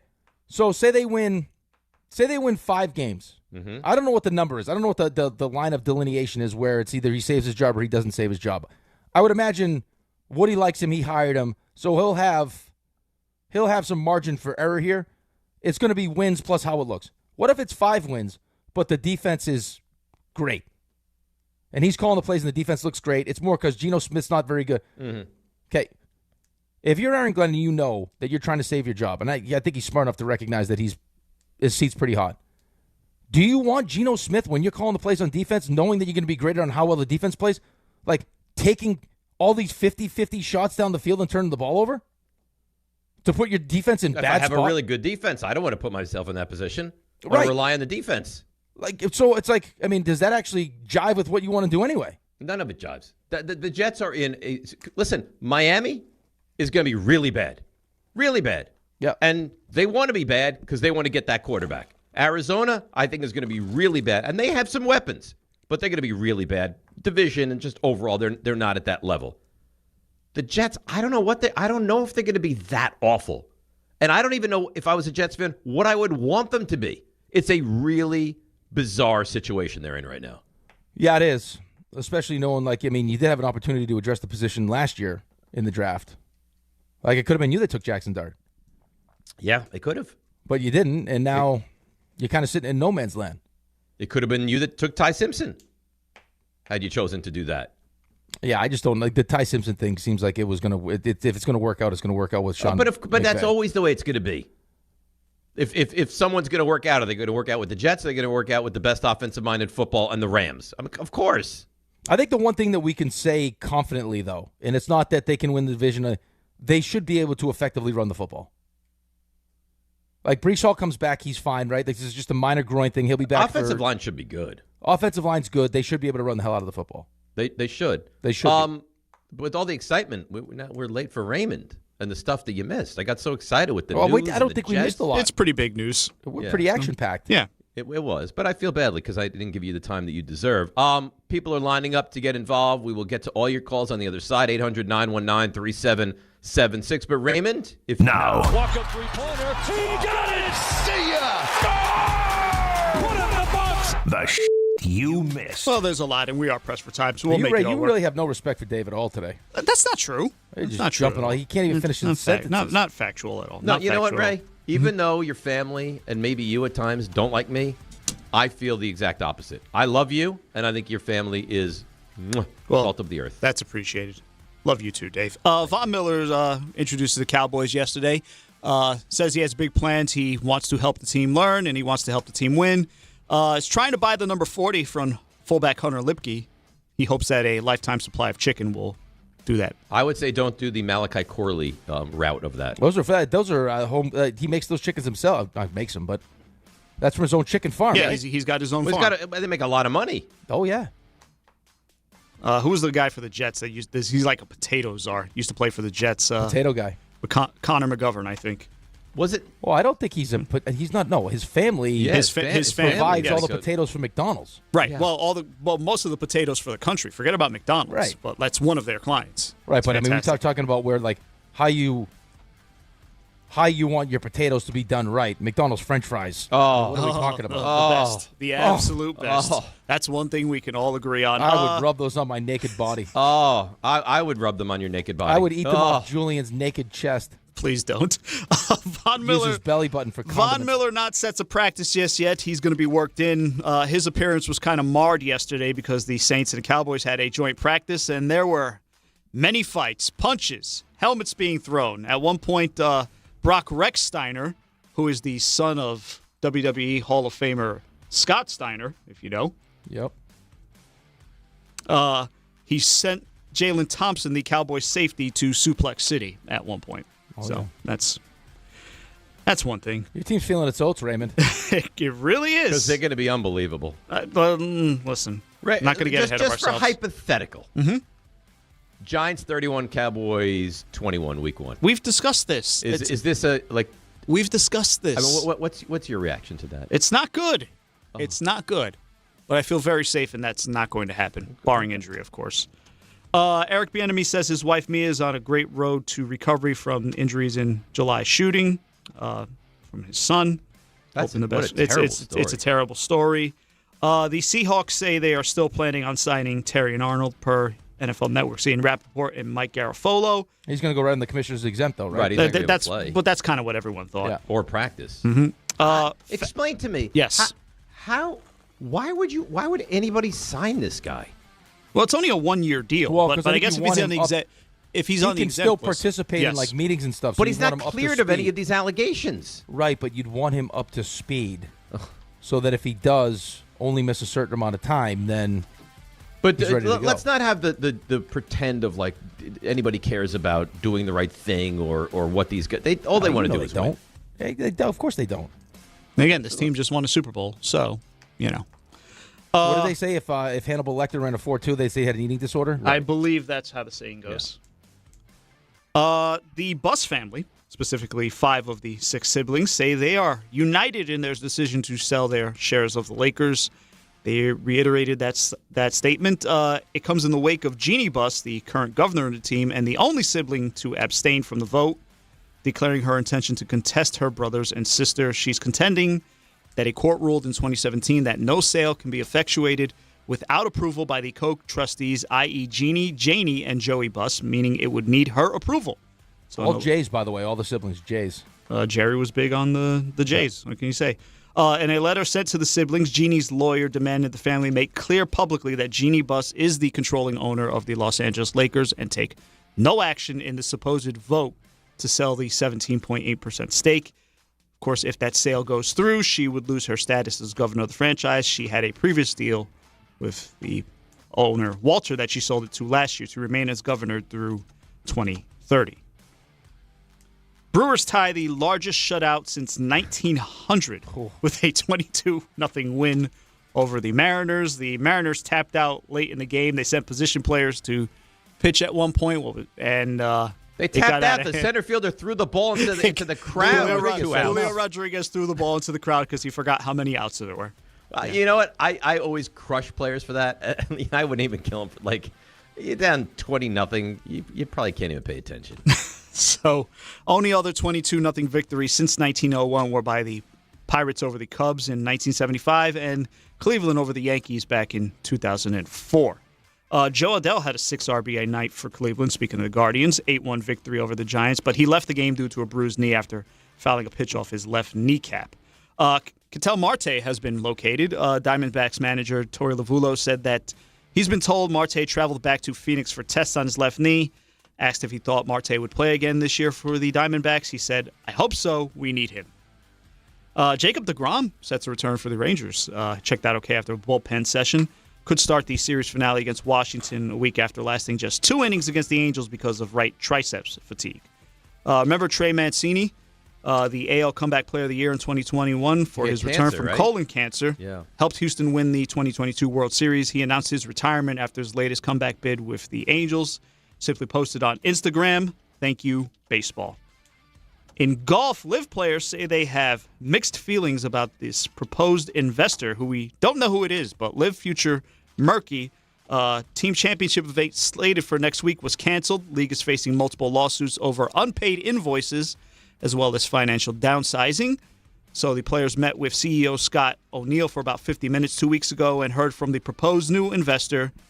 And again, he remains unnamed by the league and its players, and it is still unclear what the terms of the investment are or whether high-profile players such as John Ram or Bryson DeChambeau will commit to the plan. LIV is in a mess right now. Yep. Yeah. And this was worth pointing out, Rick, in terms of our conversations earlier in the week. Kelsey Mitchell, not Chelsea, scored 29 before sitting out the fourth quarter in a Fever win. 16 points in the first quarter. She's awesome. Caitlin Clark adds 24. So the Fever beat the Toronto Tempo 101-95 for their fifth straight win. Clark and Mitchell have scored 20 or more in the same game 16 times this year. That is a WNBA record. They break the record from Diana Taurasi and Cappie Pondexter.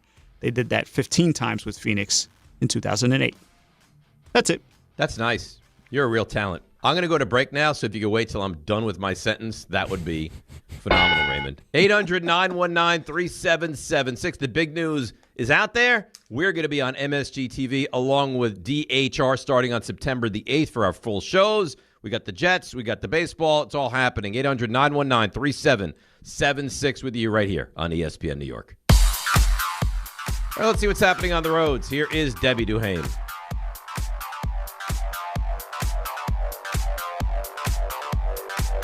Good morning, champions, and congrats on the new MSG platform coming up in September. Great news. Guys, not so great here at the inbound side of the Lincoln Tunnel. Still 45 minutes because of earlier issues. The inbound side of the Holland, that's 40 from 1 and 9. Better from the Turnpike up at the George, 15. 15-minute delays with New Jersey Transit buses into and out of Port Authority. Taking ride to the westbound belt at Bay Parkway, a collision sponsored by Air Tasker. Mornings at the house are impossible. 2 kids can't find their shoes, and the sink starts leaking. So post tasks on Air Tasker. Soon the sink's fixed and a Tasker installs a robot litter box the cat hates. Go to airtasker.com or download the app. Air Tasker, get anything done. I'm Debbie Duhame, 880 ESPN New York. This is the Michael Kay Show. The general manager of the New York Giants, that is Joe Shane. Now, one of the things that have been worked on throughout camp is discretion on the part of Jackson to slide. Do you think he's made strides in that? You just have to learn. You start coming in every Monday and realizing how bad your body hurts and you feel like you were in a car crash, and half of those hits are, avoidable. And Jackson's a smart kid and understands that, and I think that'll be reflected in his play this year. The Michael Kay Show, weekdays at 1 on ESPN New York and streaming live on YouTube. Presented by the Parisman Firm. 1-877 Cars for Kids. KARS Cars for Kids. 1-877 Cars for Kids. Donate your car today. Call 877-CARS-FOR-KIDS to reach a friendly live agent. Donation is super easy, and your car can be picked up as soon as tomorrow. Call us now or go to carsforkids.org. 7 Cars for Kids. Donate your car today. Did you know you can donate real estate too? Hey, Yankees fans! Join us at Yankee Stadium on Friday, August 21st, as the Yankees take on the Toronto Blue Jays. And don't miss Cody Bellinger Bobblehead Night, presented by T-Mobile. The first 18,000 guests through the gates will take home an exclusive Cody Bellinger bobblehead. Get here early, grab the giveaway, and cheer on the Bronx Bombers. Tickets are available now at Yankees.com/tickets. Hey, it's Alan Hahn. Upgrade your outdoor living space with TimberTech, the #1 brand in premium decking from Rings End. Picture this, a deck that's the highlight of your backyard, turning heads season after season. Now, imagine 20, 30 years later. It's still going strong. And here's the best part. You haven't spent a moment sanding, staining, or sealing it. Visit your local Rings End for the stunning real wood looks of TimberTech decking, paired with the kind of durability that only advanced engineering can deliver. Backed by industry-leading warranties, TimberTech is the decking that performs for decades. Ask for it locally at Rings End. If you've been injured on a construction site, then you need a lawyer who knows New York's unique labor laws. At the Parisman Firm, they have decades of experience handling construction accident cases and a proven track record of delivering huge results. Their team has already recovered nearly $1 billion for hardworking New Yorkers. From scaffold accidents to slip and falls and equipment failures, they've got your back. Call the Parisman Firm now at 718-WORKERS. That's right, 718-WORKERS, because your case is their cause. Get the justice you deserve today. It's Rich Eisen for Pella Windows and Doors. Sometimes teams take a timeout to regroup and call the right play. When it comes to your home, Pella Windows and Doors always has the winning game plan. They do it every day, and that's why your neighbors trust them. Visit Pella.com/Eisen today. Right now, Pella Windows and Doors of New Jersey is offering buy one, get one, 40% off windows and doors, and no payments, no interest for 24 months. Some restrictions may apply. See local showroom for details. Offer ends August 31st, 2026. You know the rush when you reach that goal, when something you've worked for pays off. That's success. At University of Maryland Global Campus, we believe you should never stop chasing it. That's why we offer a skills-based education that helps move your career forward. Learn how to apply emerging technologies like AI and data science. Build your leadership and critical thinking skills. Apply by September 1st and save with no application fee. Learn more at umgc.edu. Certified to operate in Virginia by SCHEV. This is Carlin on ESPN New York. John Boy, it's a 45-46 game stretch where the Yankees average in 3.3 runs. It's hard, especially with Stan Bellinger and Judge out, because the lineup needs that firepower up top. We don't have a 1 through 5. You're asking guys, take at bats and say, hey, we don't need you to hit them. We just need you to find your pitch and hit it. Instead, they're being asked to do the other thing, which is kind of setting them up for even more fest. Chris Carlin, weekdays at 10 a.m. on ESPN New York and streaming live on YouTube.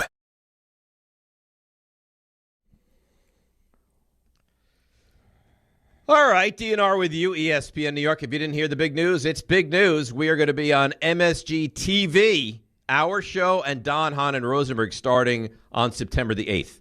Not one of these, like, we'll condense 4 hours into one. The whole show. The entirety of it.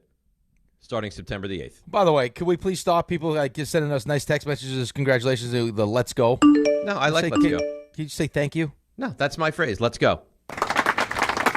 Well, you know what is so frustrating about you? Everything I do has to be critiqued by you. I'm a hero. Everything I do. Not everything. I said nice things about Stump Rothenberg. You did great. I just didn't think that "Let's go" was going to be like your go-to phrase now for all the stuff. When I don't know say that it is. Congratulations. I'm sorry. I got a lot of balls in the air. Okay. Move on. Just move on. No, I didn't say anything, Ray. All right. I like. I'm Let's practicing. Go.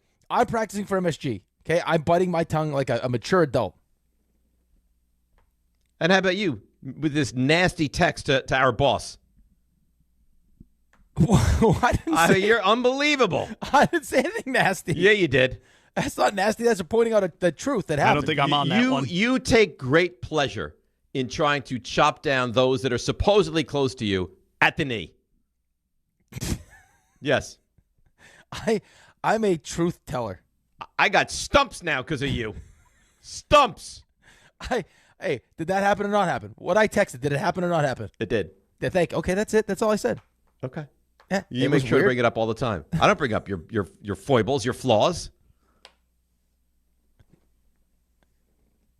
Yeah, see? It's true. I want to let you know about a great friend and partner.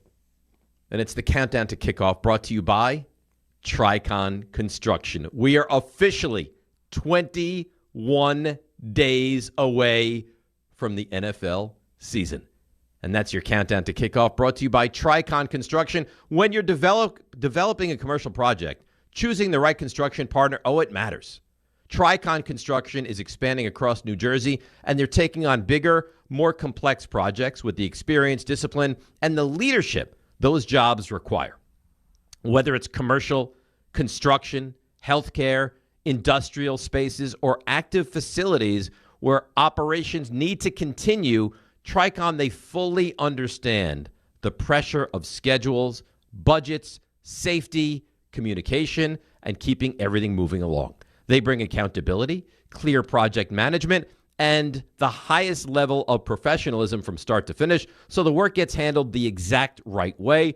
For commercial construction done professionally and done right, visit TriconBuilds.com. That's TriconBuilds.com. How about that? That's nice. Yeah, they're the best. That's real nice. I read with love. By the way, too, I'm reading through some tweets here, just the congratulatory stuff, and I got one person, Serge Vival. I'm surprised H. Dumpty thinks that athletes should waste a year of their career to get a quarterback. No one's saying waste the year. It's not like, hey, don't play, don't try. It's, go out and try to win. If you win, okay, but it's not going to solve ultimately what you're trying to do here, which is like to really take that next step, find the quarterback and find the coach. This whole notion that you create this winning atmosphere with a couple extra wins during the season and then it's going to carry over to the next season, that's not true. No. It's ridiculous. What changes the culture of your franchise is, yes, consistent winning, but usually when you're a dumpster fire like the Jets have been, that changes when you get the right coach and the right quarterback. That's how it changes. I agree with you wholeheartely. That's how Washington changed. That's how the Giants are changing. By the way, hang on. Let me go back to. Oh man, now I got to open an email. That's how the Bengals changed. I got to open an email so I can get the. I got some breaking news. Breaking news. Yeah, I mean it's not is this enormous news. Is this Boost Mobile news? Big news, Jazz. Well, that's what I got to find. Hang on. You got to find the read. Yeah, because I closed my reads because thought I was done. Little did I realize there'd be. You see how nice this is too. Coming to MSG, Jefferson's doing a hell of a job today. Jefferson is sensational. Yeah, maybe he's going to be a big star. He said on MSG now. He's going to be a big deal. All right, I got breaking news presented by Boost Mobile. I think this is breaking.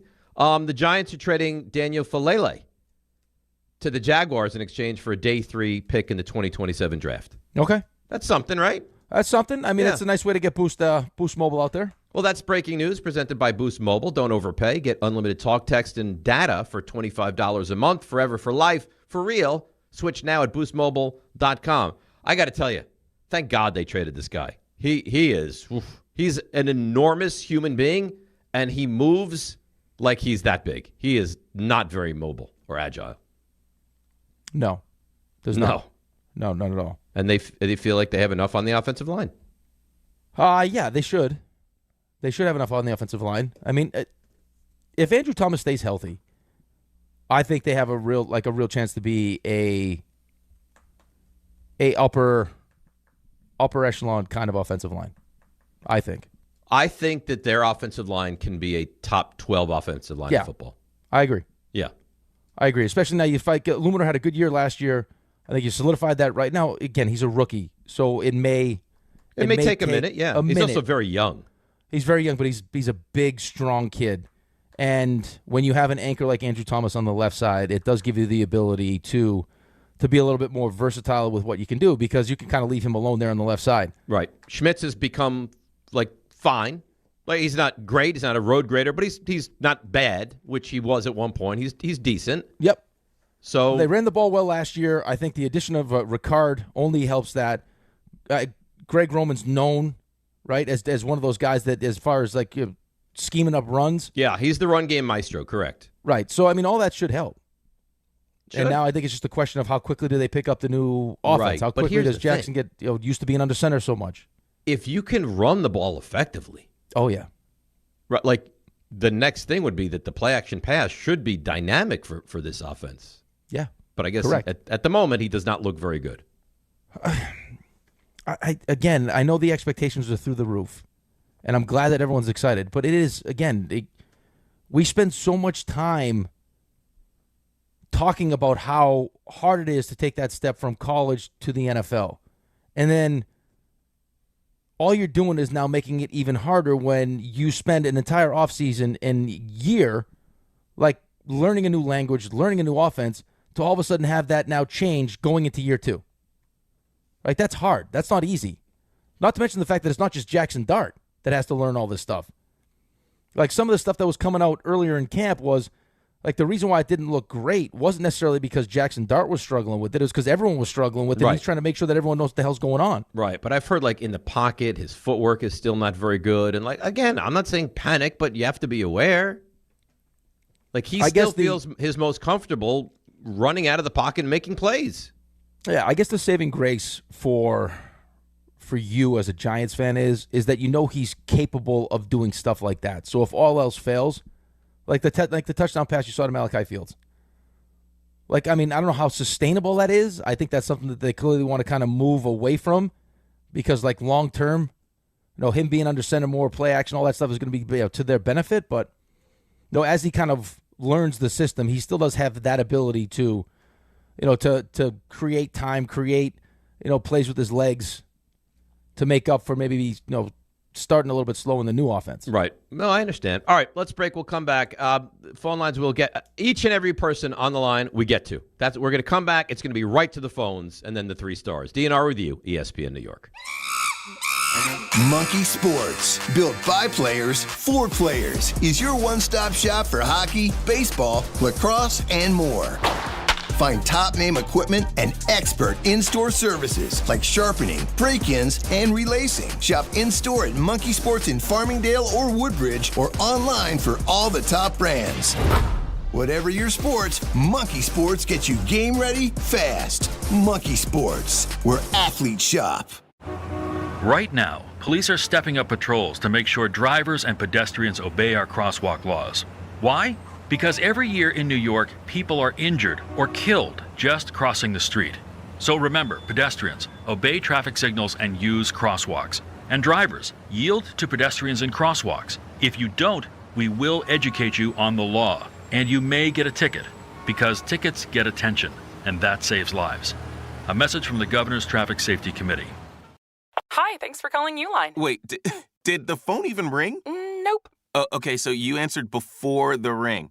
But now you're going to put me on hold, right? We don't do that here. We're real people answering the phone, ready to help with your order when you are. Uline has thousands of quality products for your business and warehouse needs, always in stock, ready to ship same day, and backed by Uline's legendary 24/7 customer service. Uline, we warehouse for you.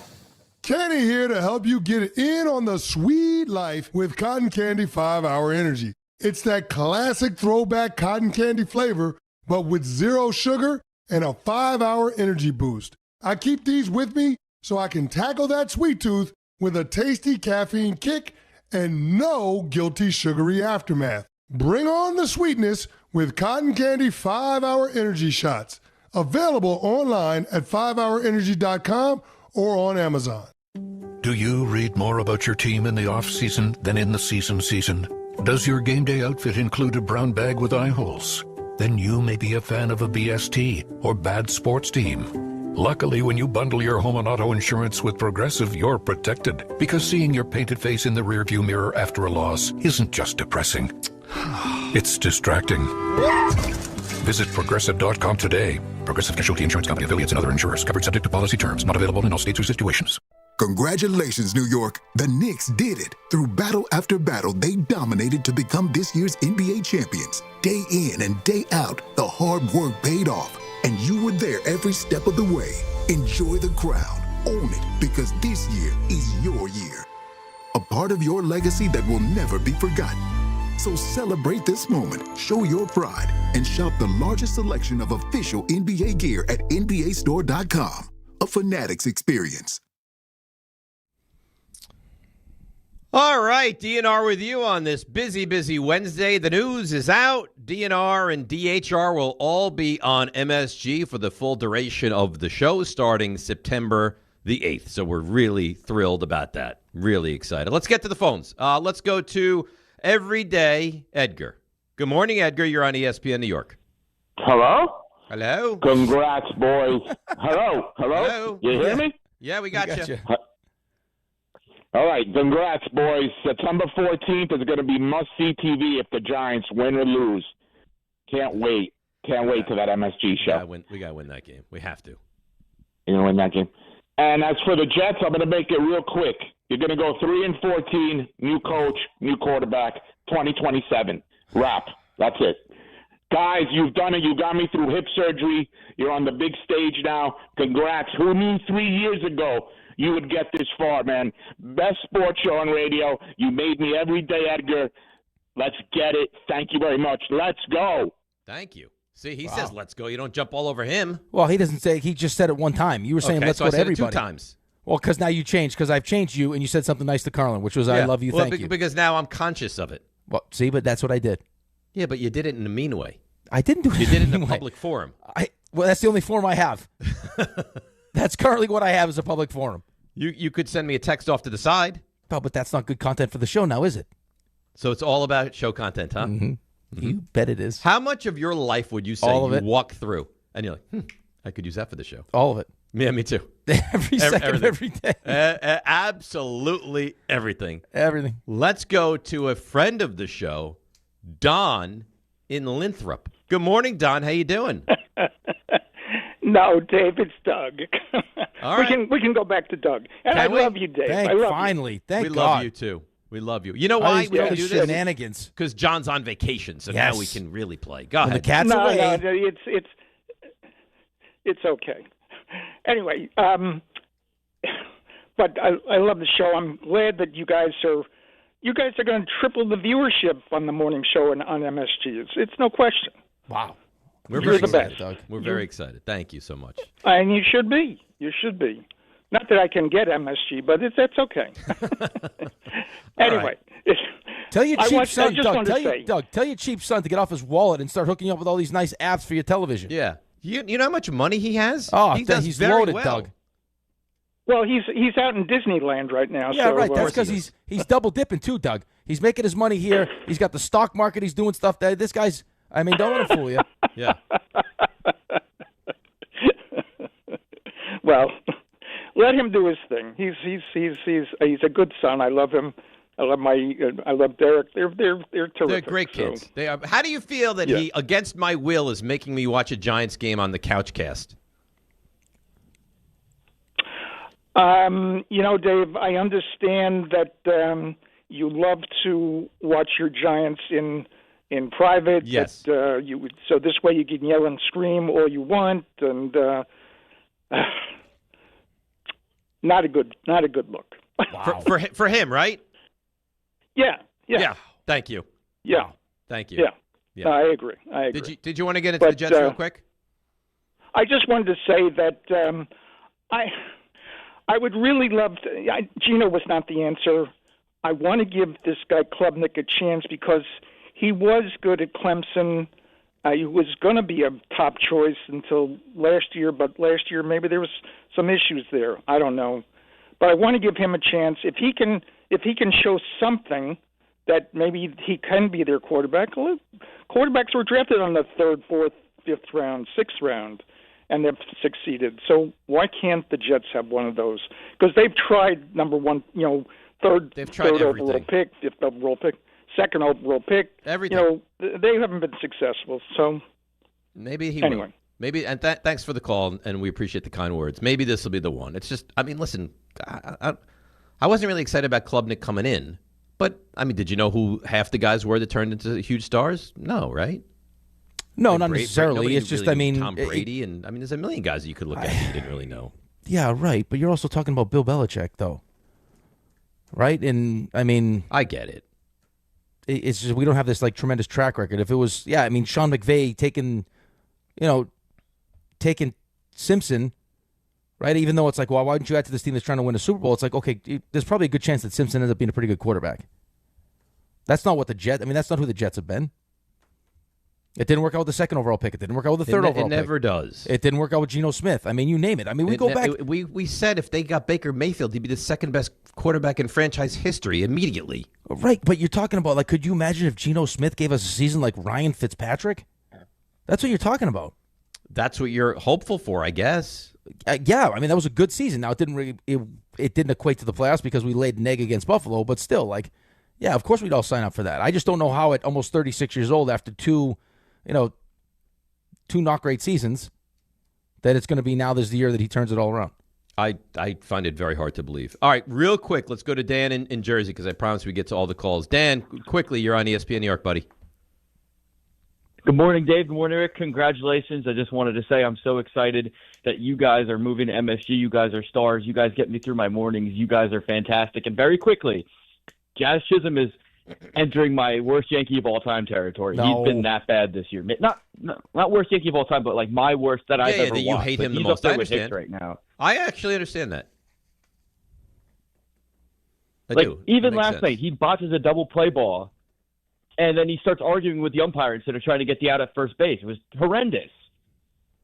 In fairness, and I'm not like at that point that you're at.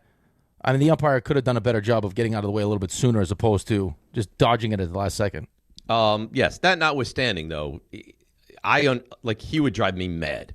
Not that he's the worst Yankee of all time, but I understand why you could say he's my most unlikable. No, Yankee but I think he falls into that category. Like, I mean, Grisham's kind of the similar player where it's like there's a nonchalance to it that when it's like he's playing well, it doesn't bother you, but when he's not, it drives you crazy. I'm with you, like, because it doesn't look like. I mean, it's not that he's not trying, but he presents like he's not trying, like he doesn't care enough. Yeah, it feels like there's like a real casualness to his game. Yeah. Ray, hey, what's up? Doing the RJ impression. Let's go. Let's go. Much. How are you? Let's go. Let's go. You ready? Today's 3 stars. Again, it's Just not jumped all over Dave again. It's I love 9:56. It's 9:56. No respect at all for the clock today, but it's okay because you did a great job. Number 3. Stump Rothenberg 5-1. Fantastic again, right from the beginning. Most career-made field goals by a Giant kicker. So you got Pete Gogolak, could be. That's such a great name. Gogolak? Yeah. And this is how it starts. Ali Haji Sheik. That's another great one. All we got is great names. You let Rick keep going. Yeah, Young Ho too. Yeah, but he's not. It's not how it's pronounced. It's not Young Ho. Young Wei. You live and you learn. Number 2. But listen, you did a great job, and I'm the meat in the sandwich. That's why. Yeah. Because we had Buster as that bottom layer of bread. Then you had me as the sandwich meat. I was actually concerned you were going to insult Buster for a second there, but you did well. And now we have the big news at 9 o'clock. Yeah. As the top, beautifully lightly toasted piece of bread. Now I'm hungry. Number 1. But the big news, MSG TV, that's right, MSG Networks. This show will be simulcast starting September 8th. DiPietro Rothenberg, Don, Hahn, and Rosenberg. Man, so exciting. Let's go. That's How's right, that, Dave? That's beautifully stated, Raymond. And on that note, it's Rule 76. No excuses, play like the Knicks. It's DiPietro Rothenberg. Let's go! Right here on ESPN New York and on YouTube. Grandpappy asked man is like, you know what? Take out one of those S's.